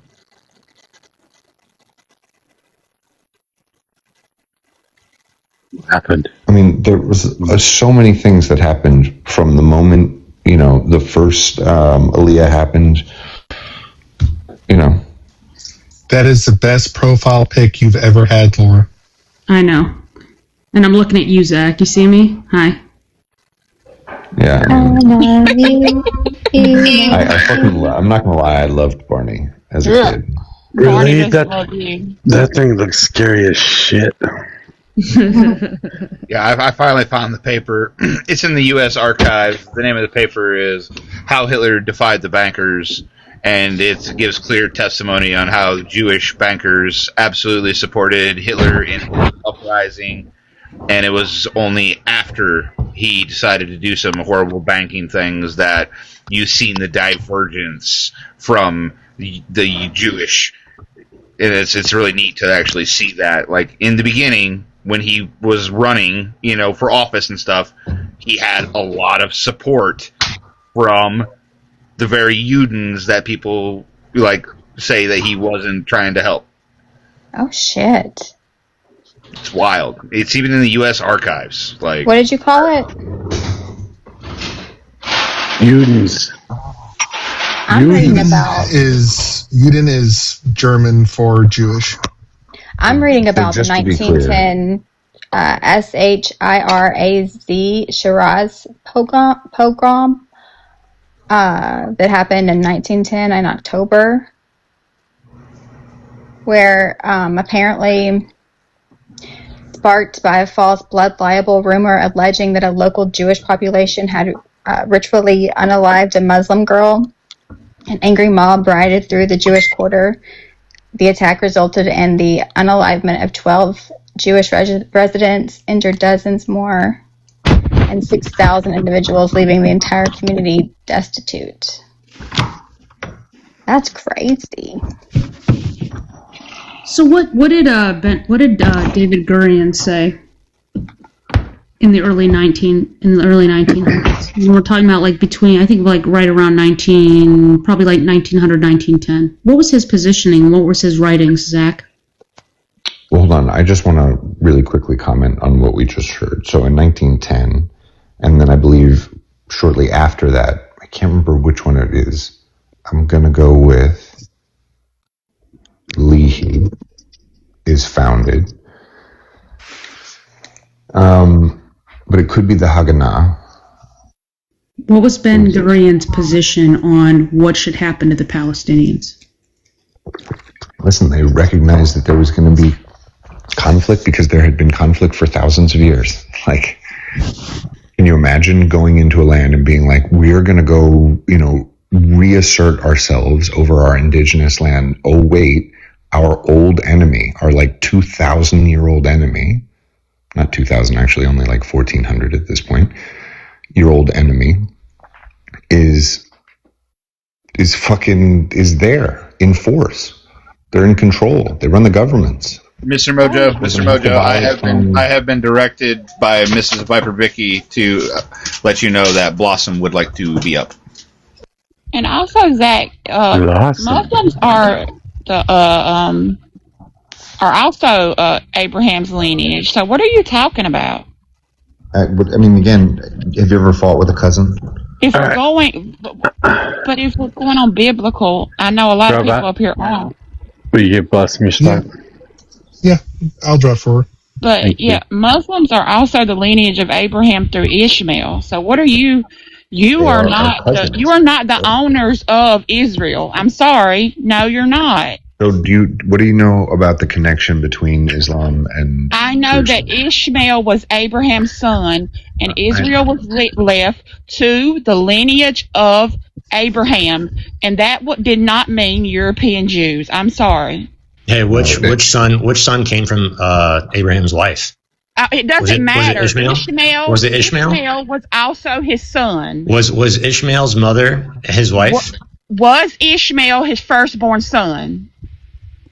I think so. Yes. But was it his wife? He was. No. Was it his wife? No, his firstborn son was Ishmael. His wife became jealous after she had a son, and Ishmael was sent away. And God said what to Abraham? I will make him a great leader of a great people, which is who? The Muslims. Thank you. That's their land as well. I'm sorry. No. But yeah, it is. Yes, it is. If you know your Bible, I know my Bible. I just told it to you. You're not even a Christian. You're Jewish.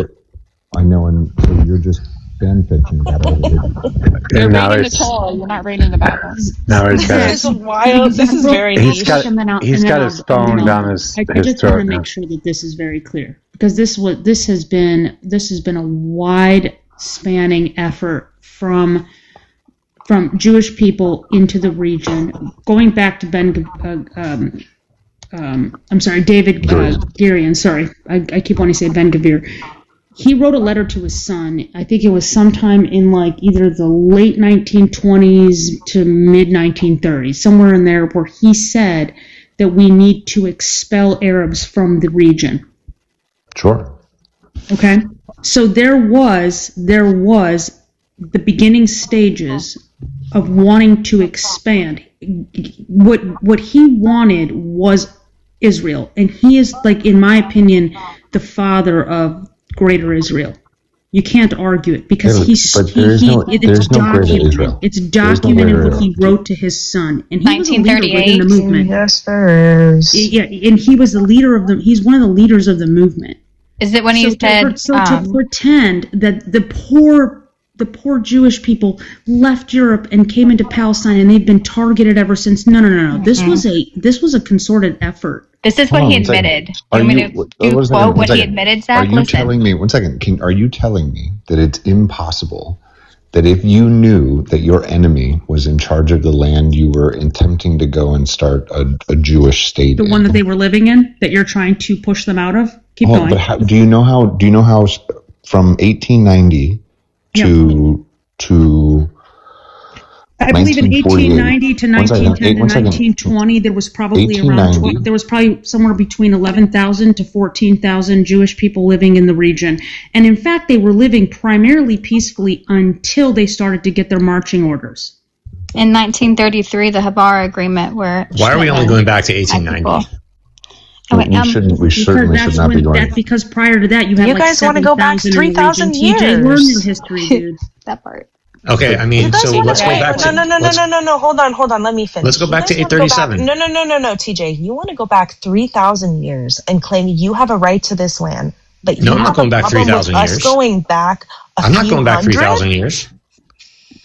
Can I give the quote for what Ben Gurion said in his speech in 1938? Also, why are we focusing only on Ben Gurion? Why don't we focus on what's actually happened with the Palestinians recently with their last charter?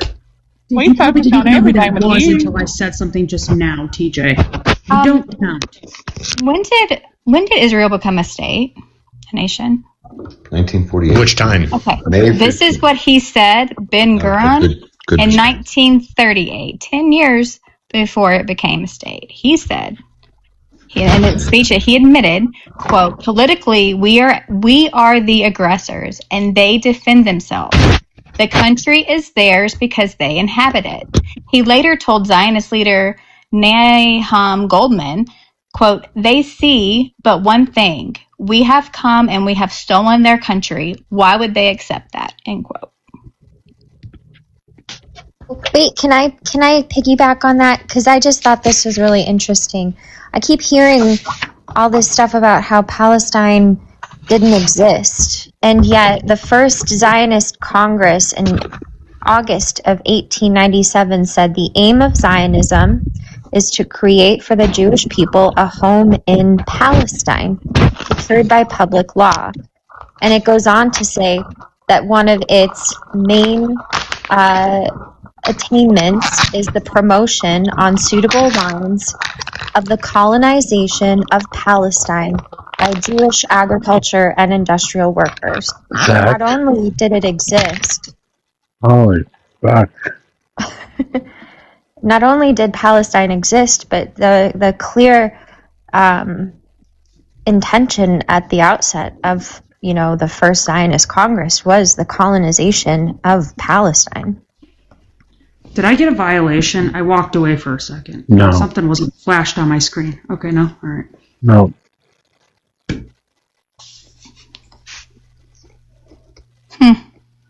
You walked away and you expected to come back to a violation, really? That's fucking awesome. No, my screen lit up.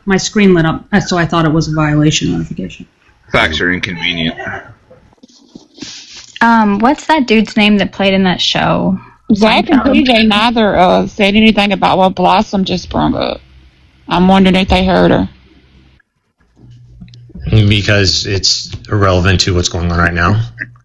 It's irrelevant to Palestine being, you said that Palestine wasn't real, it was Israel.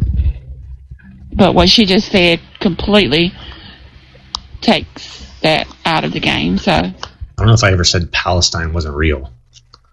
I want to know, TJ, what is your fight in this? Why are you saying that things like toddlers with vest on and shit, like what is your fight in this?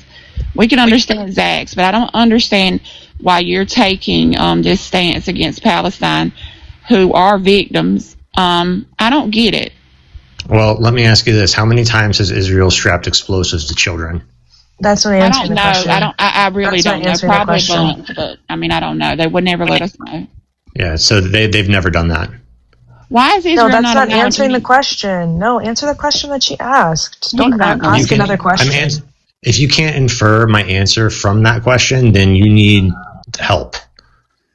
So you want to know why I'm supporting Israel? It's because Israel does not strap explosives to children. That's why. Yeah, it just boom booms them to the sky. It just targets schools and hospitals, and during the Great March of Return, and why would they be doing that? Let me finish. Why would they during the Great March of Return decide why would they be doing that? Take out little kids' kneecaps with snipers and make them permanently disabled? You're right.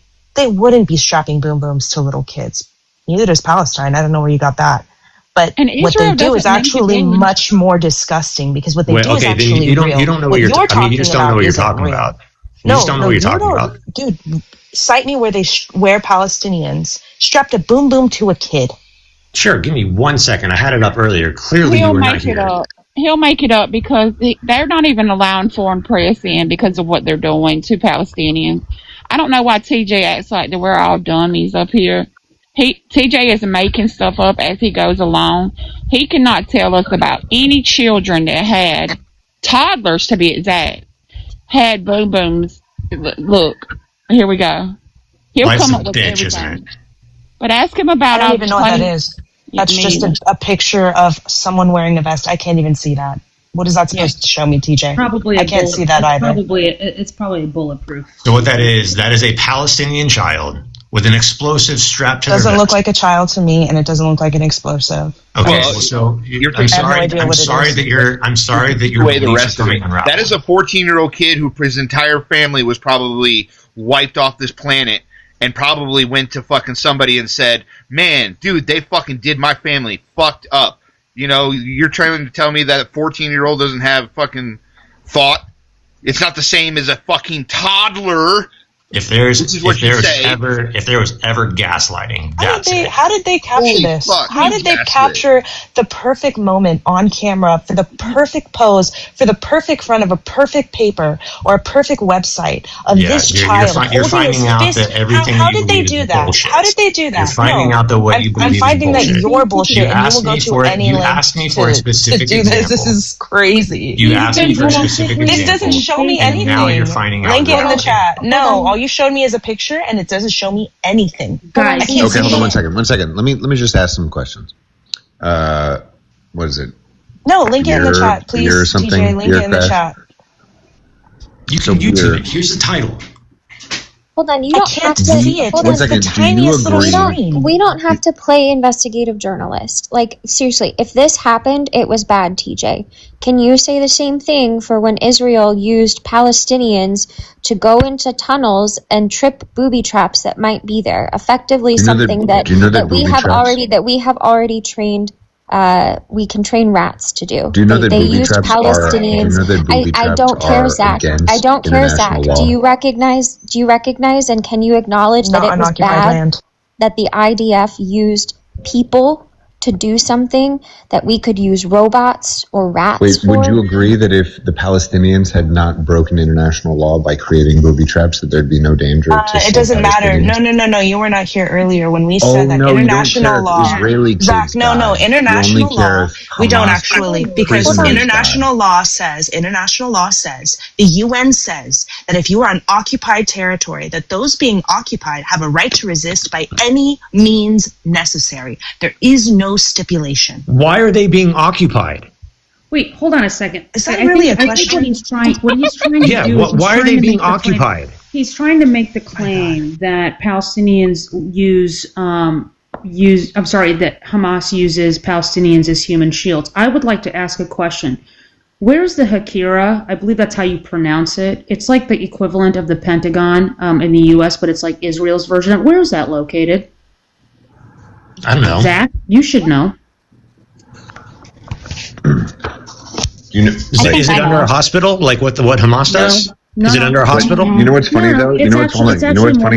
You know what's funny about that answer? You know what's funny about that answer? Where is it? Everybody, No, one answer second. the question. Everybody knows. Everybody knows where that TJ thing doesn't is. even know what it is. So No, not but I'm everybody telling you, knows. I'm telling you, everybody knows, everybody in the world, including all of their enemies, they know exactly where the Pentagon of Israel is. But guess where they send their rockets? But where did they? But guess where they send their thousands of rockets? Where do they send their thousands of rockets? Surely right on top of that Pentagon, right? Where did they place when they built it? Where did they put it? Just answer the question. Where is it? They put it in the middle of their very dense cities that have never been attacked directly. In the middle of Tel Aviv.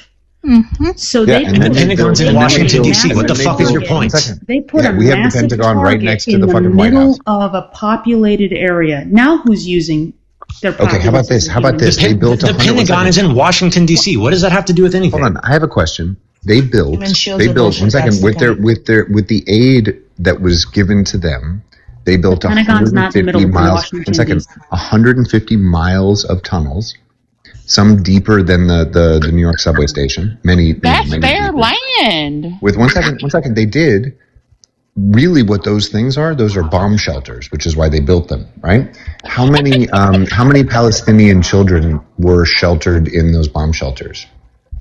What is this matter? You're talking about. Do you notice how he didn't want to deal with that? No, but do you know what happens in Israel? switch. Hold on a second. Do you know what happens in Israel at every block in every single building? And do you know what happens on a regular basis? They have bomb shelters by the sides of roads. Why do have they need shelters those in every bomb basement. shelters? Because Why do they need those they are surrounded by the most barbaric, evil peoples on earth. Why? Did you just call all of Middle East barbaric and evil, and then in the same breath probably call me racist? I mean, you were saying that earlier. No. Hold on. 90 people on this watching this right now. Just watched you call all of everyone surrounding Israel barbaric and inhumane. Don't you think that Israel is barbaric and Barbaric and inhumane. No, don't do whataboutism. You just called everyone surrounding Israel, right, which is 100%. a good amount of countries. Don't point out hypocrisy. Barbaric and inhumane. Gross, nasty. Look at yourself in the mirror. But Disgusting. I actually have like all the evidence to back up that statement. And if you could give me anything other than how they deal with their enemies, Can you remove your microphone out of your throat so I can fucking you're understand what muffled you're as saying? fuck. So I would like to hear something other than how they deal with their enemies that are trying to murder them that makes Israel inhumane and barbaric. But I'll give you you showed up and took their homes. You showed up and took their homes. So how do you suppose Hamas? Listen, I'm no supporter of Hamas, but let me ask you a question. How do you suppose Hamas wanted to deal with the enemies that are trying to kill them? Hamas what do you suppose that looked like? I don't know what you're talking about. So Israel has been mass unaliving Palestinians for decades and decades incorrect. and decades. Yes, they have. I don't know by and what not only have they been mass unaliving. murdering them, not only have they been mass murdering them, they've been letting their settlers go in there without So can you explain to me why Israel has I'm an not. entire... Listen, excuse me. I'm not finished speaking. Yeah, we know. So yeah, you can go and I'm done. They've been doing this to them for decades. What did you think?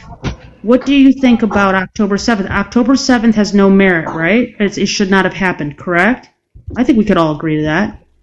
However, if you want to talk about a response to being having to deal with your enemies who are trying to kill you, then how do you look at October 7th that way? So if your enemy is trying to kill you, then my suggestion would be you go to that enemy and you try to unalive them. Now, what I don't suggest is that you go into the houses of families and burn them alive, or into a music festival. Like the Nakba? We see videos of settlers doing this every single day in the West Bank, and they've been doing this long before October 7th. What are you talking about, Zach? What about the Nakba and the Great March of Return? What about those? And as of recently, I believe an IDF soldier shot a firearm into a vehicle and killed a 7-month-old. Did they not? Shot the mom in the face, hit the son, and hit the father in the hand, and unalived the child. And the car, by the way, the car was fully stopped. It wasn't coming at the soldier. So his account of that situation was according to whom? According to do you understand? According to video evidence. Dumb shit. Exactly, guys. You have to They're opening an understand investigation. that the reason that we trust, the Nakba and the Great March of Return, what's the difference between an Israeli and a Yahtzee? Tell us. No, I'm asking you. What's the difference between an Israeli and a Yahtzee? Where to begin? Obviously, it's the Hugo Boss fucking uniform. Duh. Oh, that's fair. That's fair. The Yahtzees did look better. But other than that, what's the difference in the way that they wanted to handle their opposition, or who they envisioned? Well, so I love this. I love this for you. How many concentration camps does Israel have? They don't need concentration camps anymore. They have an open-air prison. They have Gaza. Okay, Gaza and then boom, boom. So just to be clear, just to be clear, yes, it is. You guys are what do you call it when you concentrate people in a certain part of a region? What do you call that when you concentrate and you don't allow them to move in and out of that camp? And city. What happens when you don't let them move in and out freely? That's concentrating them in a region with not letting them move in and out equals concentration camp. At the very least, a ghetto. I went to school with people who were from Gaza. Yeah. That's a fucking first off, what do you want to fucking out of your What is wrong mind. with you? No, that's not the point. The point is that you're saying that you can't leave. I went to school with people who were from Gaza. One second. Okay. He just with a Jewish person whose grandma was in the Holocaust. Does that mean it didn't happen? No. You're just Do factually you know wrong. that you can't leave America? Do you know that you can't leave America Yes, I unless can. you go to a U.S. Yes, I passport can. office? Yes, and there's nothing holding me back from getting a Where are you gonna go? passport. There's nothing holding me back from getting a passport. I don't get told that I just randomly don't get a passport. If America decides for whatever reason that you don't get a passport, you don't get to go anywhere. Yeah, okay, so Are you being serious? You can leave the United States without the passport. The question is can you get into the next country? There are some countries that don't require a passport. Montenegro is one unfortunately, Canada and Mexico are not them. Okay, so what are you suggesting that? I said Montenegro. What are you suggesting? What would be guidelines or would prompt them to say you can't get a passport? So in 2005, Israel pulled 900 Jewish families and a bunch of bodies out of cemeteries to give the Gazans complete control over a strip of the Mediterranean the size of Brooklyn and Queens. Something that was already there before they came in 1948. Congratulations. You just did land back. What do you want to fucking cookie again? It was Egypt before then, and it was the Ottoman empires before then, and before then it was the Mamluks, and before then it was literally never theirs, ever, never once. Until 1948. Until Israel gave it to them. Pretending like they had some kind of fucking position prior to then. What the and fuck where are you talking what do you about? think the land was before then? Before it was British. Before it was Israel, it was British. Before it was British, it was the Ottomans. Before it was the Ottomans. No, it wasn't. No, that's not true. Even Little Mustache Man himself acknowledged in a fucking treaty with the Jewish Congress to export and allow them to go to Palestine. He called it Palestine, and for them to get their resources and stuff. Like, this was an actual treaty signed by Little Mustache Man. It was called literally the British Mandate of Palestine. Because it was a British country. It was when the French and British divided up the Middle East after World War I. Britain made the British Mandate of Palestine. And by the way, it included all of Jordan. So Jordan is also Palestine. It was never Israel is the point. Yeah, it was. It literally was the United Kingdom of Israel for hundreds of years. Jesus Christ. There was 47 Jewish kings in that land. When? A long time ago. What does it fucking matter? Yeah, a long time ago. 3,000 years ago. Was it 2,000? What was it? 3,000 years ago. Okay, so you think that we should let's redraw maps to 3,000 years ago. Canaanites are indigenous to that. No, that's not the point. The point is, by the way, one second. No, that is absolutely the point. One second. Do you think when they were buying land from absentee landlords in 1910? Right, in the first settlements, yeah, that's how they had all the Jewish land in the beginning. That's how we built Tel Aviv. We bought it from absentee landlords. Them out. No, it was a fucking swamp. Nobody wanted to live there. Certainly not rich Arabs who owned large swaths of land. They lived in fucking Turkey. They lived in Syria. If anyone knows the models, what are their names, Gigi and the Hadids, they were originally from Palestine. Their father, they let a Jewish family move into their home with them when they returned, and when they came back one day, their doors were locked, and their stuff was on the. Not even their stuff. They didn't even give them their stuff. You are the they were locked out of their home. Motherfuckers. There's some evil Middle Eastern men. There's some evil Middle Eastern men. Keep going. This is looking real good for you. Islamic men. Can I in the Middle East right now, laughing their ass off Islamic, at how evil, white people they are in Can I bring this somewhere more productive? So I just want. Are you aware of the King Crane Commission? King Crane. Oh. Yeah. Okay. So in 1919, President Woodrow Wilson took the suggestion of Dr. Howard Blitz and put together a commission to evaluate how the U.S. would participate in who would be mandatory power for Palestine. So the time you're talking about, right? Post World War I, they're breaking up the Palestine, Greater Syria, and the first line from this, right? So the first line of this, right, is that we recommend serious modification of the extreme Zionist program for Palestine of unlimited immigration of Jews looking finally to make Palestine into a distinctly Jewish state.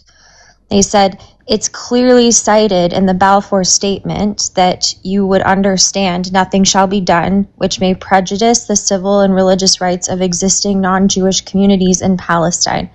It can hardly be doubted that the extreme Zionist program must be greatly modified. A national home for the Jewish people is not equivalent to making Palestine into a Jewish state, nor can the erection of such a Jewish state be accomplished without the gravest trespass upon the civil and religious rights of existing non-Jewish communities in Palestine. That's written in 1919 by Americans. So there is a region called the Middle East, where there's 400 million Arabic-speaking Muslims. Jesus. And there are 7 million Jews. 400 million Arabic-speaking Muslims, 7 million Hebrew-speaking Jews. Every time you talk about the Jews and the Muslims, just remember that what you're talking about is America got behind the white people of the Middle East and said, you know what, actually it really sucks that these pesky little Jews are trying to assert themselves. We have a problem with black people ourselves. Wait, isn't the third most spoken language in Israel Russian? No, it's Hebrew. And no, it's Russian. I said the third most. That's not what I said. Oh, sure, because we got a lot of Russians. It's explicitly not what this commission said.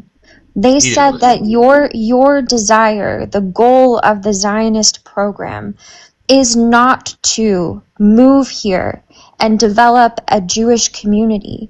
Your goal is to develop a Jewish state, and in and of that, we can only see that by developing a Jewish state, you seek to infringe on the civil and religious rights of other non-Jewish communities. They are explicitly saying that you are free to go and develop your own community there, that you can have a national home for the Jewish people, but you cannot go and develop a Jewish state and push out or otherwise oppress the people who are not Jewish within that territory. Which they have done from day one. They have done that from day Mr. one. Blackfoot, you can go and start your community. Why are you doing that voice? Why are you doing that voice? Why are you doing that voice? Because he doesn't have anything. Why are you nice doing that voice? I'm saying you guys are the racists. He doesn't have anything left, just like Penny didn't have anything left when she left. You don't understand it, she got but you are literally the man who just the is up one here saying talking points. Because we know now. That's the whole point I'm trying to make, actually, is that what this entire situation with the Israel and Palestine war since October 7th, what this has done is it has allowed Americans to realize what's going on and then to go and learn about it. And then we keep diving deeper and deeper and deeper, and all of the regular tropes that the Israelis like to tell us about the history of the region, we are realizing is all bullshit. Which part of it do you think is bullshit? Exactly. The fact that you pretend that everything started from 1948 when we know that it started in late 1880s. Why? I can literally give you 1890s. Excuse me. Just name me a year in history, and we'll go talk about it. Who was it that you were just mocking, though? The voice that what do you want to talk about? What year was that? Was a good voice, right? What I was basically bring up saying the year, let's is, talk about it. No, you were basically being you guys racist were like, and calling everybody on the you panel guys were racist, like, which is wild. But I would like to address what TJ has had up for the last the ethnic freaking minority half hour can't because be he really going thinks he's going establishing their somewhere own with that. states It says and U.S. just police placing the using ethnic majority. hospitals as Hey. bases. Thank you. Yeah.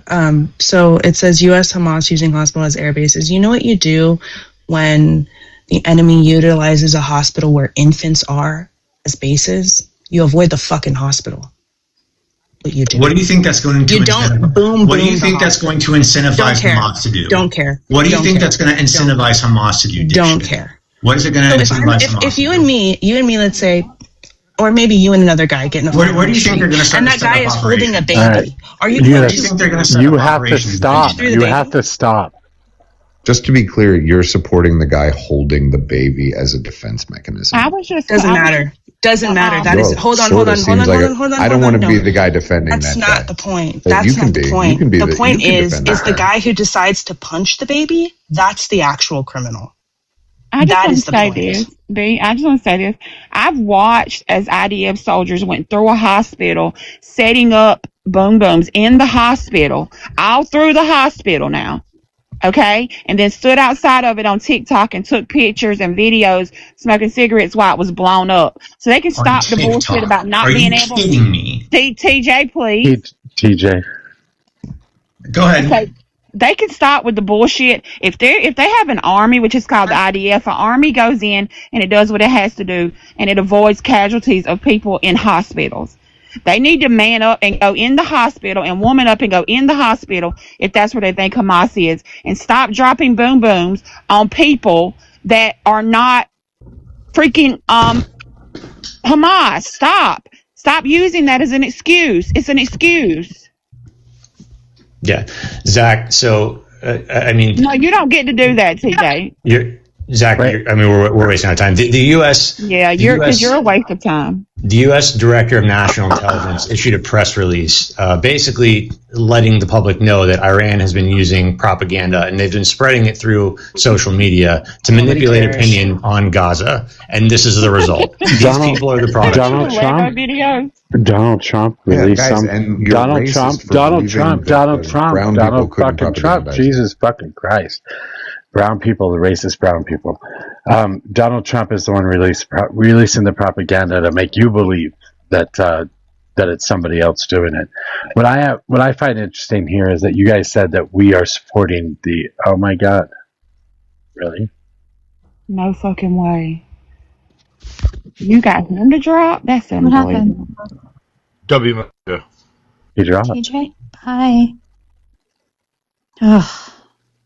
Mojo, you just got a W out of Steel Rise, just so you know. I know.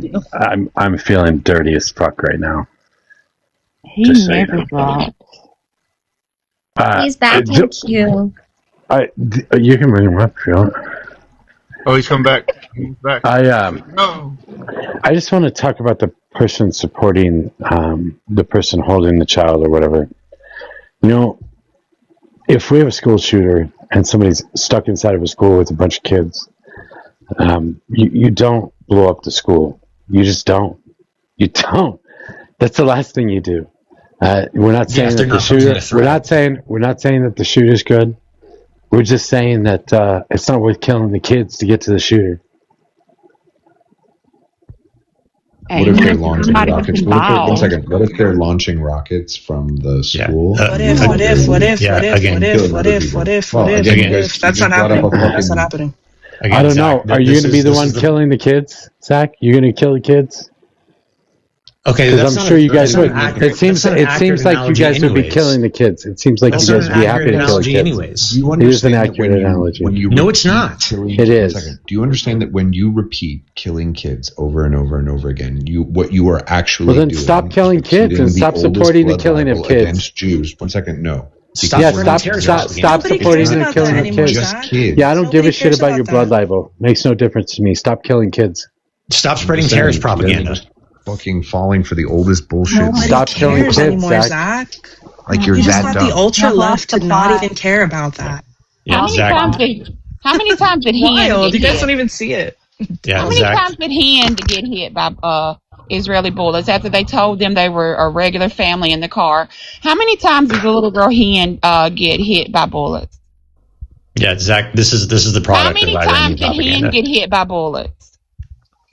No, this is the product of a group of. This is like for there's very few times in history where we've ever actually gotten to see into the window of what happens during warfare. And TikTok, I think, played a huge role in that. It's why the U.S. government, I believe, had such a concerted effort to make sure that they find a way to control it. Thank you for letting us all know where you're getting your information. Thank you. So, no, when we're seeing little kids beneath rubble, buried beneath rubble, and journalists with their only way of being able to communicate this with the world and desperate to get it out to the world. It's not only that, but UNRWA, the UN, multiple human rights organizations going in and doing their own groundwork and their own journalism. It's not just TikTok, but TikTok allowed the average human being who is just sitting there wanting a fun night of TikTok dances to be able to see a little girl get boom-boomed into the sky. And as a matter of fact, the only way we know about Hind is because the ambulance driver that was coming to help Hind left his phone recording as they unalived him as well, even though they knew he was coming. Yeah, no, right. Thank you for letting us all know you get your information from TikTok. Well done. That was a documentary. Hey. Please don't I just yell. looked this up real quick. Please. Oh, Zach left. I just looked this I'm up real quick. talking to you, Mojo. Yes, I'm asking you a question. Prior to October 7th, the grand total of Israelis unalived by rocket fire coming out of Palestine is 50 people. Do you know how many Palestinians have been unalived by rocket fire? Can you tell me? Quite a few. So 100,000. How do you know how many Palestinians have been unalived by rocket fire coming from within the Gaza Strip? 0. Within the Gaza Strip? Oh my god. 0. Can you answer me that question? 0.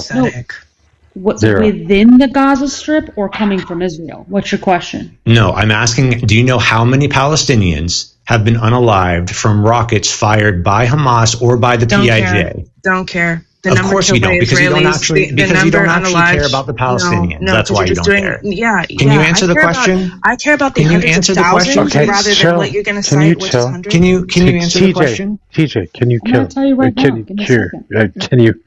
Can you chill the fuck out? God damn it. Wait, I have a question. Yeah, I have a question. Well, I don't have a question. I have something to say.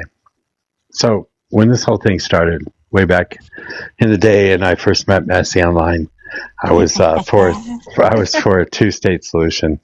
I was saying that Israel had the right to exist. She hated me for that. She always yelled at me, whatever. I mean, over time, I don't know how anybody can't change their mind. Watching what's happening in the Middle East right now, watching Israel control the United States and causing us to go to war in other countries like Iran, we were kind of forced to take the first strike at Iran. I don't know how anybody can still support Israel and all the actions. Because they don't strap explosives to children, that's why. Just to answer your question, Hamas has never directed it at their own people, but they have had misfires, a grand total of 16. I've completely supported 16 versus 250,000. I completely supported that. That was a great argument. Hey guys. Wait, a grand total of 6. Wait, say that again? 16? 16 misfires? Yeah, like 16 people. 16 people. No, 16 people have been unalived by either a misfire or an error. Those are verified from rocket. Oh, so that's not true because we know. Wait, Laura, that's since 1948. So one set of numbers are real and the other aren't. No. That's what I was going to point out. Like he only trusts. He believes that the U.S. would not propagandize nor lie to him, even though there's what 80 fucking years of like well documented and released files where they clearly lied to us. Thank you, Steele. I was completely pro-Israel until I started looking into it. Completely pro-Israel. Okay, so one, that number is not correct because we know of one rocket that unalived at least 200 Palestinians. Just one. They have fired almost 10,000 rockets, 10% of which malfunction. Bring me your source. I just pulled it up. It said 16. Bring me your source. While we're waiting for TJ to find his source. If it's IDF.com, I'm not interested. While we're waiting for TJ to find his source, I just wanted to read this other quote from this, the King Crane Commission. They said that, so it's more than 72%, 1,350 in all, of all the petitions in the whole of Syria were directed against the Zionist program. Only 2 requests, those for a united Syria and for independence, had a larger support. Also, the anti-Zionist feeling in Palestine and Syria is intense and not lightly to be flouted. No British officer, consulted by the commissioners, believed that the Zionist program could be carried out except by force of arms. 1919, they knew. And that's what I was going to ask, like in the Balfour Declaration, where it talks about the Palestine. Like, is that when they came up with the name of it? Y'all keep wanting to say that Palestine doesn't exist. Old people, they didn't know anything because they didn't have cell phones.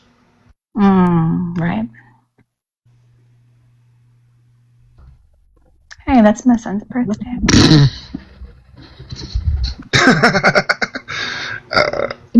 There's so much clear evidence, like TJ, that you listen to the propaganda more than anybody else on this panel. I could say the same thing about you. That's not an argument. It needs to be deprogrammed. You do. I could say the same thing about you. That's not an argument. No, did you miss the first part? There is clear evidence that you believe the propaganda more than they do. Did you miss that part? Did you miss the part where the U.S. State Department issued a press statement regarding Iranian propaganda? Did you miss what I said about that? I don't care what the U.S. State Department says about we know. propaganda.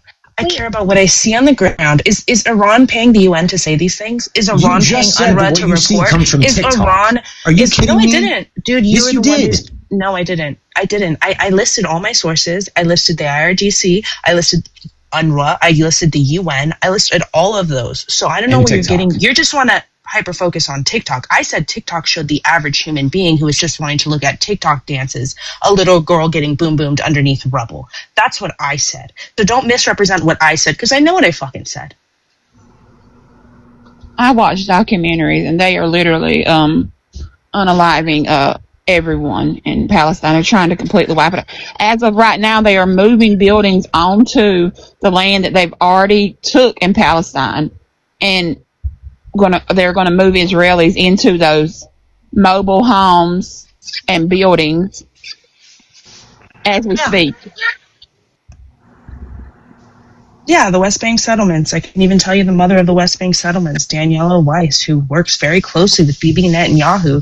And even though he says he is against the West Bank settlements, he clearly is. IDF works with her every single step of the way. Right now, she has on standby 800,000 quote-unquote J people waiting to occupy the West Bank settlements. And now she's saying Gaza. She is a horrible, horrible person.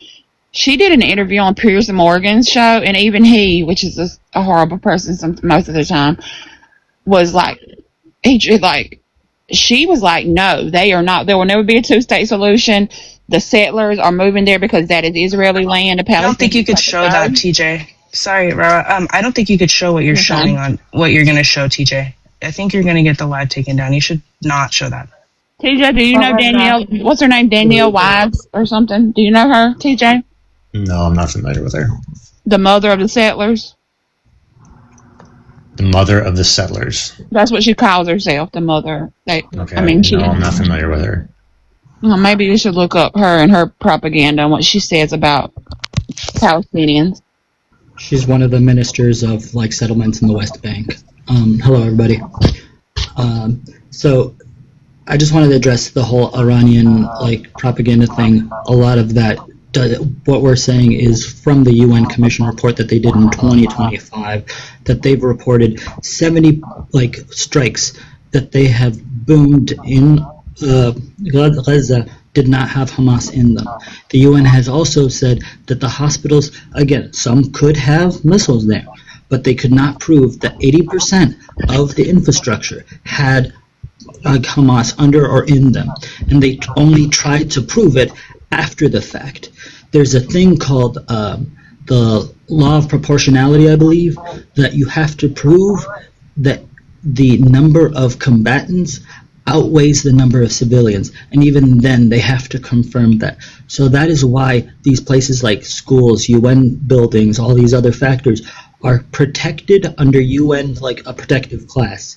So you just showing missiles that even the UN says those predate 2023 and again only aren't forensically videography verified. Yeah, just out of curiosity, is this the UN Human Rights Council that you're referring to?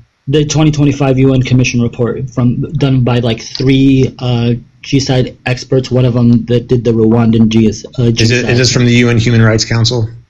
No, it's the UN Commission report. Okay, but what organization put together the Commission report? Was it the UN Human Rights Council? Again, it's one of the UN. It's officially designated as the UN Commission, one of the 3 bodies. I can't tell you how many times I'm going to repeat myself 3 times, but again, it's one of the parts that are brought into the ICJ case. Okay, so we don't know. I just said it's the UN Commission report. I don't know how illiterate you have to be to not understand verbal words, but yeah. Regardless, again, the boom booms don't even matter, because when you're on occupied territory, the occupied get to respond by any means necessary. That's a wild question. That's a wild question. Didn't answer the question. Their land is being occupied stolen. because the people occupying them are sadistic. What else do you want? They want the land. There's the answer. They want the land. Because everything coming in and out of that country is monitored by Israel and the IDF. And they are literally surrounded. That's what an open-air prison in occupation looks like, TJ. Yeah, I'm No. So the reason that they're occupied is because they tried to wipe every single Jew off the face of Israel. That's why they're being occupied. When? Says your imagination. When did that happen? Yeah, we base this on evidence, not your feelings. Which time? Because they tried to do this on multiple occasions. Why don't you tell us which time? Educate us. There's 1948. There's 1967. Which time do you want to go? What happened in 1948? What happened in 1948? Tell me. Are you talking about the 1948 where Israel wiped out 500 villages or annexed people? That time? Yeah, are you talking about the Nakba? Do you even know what the Nakba is? 750,000 people, 500 villages. TJ, what's the Nakba? The Nakba is when the Jews tried to establish the UN designated land in that region. That's a separate. Are you familiar with Resolution 181? Again, Stop. Are you familiar with Resolution 181? You're confusing the Oslo Accords and stuff with the Nakba. I didn't say the Oslo Accords. What's Resolution 181? Mojo, do you have anybody? Can anybody answer the question? Also a brainwashed moron. I'd be happy to drop for them. Okay. Can you talk to me about what Resolution? I'm not holding you hostage. You can leave when you want, but I don't think so. Okay, yeah, I'm just checking. So 181 was again something that ended up not being legally binding that Israel didn't abide by, and it's irrelevant from the initial question of the Nakba, which again wasn't one of the UN things. It was a catastrophe that Israel unalived a certain amount of people and displaced them. Stop bringing irrelevant points. Okay, you realize Jews were also displaced as part of the Nakba, right? Happened again. Listen. 181 happened after the 500 villages.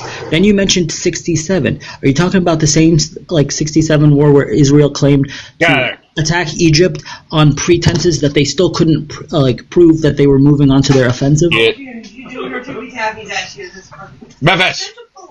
realize that Jews were also displaced as part of the Nakba, right? So you're again being irrelevant to that. That's not what happened. No, you guys took majority of the land. They weren't displaced. They made an agreement to pull out their people from those territories. You physically unalived and removed those people. Two different parts. History. And you don't even know the history of the region, and that's what I'm kind of getting at. It's like I'm guessing you also can't tell me what the Great March of Return is accurately either. You don't know the history of this region, and yet you so passionately and vehemently defend the indefensible. Yeah, the Great March of Return, where they march right in the no-go zones, right? Okay, yes, thank you for looking at ChatGPT or whatever. Yeah, TJ absolutely believes that if we can prove there is a shooter inside of a school or a hospital, we should just flatten that motherfucker.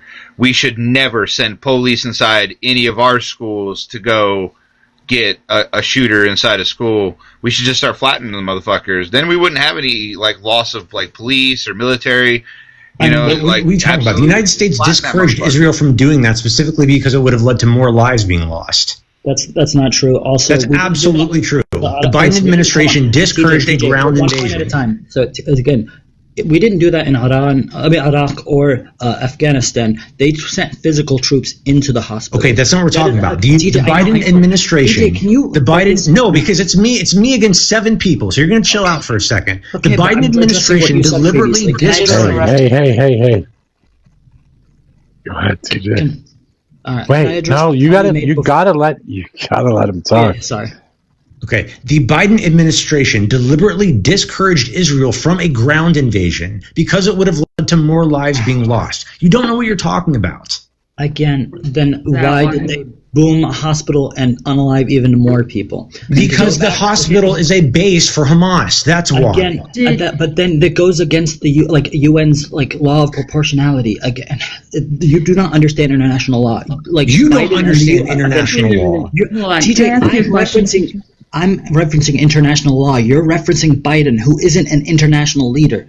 It is a separate leader. And to go back real quick, I just wanted to address this before again the Mazel, the cocktail thing you tried to mention. The March of Return, those didn't start throwing until Israelis shot at kneecaps of Palestinians that were marching. That was okay. I hate to break to you, but under international law, permanently disabling children. Okay. Wait. Hold on. Stop, you guys. You gotta let TJ respond. He's been responding. I hate to break it to you, but if you start to use protected buildings for military operations, you lose your protected status under international law. No, that is not true. That is absolutely true. Crime. You're 100% right. It's a war crime, but that does not justify your war crime. Like, one war crime doesn't justify another. I don't know how you fucking think that. You guys, international law is irrelevant.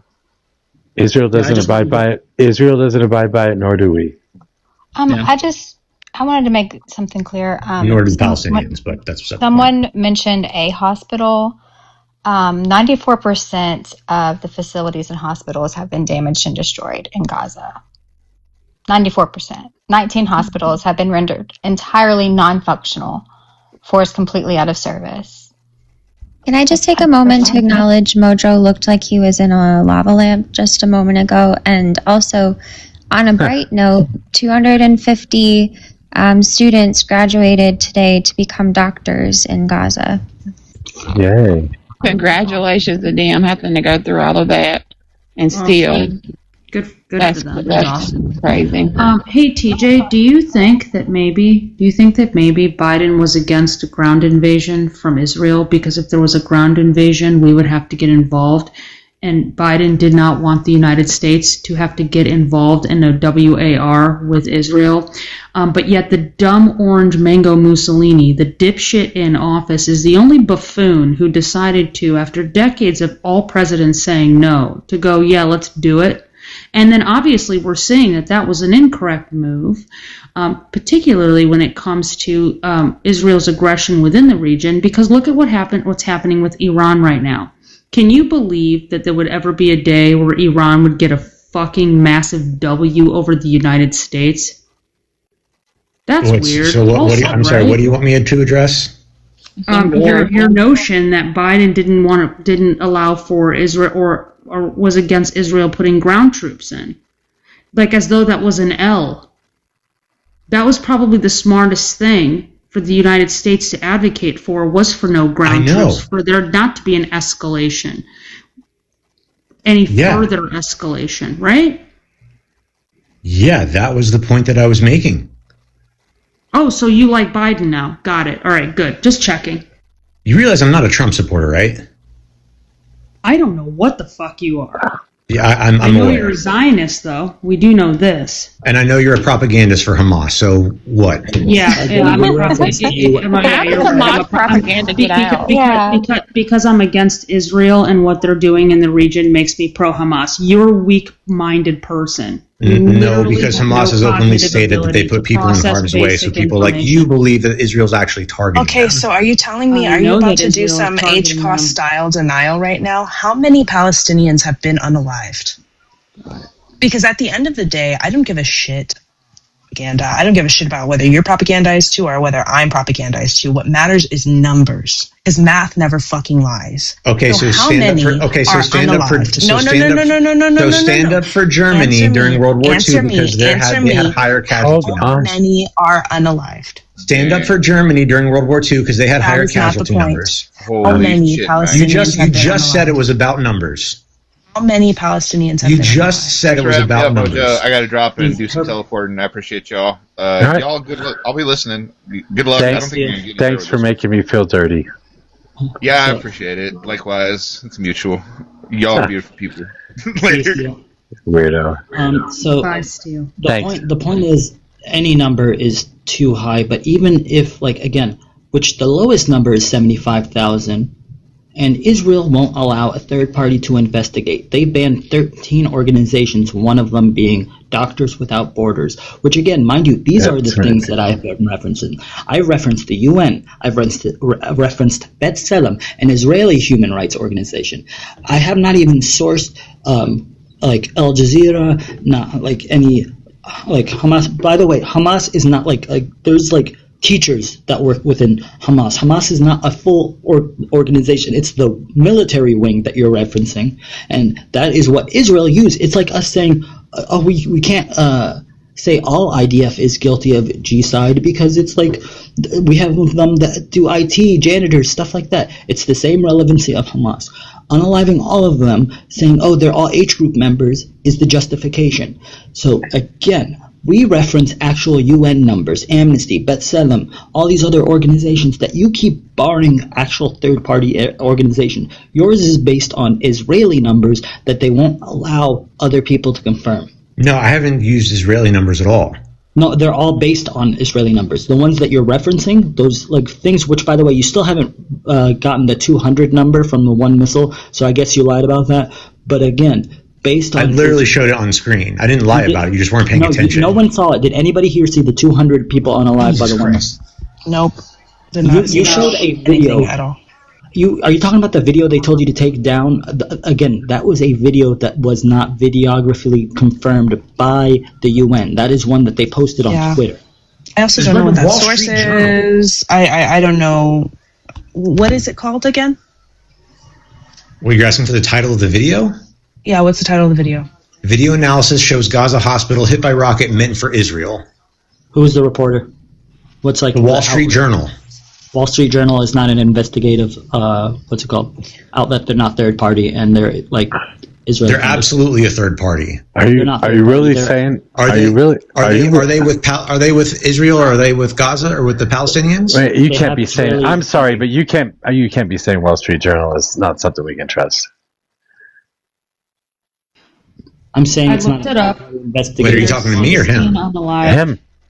I'm talking I'm to saying him. it's not a third-party investigative thing. They're basing their numbers on Okay, Israeli. there's a link in there. Then go look up the fucking article. There's got to be a link in there somewhere to whatever they wrote their story on. I did, and it's based on Israeli references from their own journalists. Okay, so are you gonna sit here and tell me that the Al Ali Arab Hospital was not hit by a rocket that came from inside Gaza? Is that your position? Again, never said that they didn't have misfires. It's stated fact. The thing we're disputing is the 200 number that you're referencing that they have not confirmed. Well, I mean, if you want to go with HMOS's numbers, it's actually more than that. It's over 400 people. So the 200 number I cited is actually conservative. There's not one report that says that. Show me the H numbers number for that. Yeah, this is bad Hasbara. This is like almost a joke with people who follow this conflict. The casualty count remains disputed. Gaza's health ministry reported 471 killed and 342 injured. This is from the Human Rights Watch. Of which strike? Okay. Are you talking about a separate strike that Israeli hit, or are you talking because you're mixing up? No, this is the Al Ali Arab Hospital. Same one I've been talking about for the last 5 minutes now. I know. Can you put it in the comments because I don't trust your outlets. Again, I would rather read it myself. No offense. This is almost jokeable that if you follow this conflict at all, it's a joke that constantly gets referenced all the time, that it's not real. We'll always say that it is. Every time they get called out for booming a hospital, because they do it quite often, they always say that it's Palestine that does it to themselves. So this is just bad Hasbara.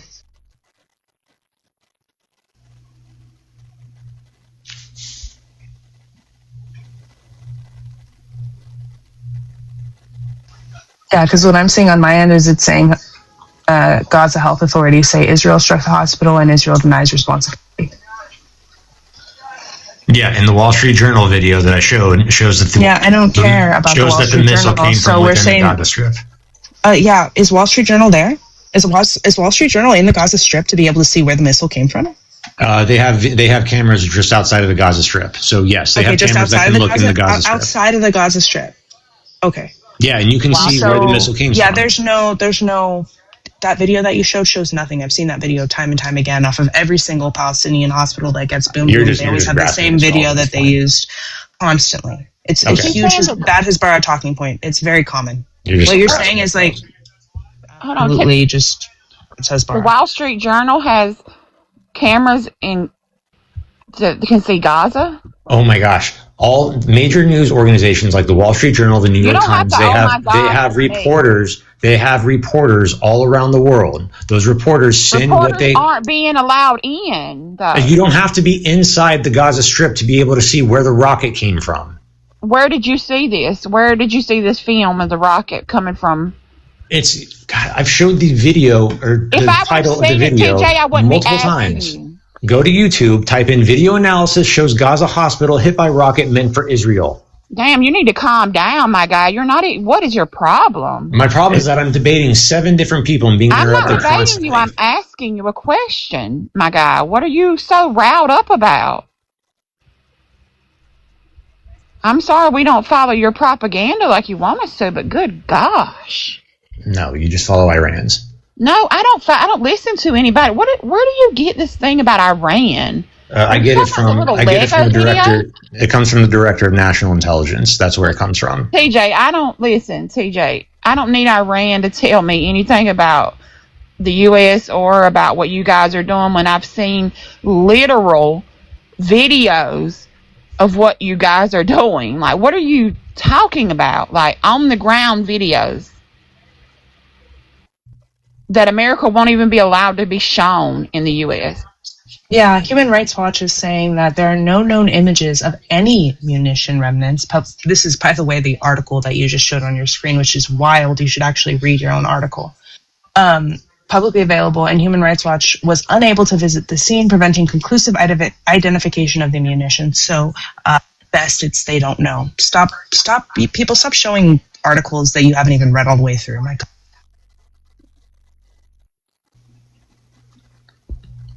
You asked me where I got the number from. The number was wrong because, again, your conclusion wasn't necessarily about your number. The conclusion was who did the booming, and you were saying it was a failed Palestinian rocket. And then you showed this article. I have the Human Rights Watch. Okay, where did the rocket come from? You just showed. Where did the rocket come from? Again. Can you tell me where the rocket came from? I will. Did it come from Israel? Please stop interrupting me. Human Rights Watch, in the article that you posted just now that you tried to show your screen of, says that they don't know where the rocket came from. You're saying you do know where it came from. Yeah, because other sources have verified it. You used Human Rights Watch as a source that is used to verify it. You asked me and where you didn't verify it, so you don't even read your own. Why would anyone trust you? You didn't even read your own articles that you post. You asked me where I got the number from. I got the number from the Human Rights Watch. I got the video and the confirmation from where the rocket came from the Wall Street Journal. But the Human Rights Watch... Any other questions? TJ, the Human Rights Watch said they can't verify that wasn't a rocket from Hamas. So what? Okay, all right, enough. This is ridiculous. The rocket came from inside of Gaza, whether you like it or not. That's not ridiculous. No, Human Rights Watch is saying otherwise. And I trust Human Rights Watch over trusting anything that some random dude on the internet says who can cite an article that goes against the Wall Street Journal is not a random dude on the internet. The IDF you are a random dude on. I bet you if you posted that, link the Wall Street Journal thing in the chat, and I'm going to watch it. I'm going to guarantee you it's probably going to say exactly Human Rights Watch. Hi, Ella. Hi. It's a mod speaking. I don't often do this, but I know that Mojo's a little bit preoccupied, so I figured I'd come up to try and help to get the temperature down a little bit. TJ, I know you are the only op on this topic on the panel, and I do think that everyone else... Somebody has an echo. Mohammed, do you have an echo? Please mute. Yeah, just drop me. It's glitching out. Oh, shit. You can drop yourself. It's okay.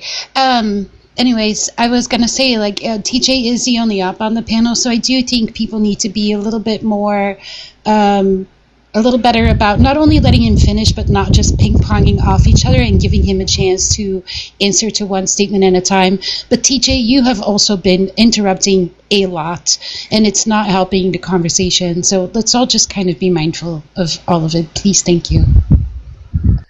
Thank you, Ella. You're right. I'm just letting it go. Ella for the win. Yeah.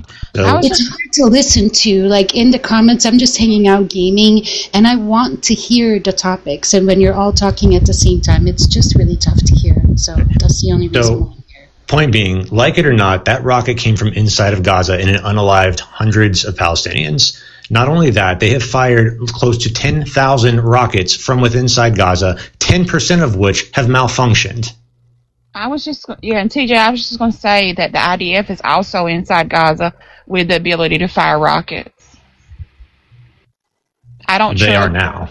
I don't trust that what you say or what the government of Israel or anyone else says. So I won't take what you said that it was the Hamas members. No, Do you trust what Hamas puts out? Even what is the point of this conversation? Say, like, even TJ, even Washington if... Post, sorry, go ahead. I was going to say, this is just kind of pointless, because even if their rockets misfire because they're having to make them out of pipes and whatever the hell they find lying around, because they have essentially nothing allowed in, nothing allowed out, what does this argument do for you?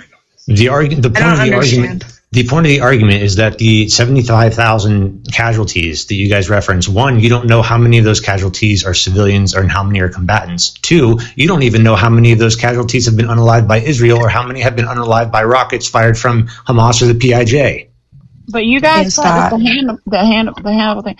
But TJ, what I'm not why is that? Why don't we have access to understanding where these casualties come from? We don't even have an accurate number. Why is that? Because there's still a conflict going. Anytime people go in there to try to investigate this, their lives are at stake. But that's not the reason Israel doesn't allow third-party probes, which historically they have been allowed to do in every other conflict. Exactly. That's not true. Yes, they have. That's not always true. That's always true. Like, you can Google it; it's free. But again, the United States limited. Dude, the United States. I didn't want to interrupt, but can I please finish my thought? Because there's other people, and I don't want to overtalk too. So again, the premise that you're bringing up one instance when even Israel has confirmed that the 75,000 number is reliable. They have historically trusted the Gaza administration prior to all their other numbers, and just because it's labeled Hamas doesn't mean it's their combatant wing. So again, that's minimum. Even UN has projected, again, even the UN, Amnesty International, who you just referenced, Human Rights Watch, who you just referenced, project the number to be much, much higher than 75,000, and the 85% rate that even Israel, you can look it up, Israel had leaked something by accident that they could not confirm 85% of the numbers that they claimed to be H group members. They couldn't even. So if they couldn't do it, allow third party to investigate and know where they're going, have designated safe zones, which, by the way, even CNN reported that Israel in 2024 had attacked over 100 designated safe zones that they've designated. Sorry, John, I know you need to go speak too. I apologize for overstepping. Yeah, can we hold on one second? Can we have Rara go first? She had her hand up for a while. I forgot what I was going to say. I've got about 5 minutes, so I got in a daze here. I think I was going to ask TJ that I don't really think he has verifiable sources, because at the end of the day, Israel allowed journalists into Israel when they were being boomed by Iran this past time as retaliation for Iran and the U.S. booming them. But they won't allow foreign journalists into Palestine. Why is that? It's a very good question. Because those journalists' lives could then be at stake, and if the journalists are unalived by some of the fighting, guess who you think is going to get blamed? But the journalists have agreed that could happen, and they've said that would be on them. But they are allowed in Israel while Israel is being boom. That's fine, because they would look bad. Israel would look bad. It's that simple. All right. I just was wondering why they would allow them in Israel, where they are also at risk of getting unalived, but not allow them into Palestine. It's not uncommon for a country or a military not to allow journalists into an area. The United States didn't allow journalists in the Pacific in World War II. Well, that's not uncommon. Yeah, that's a pretty awful comparison. That's really not accurate. Yeah. Desert Storm they did, because I watched. Sometimes they do, not always. Well, I'm saying the recent wars we have been in, I have seen journalists allowed in. If they know that what's at risk, that would be their own, doing. But it's not so. And this is me taking off my debating cap for a second. I think one reason why countries don't allow journalists in areas is because if journalists get captured or if they get stuck in certain areas, that country, the military now has to figure out a way to help rescue them, which could put more military lives at risk, if not just the journalists' lives at risk. So there are risks to allowing journalists in combat zones. So that's why they don't do it. I get that part, but I would just say that would be on the journalist. But okay. Can we get John first and then Mohammed, please? John, sorry. Yeah, I just wanted to quickly state that Israel is the #1 global unaliver of children. They are also the #1 global unaliver of journalists. And lastly, they're the #1 global destroyer of schools, or not schools, hospitals. And it's no coincidence. I mean, they just don't care. I think it's a true indictment of a society that is so reckless and bloodthirsty that they allow these things to happen.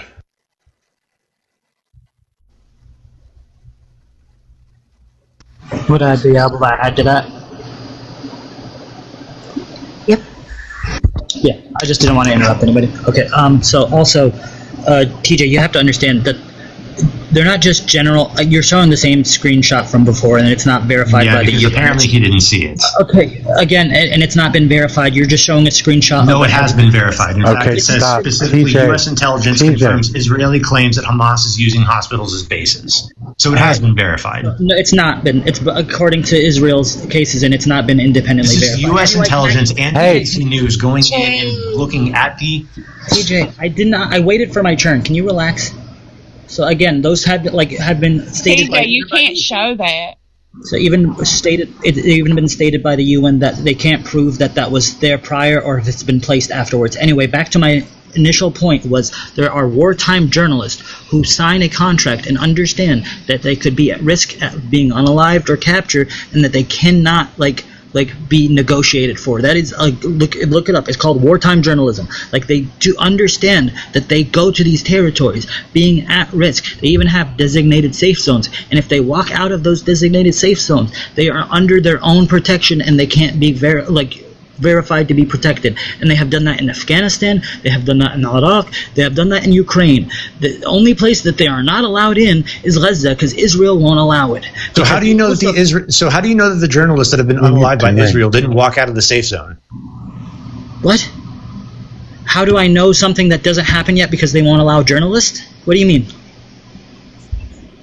You realize one of the criticisms. I mean, what did John just say about Israel and journalists? What country has killed the most journalists in war? What did he just say? I didn't say it like that, for one. But yeah, let's see. Since 2023, it's been more than 200. Okay, so, yeah, okay, pause. That's pretty damning. Mohammed, so how do you know that those journalists didn't walk outside of a safe zone? Again, they were within those safe zones that they were unalived in, and that's what. How can you possibly know that? Please, can you let me respond so you can understand that? I can tell you where, because Amnesty and all these other organizations and the article, journalists themselves have reported they were unalived in the safe zone areas. Even what was it, the World Health Kitchen were unalived in a designated safe area. Over 100 safe zones, according to a CNN report that based it on Amnesty, and other Doctors Without Borders have said that over 100 safe zones where journalists and other people who were designated by Israel as safe zones were unalive. So I'm basing it on actual facts, and you keep interrupting before I can tell you this. If Iran was that much of a big and bad country, you would think they would be the #1 unaliver of children. They would be the #1 unaliver of journalists. I want to give TJ some time to respond. I'm sorry, John, I thought you were done. My bad. No, you're fine.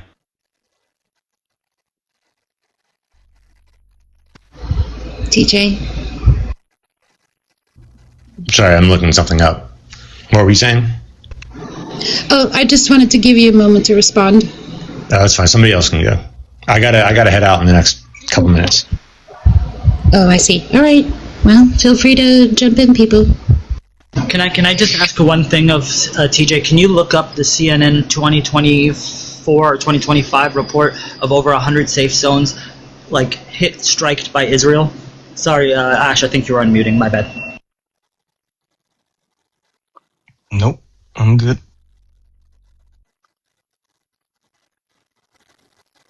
TJ, also, I hope at the end of the day, after all this defense of something that is really indefensible, I hope that you are rewarded and that you get that dual citizenship and you get that plot of land in, you know, a zone that has been settled by Israel. I'm serious. You okay? Is CJ moving to Israel for real? Yeah, I don't know what the purpose of that comment was, but okay. The way you're defending him probably kind of sounds like it. Yeah, I mean, if to do this for free is madness to me. Why anyone would defend Israel without being compensated is bonkers. But hey, to each their own, I guess.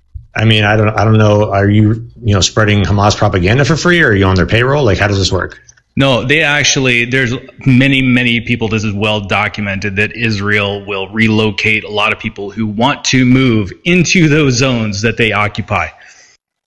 Well, and it's also well documented that Hamas specifically puts people in harm's way as a strategy to get people to think that Israel's deliberately targeting innocent people. TJ, who has lost land? Is it the Palestinians or is it the Israelis? Because I'm kind of confused here. You keep saying Hamas propaganda, but in the end, Palestinians are not winning anything here. I didn't say they were. What does that have to do with Hamas propaganda? That would be Hamas. What is Hamas's goal in what they're doing? Is it to make Israel look bad? Because Israel's doing that by themselves. Well, yeah. Well, I mean, yeah, that's their goal. It's obviously been very effective. Where am I getting this Hamas propaganda? Because you have to realize until the middle of 2025, I was pro-Israel. Correct? Like I consider myself a Christian. I was pro-Israel. I didn't get anything from Hamas. I got it from the independent people. Go ahead. I'm sorry. So, Rara, in 2007, Fatih Hamad, who's a leader of Hamas, openly said in a speech that they put women and children in harm's way specifically to use as propaganda against Israel. That is their strategy. That is mistranslation. I'm speak Arabic. I saw that video, and the full translation of that is, our children become martyrs, and we should be proud of that. Again, it's a misquote from someone who speaks Arabic, knows the language. That is a prevalent lie that even the UN had like an official translator debunk. So I'm sorry again that you get the propaganda that isn't verified by third party. I don't even use Al Jazeera. I don't use any of these things. That's why I work in forensics. I don't believe anything face value. I have to have evidence. That's why I even say the numbers that are 75 also needs to be investigated, because I believe it's more. But again, I'm not basing that on feelings. I wait for a third party to investigate it. And again, there would be an ICJ case if Israel hasn't, for the third time, asked for an extension on the ICJ case that's taking 2027. By the way, even Germany left their side on the ICJ case. Yeah. Okay, so if it's a mistranslation, why is it that every time that it's gone through other governments have looked at it, they have the same translation? There hasn't. I'm telling you, even the UN and Amnesty has said that it's not been.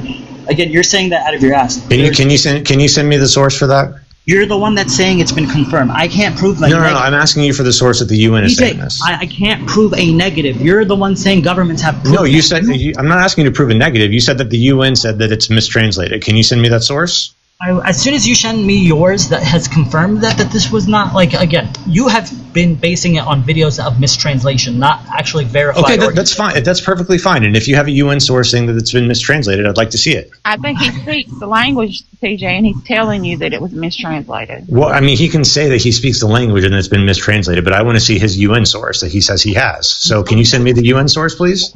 As soon as you show me it's verified that it's proven, then I will send you the one that debunks it. Well, no. If it's been disproven, then I'll take your word for it. But I want to see the UN source that you're referencing. It hasn't been proven to be disproven. That's my point. There has not been any verified areas that. Oh my! Did you say that the UN said that it's been mistranslated? I can check just to be sure. But again, it has not been verified. That's my point. They said that they can't verify that that's what the claim was because the translators disputed what was actually said, and it's again verbally, like it's only based on a YouTube thing that people have hand translated. It's not been confirmed. I can look for it within the UN. Well, no, the Israeli government has used it, and I believe in a court case they submitted it as evidence. Again, and it hasn't been submitted because, again, it's lack of evidence because the translation has been mistranslated. It hasn't been... Okay, that's fine. Then I want to see your UN source that says that it's been mistranslated. You said you have a UN source. Let's see your UN source. Fantastic. As soon as you send me yours, I'll send you mine. I don't have a UN source. Send me any of your sources that made that claim so I can look, again, thoroughly show you what you're talking about. Okay, so you don't have a UN source. I would like to see your source, TJ and Muhammad. I would like to see. It's fine. Thank you. Again, I'll look it up now, but the point is that, again, you say, oh, you guys use propaganda and stuff. I have not sourced anything outside of UN, Amnesty, Doctors Without Borders, and even B'Tselem, who is an Israeli human rights organization. And well, even when you cite these, I'm asking you for some of these citations, and you're not giving them to me. You never asked. I've given you multiple since this conversation has started. I literally told you about the 100 safe zones that CNN reported on. I said either it's 2024 or 2025 that 100 safe zones were struck. CNN 2025. Did you look that up? You said 100 safe zones. I looked in CNN safe zones struck by Israel. Mm-hmm. I'm just seeing articles like. Is it from CNN? Well, I mean, most of them, yeah. I don't know. Like, there's lots of articles that are popping up, so I don't know which article you're referring to specifically. So any of them, but if it's sourced by CNN by, I think it was 2025, over 100 safe zones strike, and it should have a picture of like a ambulance, I believe.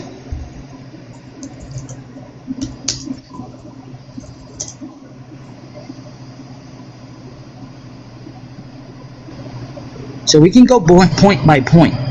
But like making generalistic comments from your side and me telling you it's not confirmed, and then you telling me, well, show me where it's not been confirmed. I have to see your source to be able to know what to negate. My source for what? The message you said that Hamas, had I seen the message where Hamas said they send in women and children. Last time we did this, somebody said the same thing, that it was mistranslated, and told me to put it into ChatGPT for translation. ChatGPT came up with the exact translation. Again, show us the ChatGPT screenshot. Give me 1 second. Also, again, can you name me the source of where you got that initial video? 1 moment.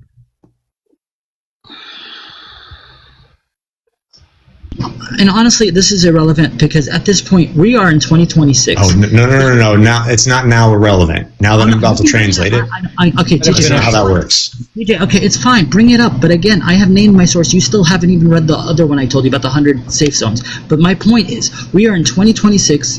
Israel has supposedly been a part of the ceasefire, and again, they have unalived 800 civilians, even from Israeli admissions. Civilians. Okay, number one, you don't know whether these people. You don't know how many of these people are civilians and how many of them are combatants. I said even that's the amazing thing about dropping.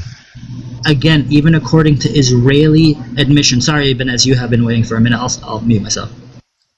Oh, no, it's good. I want to say, like, it's amazing about these dropping bombs and shit. You don't know who you're killing. Basically, you're just systematically murdering every single person in that area.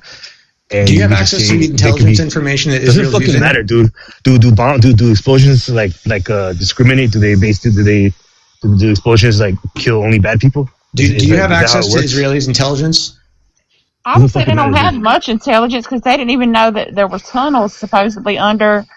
Fucking, do you really think that, okay, Israel is so intelligent.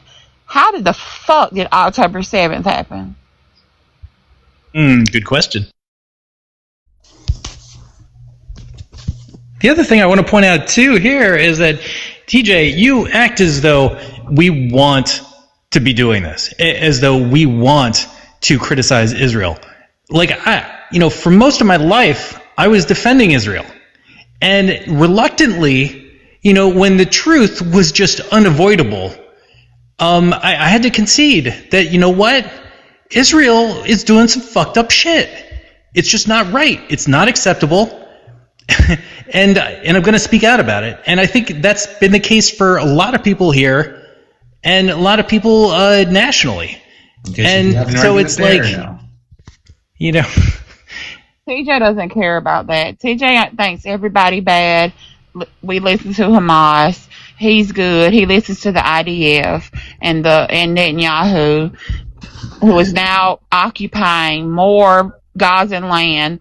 And we're just supposed to be like, hey, they didn't do that for the land, like we've been saying this whole time, while they're right now moving onto the land that we said they weren't doing it for.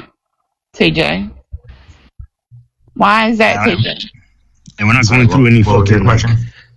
Why is it that Israel is now moving homes onto the land that they've completely wiped out and cleaned off in Gaza? Well, you're talking about settlements. I'm against the settlements. I'm talking about the new land, not the old settlements. I'm talking about new settlements that the Israeli government is putting. Well, whether it's new settlements or old settlements, I told you I'm against the settlements. So you're against settlements? Yes. Okay, that's a good thing. I am too as well. What do you think should happen, TJ? Then can you tell me what the answer is to that? You think the answer is? I think that the Palestinians should stop trying to wipe out every Jew in Israel and accept a two-state solution. Do they have the capability of ever fucking doing that shit? Or does a country that has nuclear, country that has nuclear weapons and backing of the largest fucking military on the planet have that ability and is actively doing it right now? Yeah, they can stop trying to unalive every single Jew in Israel. That's how they do it. Do you really believe that, TJ? Yes. Maybe Israel should fucking lift their boot off the neck of the Palestinian people. How about that? Well, I mean, what do you call what would you call it when they're warning civilians about pending strikes, trying to save their lives? What do you call it when they're trying to get humanitarian aid? They're working with the UN to deliver humanitarian aid. They're working with surrounding Arab countries to deliver humanitarian aid. They open fire on people that are trying to get the food deliveries. No, I'm sorry. Also, that's not true. They actively, the UN has forced them because of because they were blocking the aid. It's international aid, not aid that Israel provides. They had been told that the minimum is 600. They barely get 200 and 300. Not all of it's food aid. They are under bringing the aid that is, again, external aid that's not brought by Israel. The leaflets and stuff had been like a year to 2 years ago. And that article I showed you shows that they also blast safe zones. Well, so it's not just leaflets.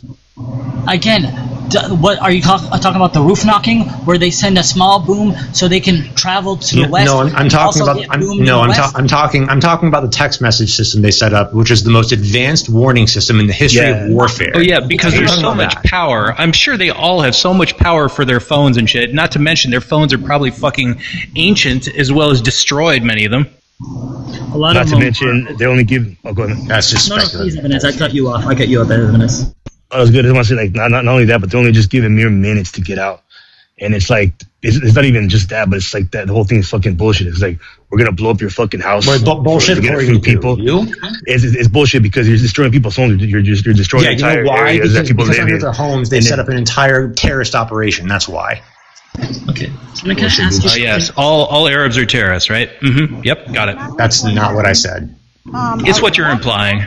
No, it's not what I'm implying. It sure as fuck is. Get out of here. Can I ask a quick question that I'm going to drop? So, TJ, what's your outcome from this? Like, our outcome is we want Israel to stop unaliving, allowing full aid and a full report to come in. That's what we're advocating for it to stop. We're not talking about the history where they tried to unalive people and stuff. We're talking about the active unaliving now. What is your goal from this conversation? Do you want this to continue and have children to keep being unalived? The 800 number post, the ceasefire to keep going up? Like, what is your end goal of this conversation? No, I just said 2 seconds ago I want a two-state solution. Okay, who's stopping that right now? Because that's part of Hamas's deal. Israel won't agree to that. Current day, we're not talking about past, current day. Israel doesn't want it. Hamas is requesting. You think Hamas wants a two-state solution? Yeah. They have that's literally stated on paper right now. It's currently stated. Look it up. Don't take my word for it. Okay, so how do they want to get to that? They said they would dismantle, have re-election of their own government, they will disarm and disband. That was the agreement. No. Israel's not going to let them re-elect their own government. That's not going to happen. So exactly, Israel is stopping the two-state solution. Thank you for agreeing with me. Arafat offered Clinton had a peace deal signed. What was the prime minister at the time? Rabin, is that how you say his name? I don't want to say it wrong. Yeah, that's right.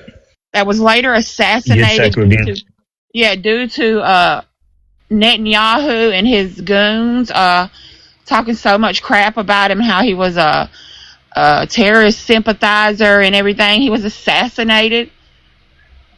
Why did that happen, TJ? That was a peace deal right there. I'm not familiar with that specific situation, but Mohammed, you never addressed the translation, because when I translated it, it says exactly what it said in the video. Again, I asked you for the name of the article on the. I don't care about ChatGPT. ChatGPT, it has confirmational bias based on what you look for. I want the actual source that you put. You told me to use ChatGPT. That wasn't me. I did not ask you to use ChatGPT. Someone else did. I don't trust ChatGPT. I think you said it in the heat of a moment, Muhammad. You did. You did say it. Was not me. Legit was you. You said show me the screenshot of the ChatGPT translation. No.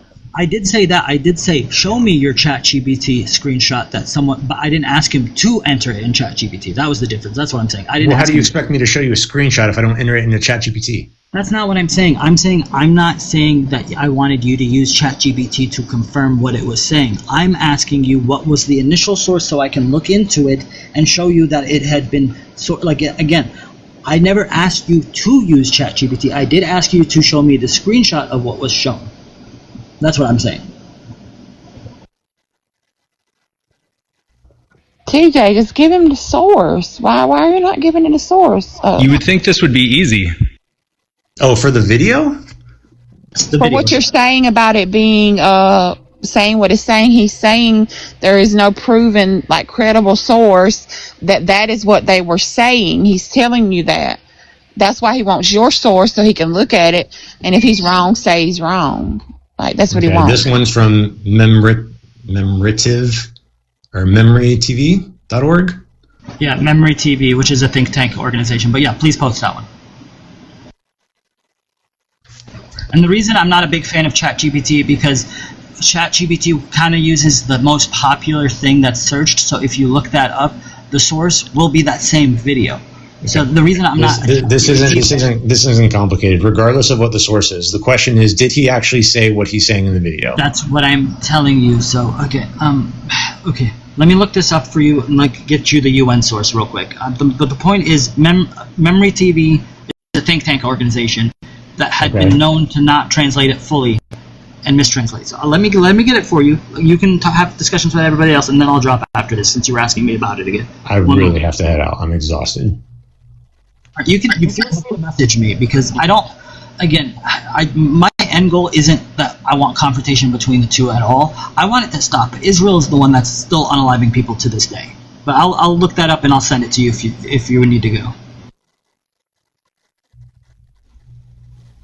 I can imagine that defending a fascist genocidal ethno-state would be tiring. Ethno-state?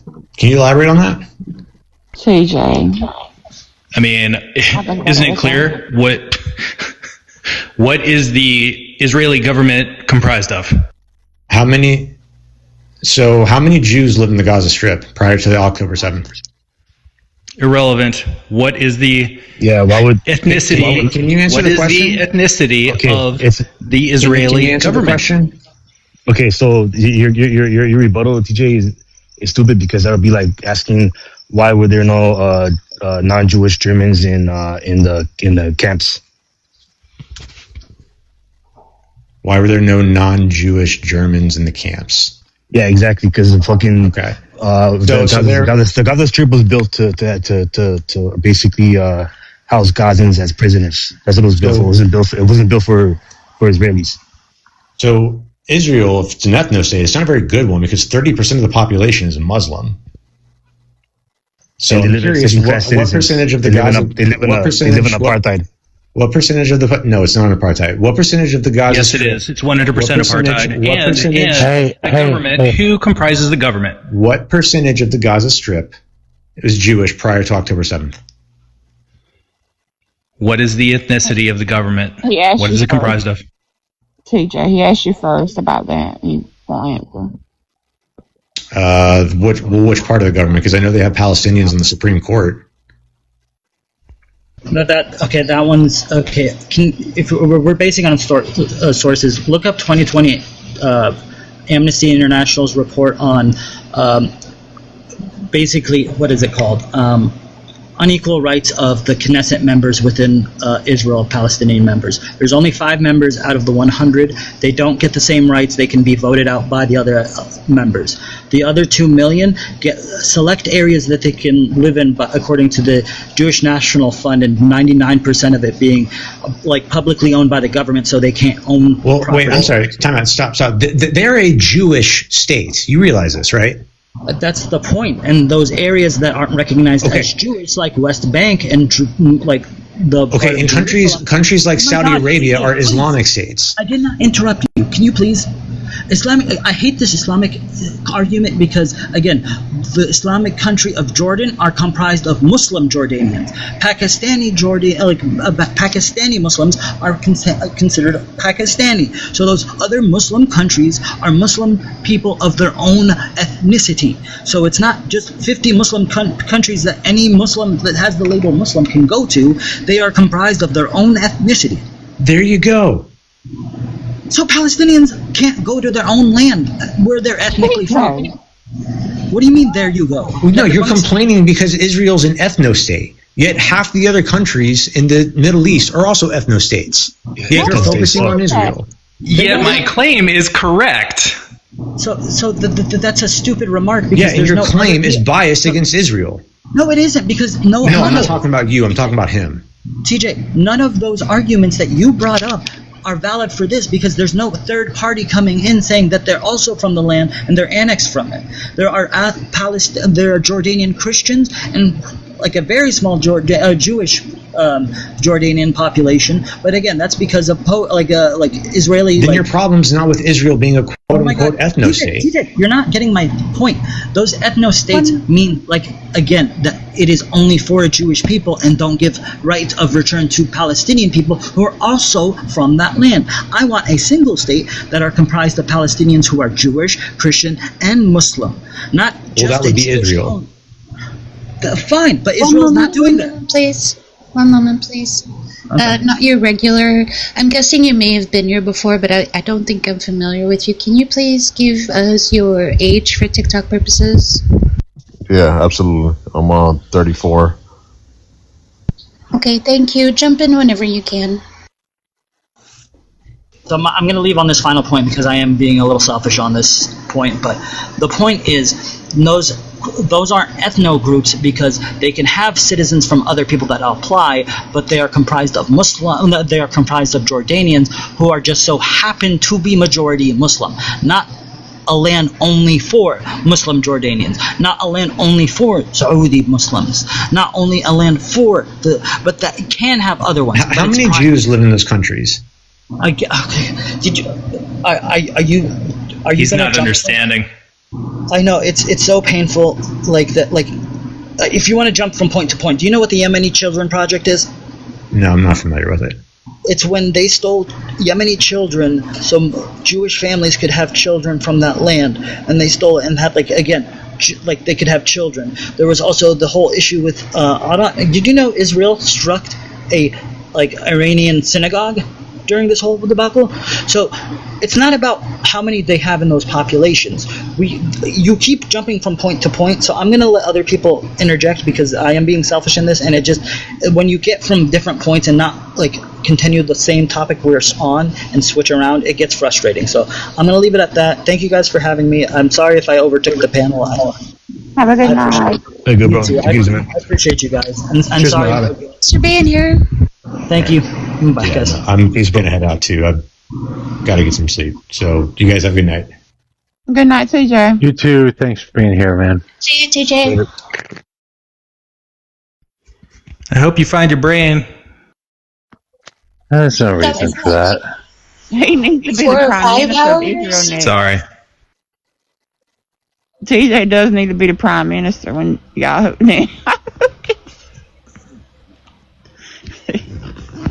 TJ won't quit, boy. TJ said no. Yeah, he's done this before. He gets nice. He will not admit he's wrong about any of this ever. No, I've seen him. Yeah. Ella, how's your World Cup going? I don't think she's even here. I am. I'm eating. I'm sorry. I didn't want to chew on the mic. Oh, okay. HR was happy somebody won. Who won? I don't know. She said. I heard her say something about a tie or she's commenting. No, they were ties. Belgium played a tie, which I was kind of sad about, but not fully unexpected. I think in their group, Egypt is probably the strongest opponent. And then I think New Zealand, and I forget who they played, that was a tie as well. I didn't see the midday game. The biggest surprise of the day, I think, in my opinion, was Spain and Cape Verde tying. I guess everybody was anticipating. I would agree. Yeah, everybody was anticipating Spain blowing out this team, but it didn't happen. Did you guys see the MAGA supporters fighting on the lawn of the White House at the was it? Yeah, I think they said the lawn of the White House. UFC. Yeah, the UFC. That shit was trashy as fuck. Oh my god, that is so embarrassing. Did you see that Sean Strickland story? No. Yeah, I mean, I have mixed feelings about Strickland, but I kind of dig what he did. As far as him getting kicked out of UFC 250 and him being actually banned from attending the event for being against the G side in Palestine. Yeah, he stirred some shit up. Well, a lot of people, referees and coaches, couldn't come because of America's got a ban. Well, Trump's put a ban on their countries from entering, so certain people couldn't come. Oh yeah, I think the Iranian team had to be in Mexico and then fly into the U.S. whenever they had to play. Yeah, there was a big time referee that didn't get to come, I think, too. Iran, that's who HR was rooting for. She came in here earlier, wilding out. Yes. I could hear the paint on her face. Did they win? You could hear the paint on her face. You would have heard it on my face too earlier today when Belgium played. But yeah, it was New Zealand and Iran. What does the paint on her face mean? What does that mean? She's fangirling it up. We could hear all the team colors she's painted on her face, kind of thing. Gotcha. I know nothing about soccer, but I know it has the largest fan base in the world, which I was not aware of. That's cool. So, Ella, I said Bella. Ella, who are you rooting on right now? Who do you want to win at the end of this thing? One sec. Okay. Who do you want to win? Who else was talking about it? Anybody else up here like soccer? The United States of America, that's what I'm rooting for. Okay, so we're I was born and raised in Belgium, so my top 3 is, and I lived in the Netherlands for a long time before I came to the States. So my top 3 is Belgium, the Netherlands, and then the USA. Sorry. I mean, well, one of the reasons why I'm rooting for the USA is because they're an underdog, right? Oh, I got to choose the USA. We're not that great at soccer, so I've never lived anywhere. anywhere Amazing else. to see a victory. They actually have an amazingly strong team this go around. I think so. I think they might do really well. So go USA. Is Mexico? We should probably change the subject before Mojo boots us all. Yeah, you guys are just asking me to go to bed. Okay, I quit. Mojo, Speaking of, I'm gonna head that way. Have a good night, everybody. Take it easy, man. Is Mexico still in the Yeah, they're just starting right now. They're in the first rounds. They're just doing points. Okay, So I don't even know what you're talking about. everybody's still in. Okay. I'm gonna look it all up. I might cheer for Mexico then. Yeah, it looks like there's going to be 9 months from now. There's probably going to be a lot of half Korean babies in Mexico and half Mexican babies in Korea. Probably. Yeah. Oh my God, that's They're fucking it up over there. Good night. Mojo, how was your day? It was fine. Yeah, he's been on this game forever, but it looks more interesting tonight than it did the other night I was in here because you were just jumping on mountains. There's a lot of stuff to do in the game, but there's a lot of traveling. You gotta travel around a lot. That looks like a scene from Game of Thrones. I love that show so much.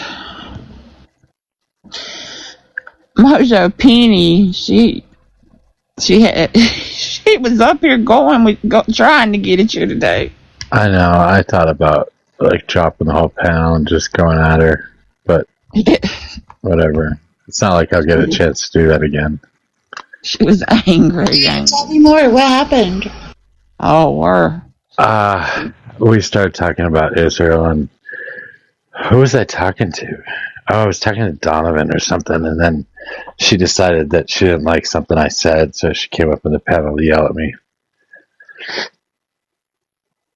Oh no. She's commenting a lot.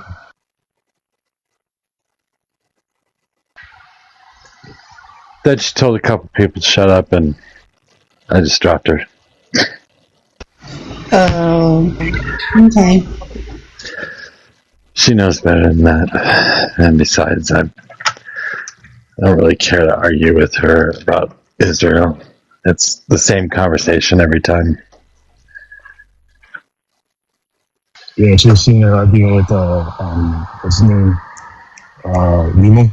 Like, who? She pretty much got cooked. Nemo. Oh. The dude with the beard. Yeah, he pretty much got cooked. And I mean, she pretty much got cooked. And it's because, like, she doesn't have control of the panel and a bunch of, like, her minions and all that. It's like she can't really control it. So wait, what? ETR frustrated. When was that? Was this tonight on ETRs? This is like 3 or 4 days ago. And, like, it got to the point where she, like, ETR chimed in and she told ETR to shut the fuck up. And ETR got frustrated and just shut down the live. Wow.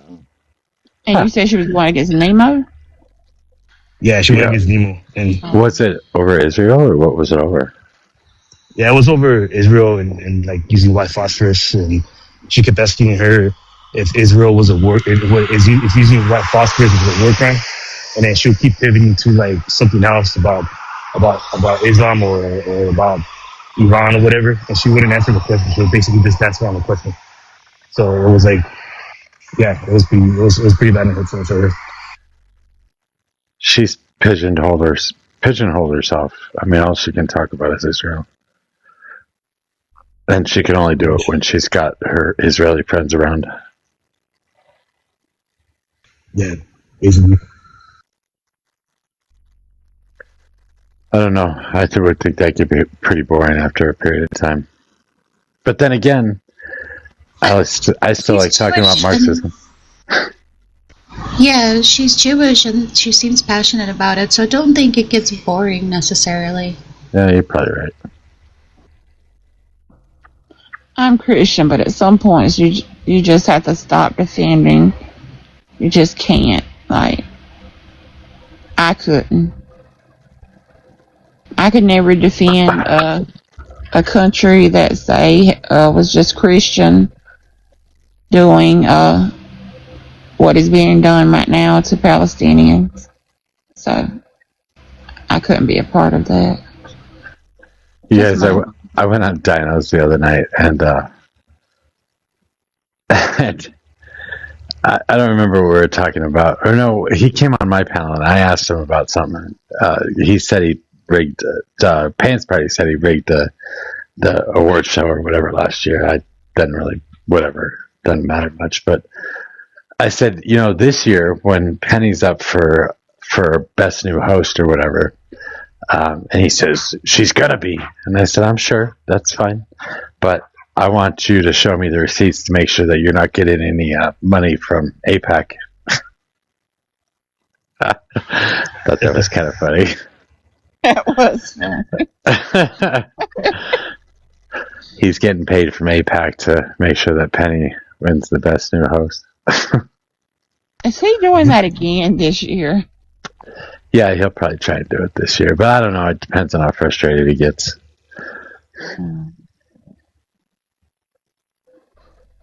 It's been pretty rough. TikTok's been pretty rough. The lives have been good a decent all day. I guess I got down to like 50 at one point, thought about shutting down, but I figured, screw it, I'm going to sit here and play the game anyway. Might as well just go. And then we got up to like 120, 130 and stuck there for a little bit, and then kind of stuck around 90 to 100 for a long time. But it's just... that the low... I'm sorry. Go ahead. No, go ahead. I was going to say, I imagine that the low point's probably like around times like when people are picking up their kids and they're making dinner and they're like, and then it probably builds back up once they're done with that, Yeah, that's about correct, actually. I kind of figured that today, as long as I was going to sit here and play the game all day, I might as well just go ahead and run it live and jump in wherever I can. Yeah, so true. And then you have a game genie, like in myself and Jim, if you needed it. So, I know, around. There's no way I was getting to that thing without either looking it up or having you guys give me hints. It was driving me crazy. Wait, I don't even know if I did all that right, though. So inside the building, there's that big cube that was floating around. Are you supposed to be able to do something with that? I don't remember. Oh, okay. I don't even know what cube you're talking about, so I don't know. Well, it was inside the building, the frost. Stone, or? Yeah, and it was called the Frost Sanctum or something like that, so it was all cold in there. And then I can imagine it. And then you end up climbing to the top of the tower from there. That's the base of the tower. At the bottom, there's what looks like an abyss, whatever the hell they're called. But it was big. Yeah, if it's floating and you can seal it, then you probably are meant to take it. Oh, I tried to. That's just kind of how I played a game. I tried to do stuff with it, but I couldn't figure it out, so I figured, screw it. Oh, I see. Just ended up going up top, and then I ran into some gray-haired dude that stole the abyss thing at the end. Do you remember him? Oh, okay. In a cutscene? Yeah. Oh, yeah. Yeah. Okay, I know what you're talking about now. No, you did it right then. Okay. You'll run into him again. You look like a great man, though, or a gray. Is that what I am? Great. Great man. Yeah. I mean, I don't know. You try to keep something from me. That's cute. I don't want to spoil it.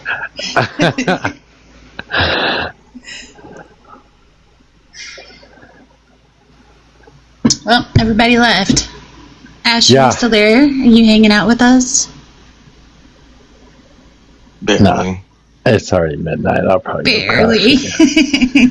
I should probably go crash anyway. Try and get up early and do this all over again and just sit here and play games. And it gives people something to watch too. I see a bunch of people coming in saying, "Oh, Crimson Desert, this is cool," and they're talking in the comments about it. But yeah, I thought it was funny when you yelled at everyone to stop, like in the middle of a conversation, and then you just started asking. You start asking for help on the game. I feel like that could be like a good shtick. You know how like Parker and them, they do this thing where they'll be in the middle of a debate and then they'll just start thanking people for their donations. Yeah, that could be your shtick. You just stop everything. You're like, hey, okay, stop. Where do I go? Somebody know how to do this? Yeah. I did kind of do that, didn't I? Yeah, it was hilarious. That's funny. Like, cause like it never, but maybe it was the first time thing. I don't know, but like, I genuinely you've never done that before, so I genuinely thought you were about to come in with some real knowledge bombs. Instead, it was completely different. These are, I mean, a lot of these are the same conversations we've been having for a long time. I was interested in the Iran conversation this morning because it is kind of interesting that they're still defending this, which is fine, because if this gets passed, I'm okay with it too. I'd like to see the war end, even if it costs us money, even if we end up in a worse position. I'd like to see it end, but there's no way MAGA can take credit for it or think that it's a good thing. Especially not since we did lose 13 service members along the way. That's unnecessary loss, you know. Yeah, and like 30 billion already, and we got to get them at 12 billion just to continue negotiations. And I don't know, the whole thing seems pretty sketchy. Yeah. Yeah. Then I got my horses today. I got all 3 horses. Very nice. And I got my camp all big and stuff. But I still can't. You always run into one where you don't have the skill. So conversion. You will eventually. Yeah, you just gotta have patience. I don't have a single person with all the stinking people at the camp that has conversion. Which means I can't make spears. Which is fucking stupid. Oh, you mean mining. Or, not mining, blacksmithing.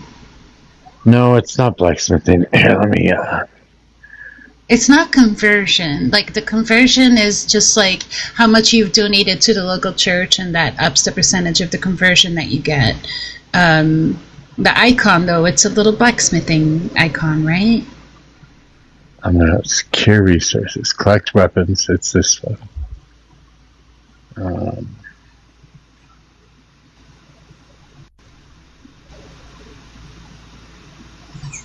Well, I had plenty of people who do blacksmithing. It's not that. It's like a circle thing. A circle thing? It's this thing. It's conversion. No, that's always there, no matter what the skill is.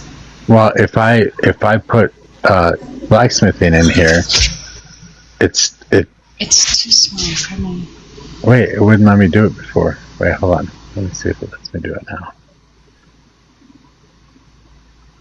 What is the resource you're getting out of it? Spears, I think.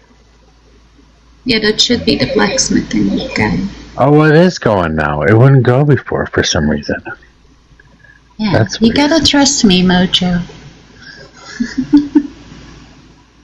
The conversion, that will start lighting up when you donate to the churches. Yeah. And the percentage goes up the more you donate to the churches. I would really do that because it increases the amount of resources that you get from your missions, or the amount of money that you get from your missions. I haven't done any donations to churches yet. Well, you should get on that. I don't know who this is. I'm gonna let him up. We'll find out. Hello, Wolfie. Can you please give us your age and state? And maybe even who you voted for? They did go. Yeah, I am 51, Iowa, and Harris. Welcome to our tiny little panel that's about to wind down. So, what made you request up? I've watched a lot of times with this live. I love it. But I had a question for Mojo with Marxism and the idea of personal property and private property. Sure. Did you have a specific question? Or just a difference? Kind of what is the difference? I've researched a little bit because of watching your lives. Just want more of a nuanced idea of it. Well, I think it's going to differ between one socialist to another socialist. I would say first and foremost, I think everybody would agree that you can't own the land or natural resources. those are owned by the people as a whole. In the society that I would see, I would say that housing is probably owned by the community. Maybe like mass transit, stuff like that is owned by the community. You could have the capability of having your own car or something like that. But there'll be certain things that are owned by the community. Like, I don't know if your community decides they want sports, you build a stadium or whatever, and then that would be owned by the community, not by a private organization. And obviously everything in your house would be yours. But if you want to move to a different community, I would assume that every community would have like housing that would be available for you to move there, and then somebody, so you can just get up and move, leave your house where it's at, and then somebody can come in and take your house after you leave or whatever. Something like that. So the stuff inside of property, the stuff inside of a home and stuff that would be yours to keep. I mean, that's obviously private, personal property, but the land and the housing resources and the transportation resources that are built for the community are going to be private. Well, not private property, but public property. So private property doesn't exist generally. Just personal property. Okay, so the idea of private property is about control of that kind of against someone else or power over someone else? It's where you can stop somebody else from getting something.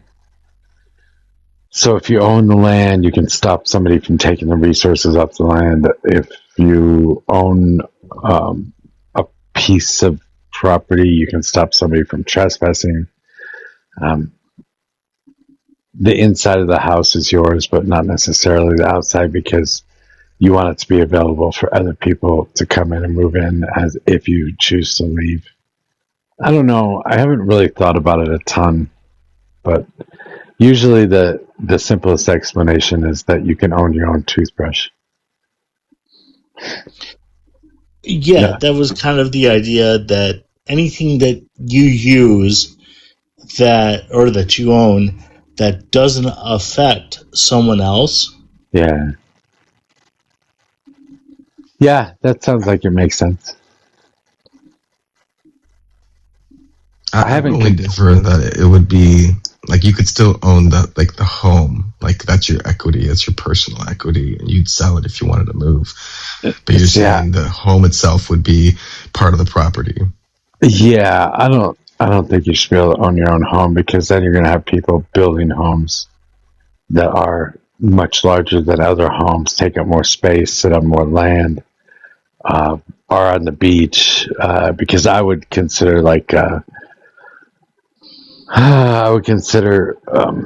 prime real estate to be something that should be community owned as well. So if you say you're in Florida or something like that, all the beach area would be stuff for reserved for businesses and stuff like that. You wouldn't be able to own a house on the beach,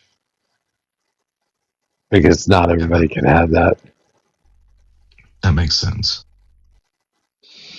So then I think it has to be something owned by the public at that point too, to set up zoning and stuff.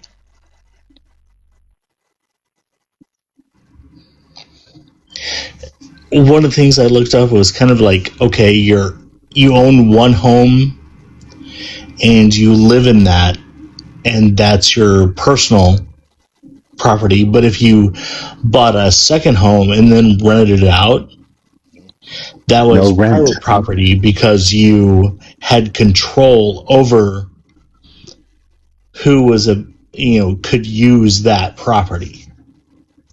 That makes sense. Yeah, that's a good explanation, I suppose. It's property that you can own as long as it's not affecting somebody else. That makes sense.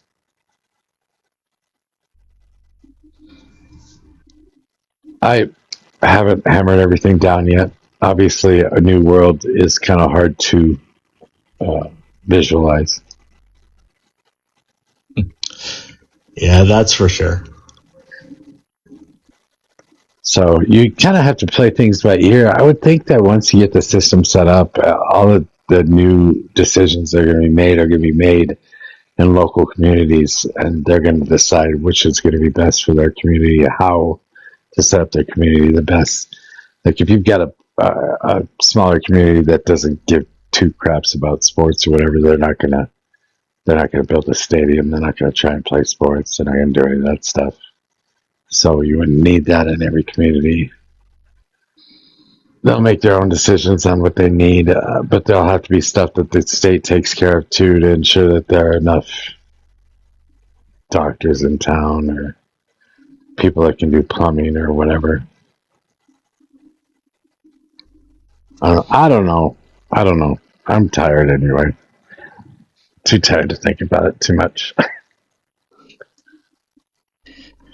Well, thank you. This is the first live I've ever come up on. Yeah. I appreciate you guys. You run an amazing live. Liar. You're a liar. But thank you. Well, and I'll be back here again tomorrow. Oh, we got Bobby Brown. Oh, no. You keep bringing Bobby. people up. I don't know. They keep popping in the queue. What am I supposed to do? Ignore them? I don't know, but I hope he doesn't load in because I just want to go sleep. Oh, you want to go sleep? Well, Yeah. you could just do that, you know? You could just say, hey, guys, thanks for being here. Mojo's tired. He's going to bed. Have a wonderful night. Usually I'd ask if there was somebody Irish on the panel, and then I just shut the panel down. Exit. Yes, I know. You're rude. Wait, that's not rude. That's funny. Right? No? Yeah.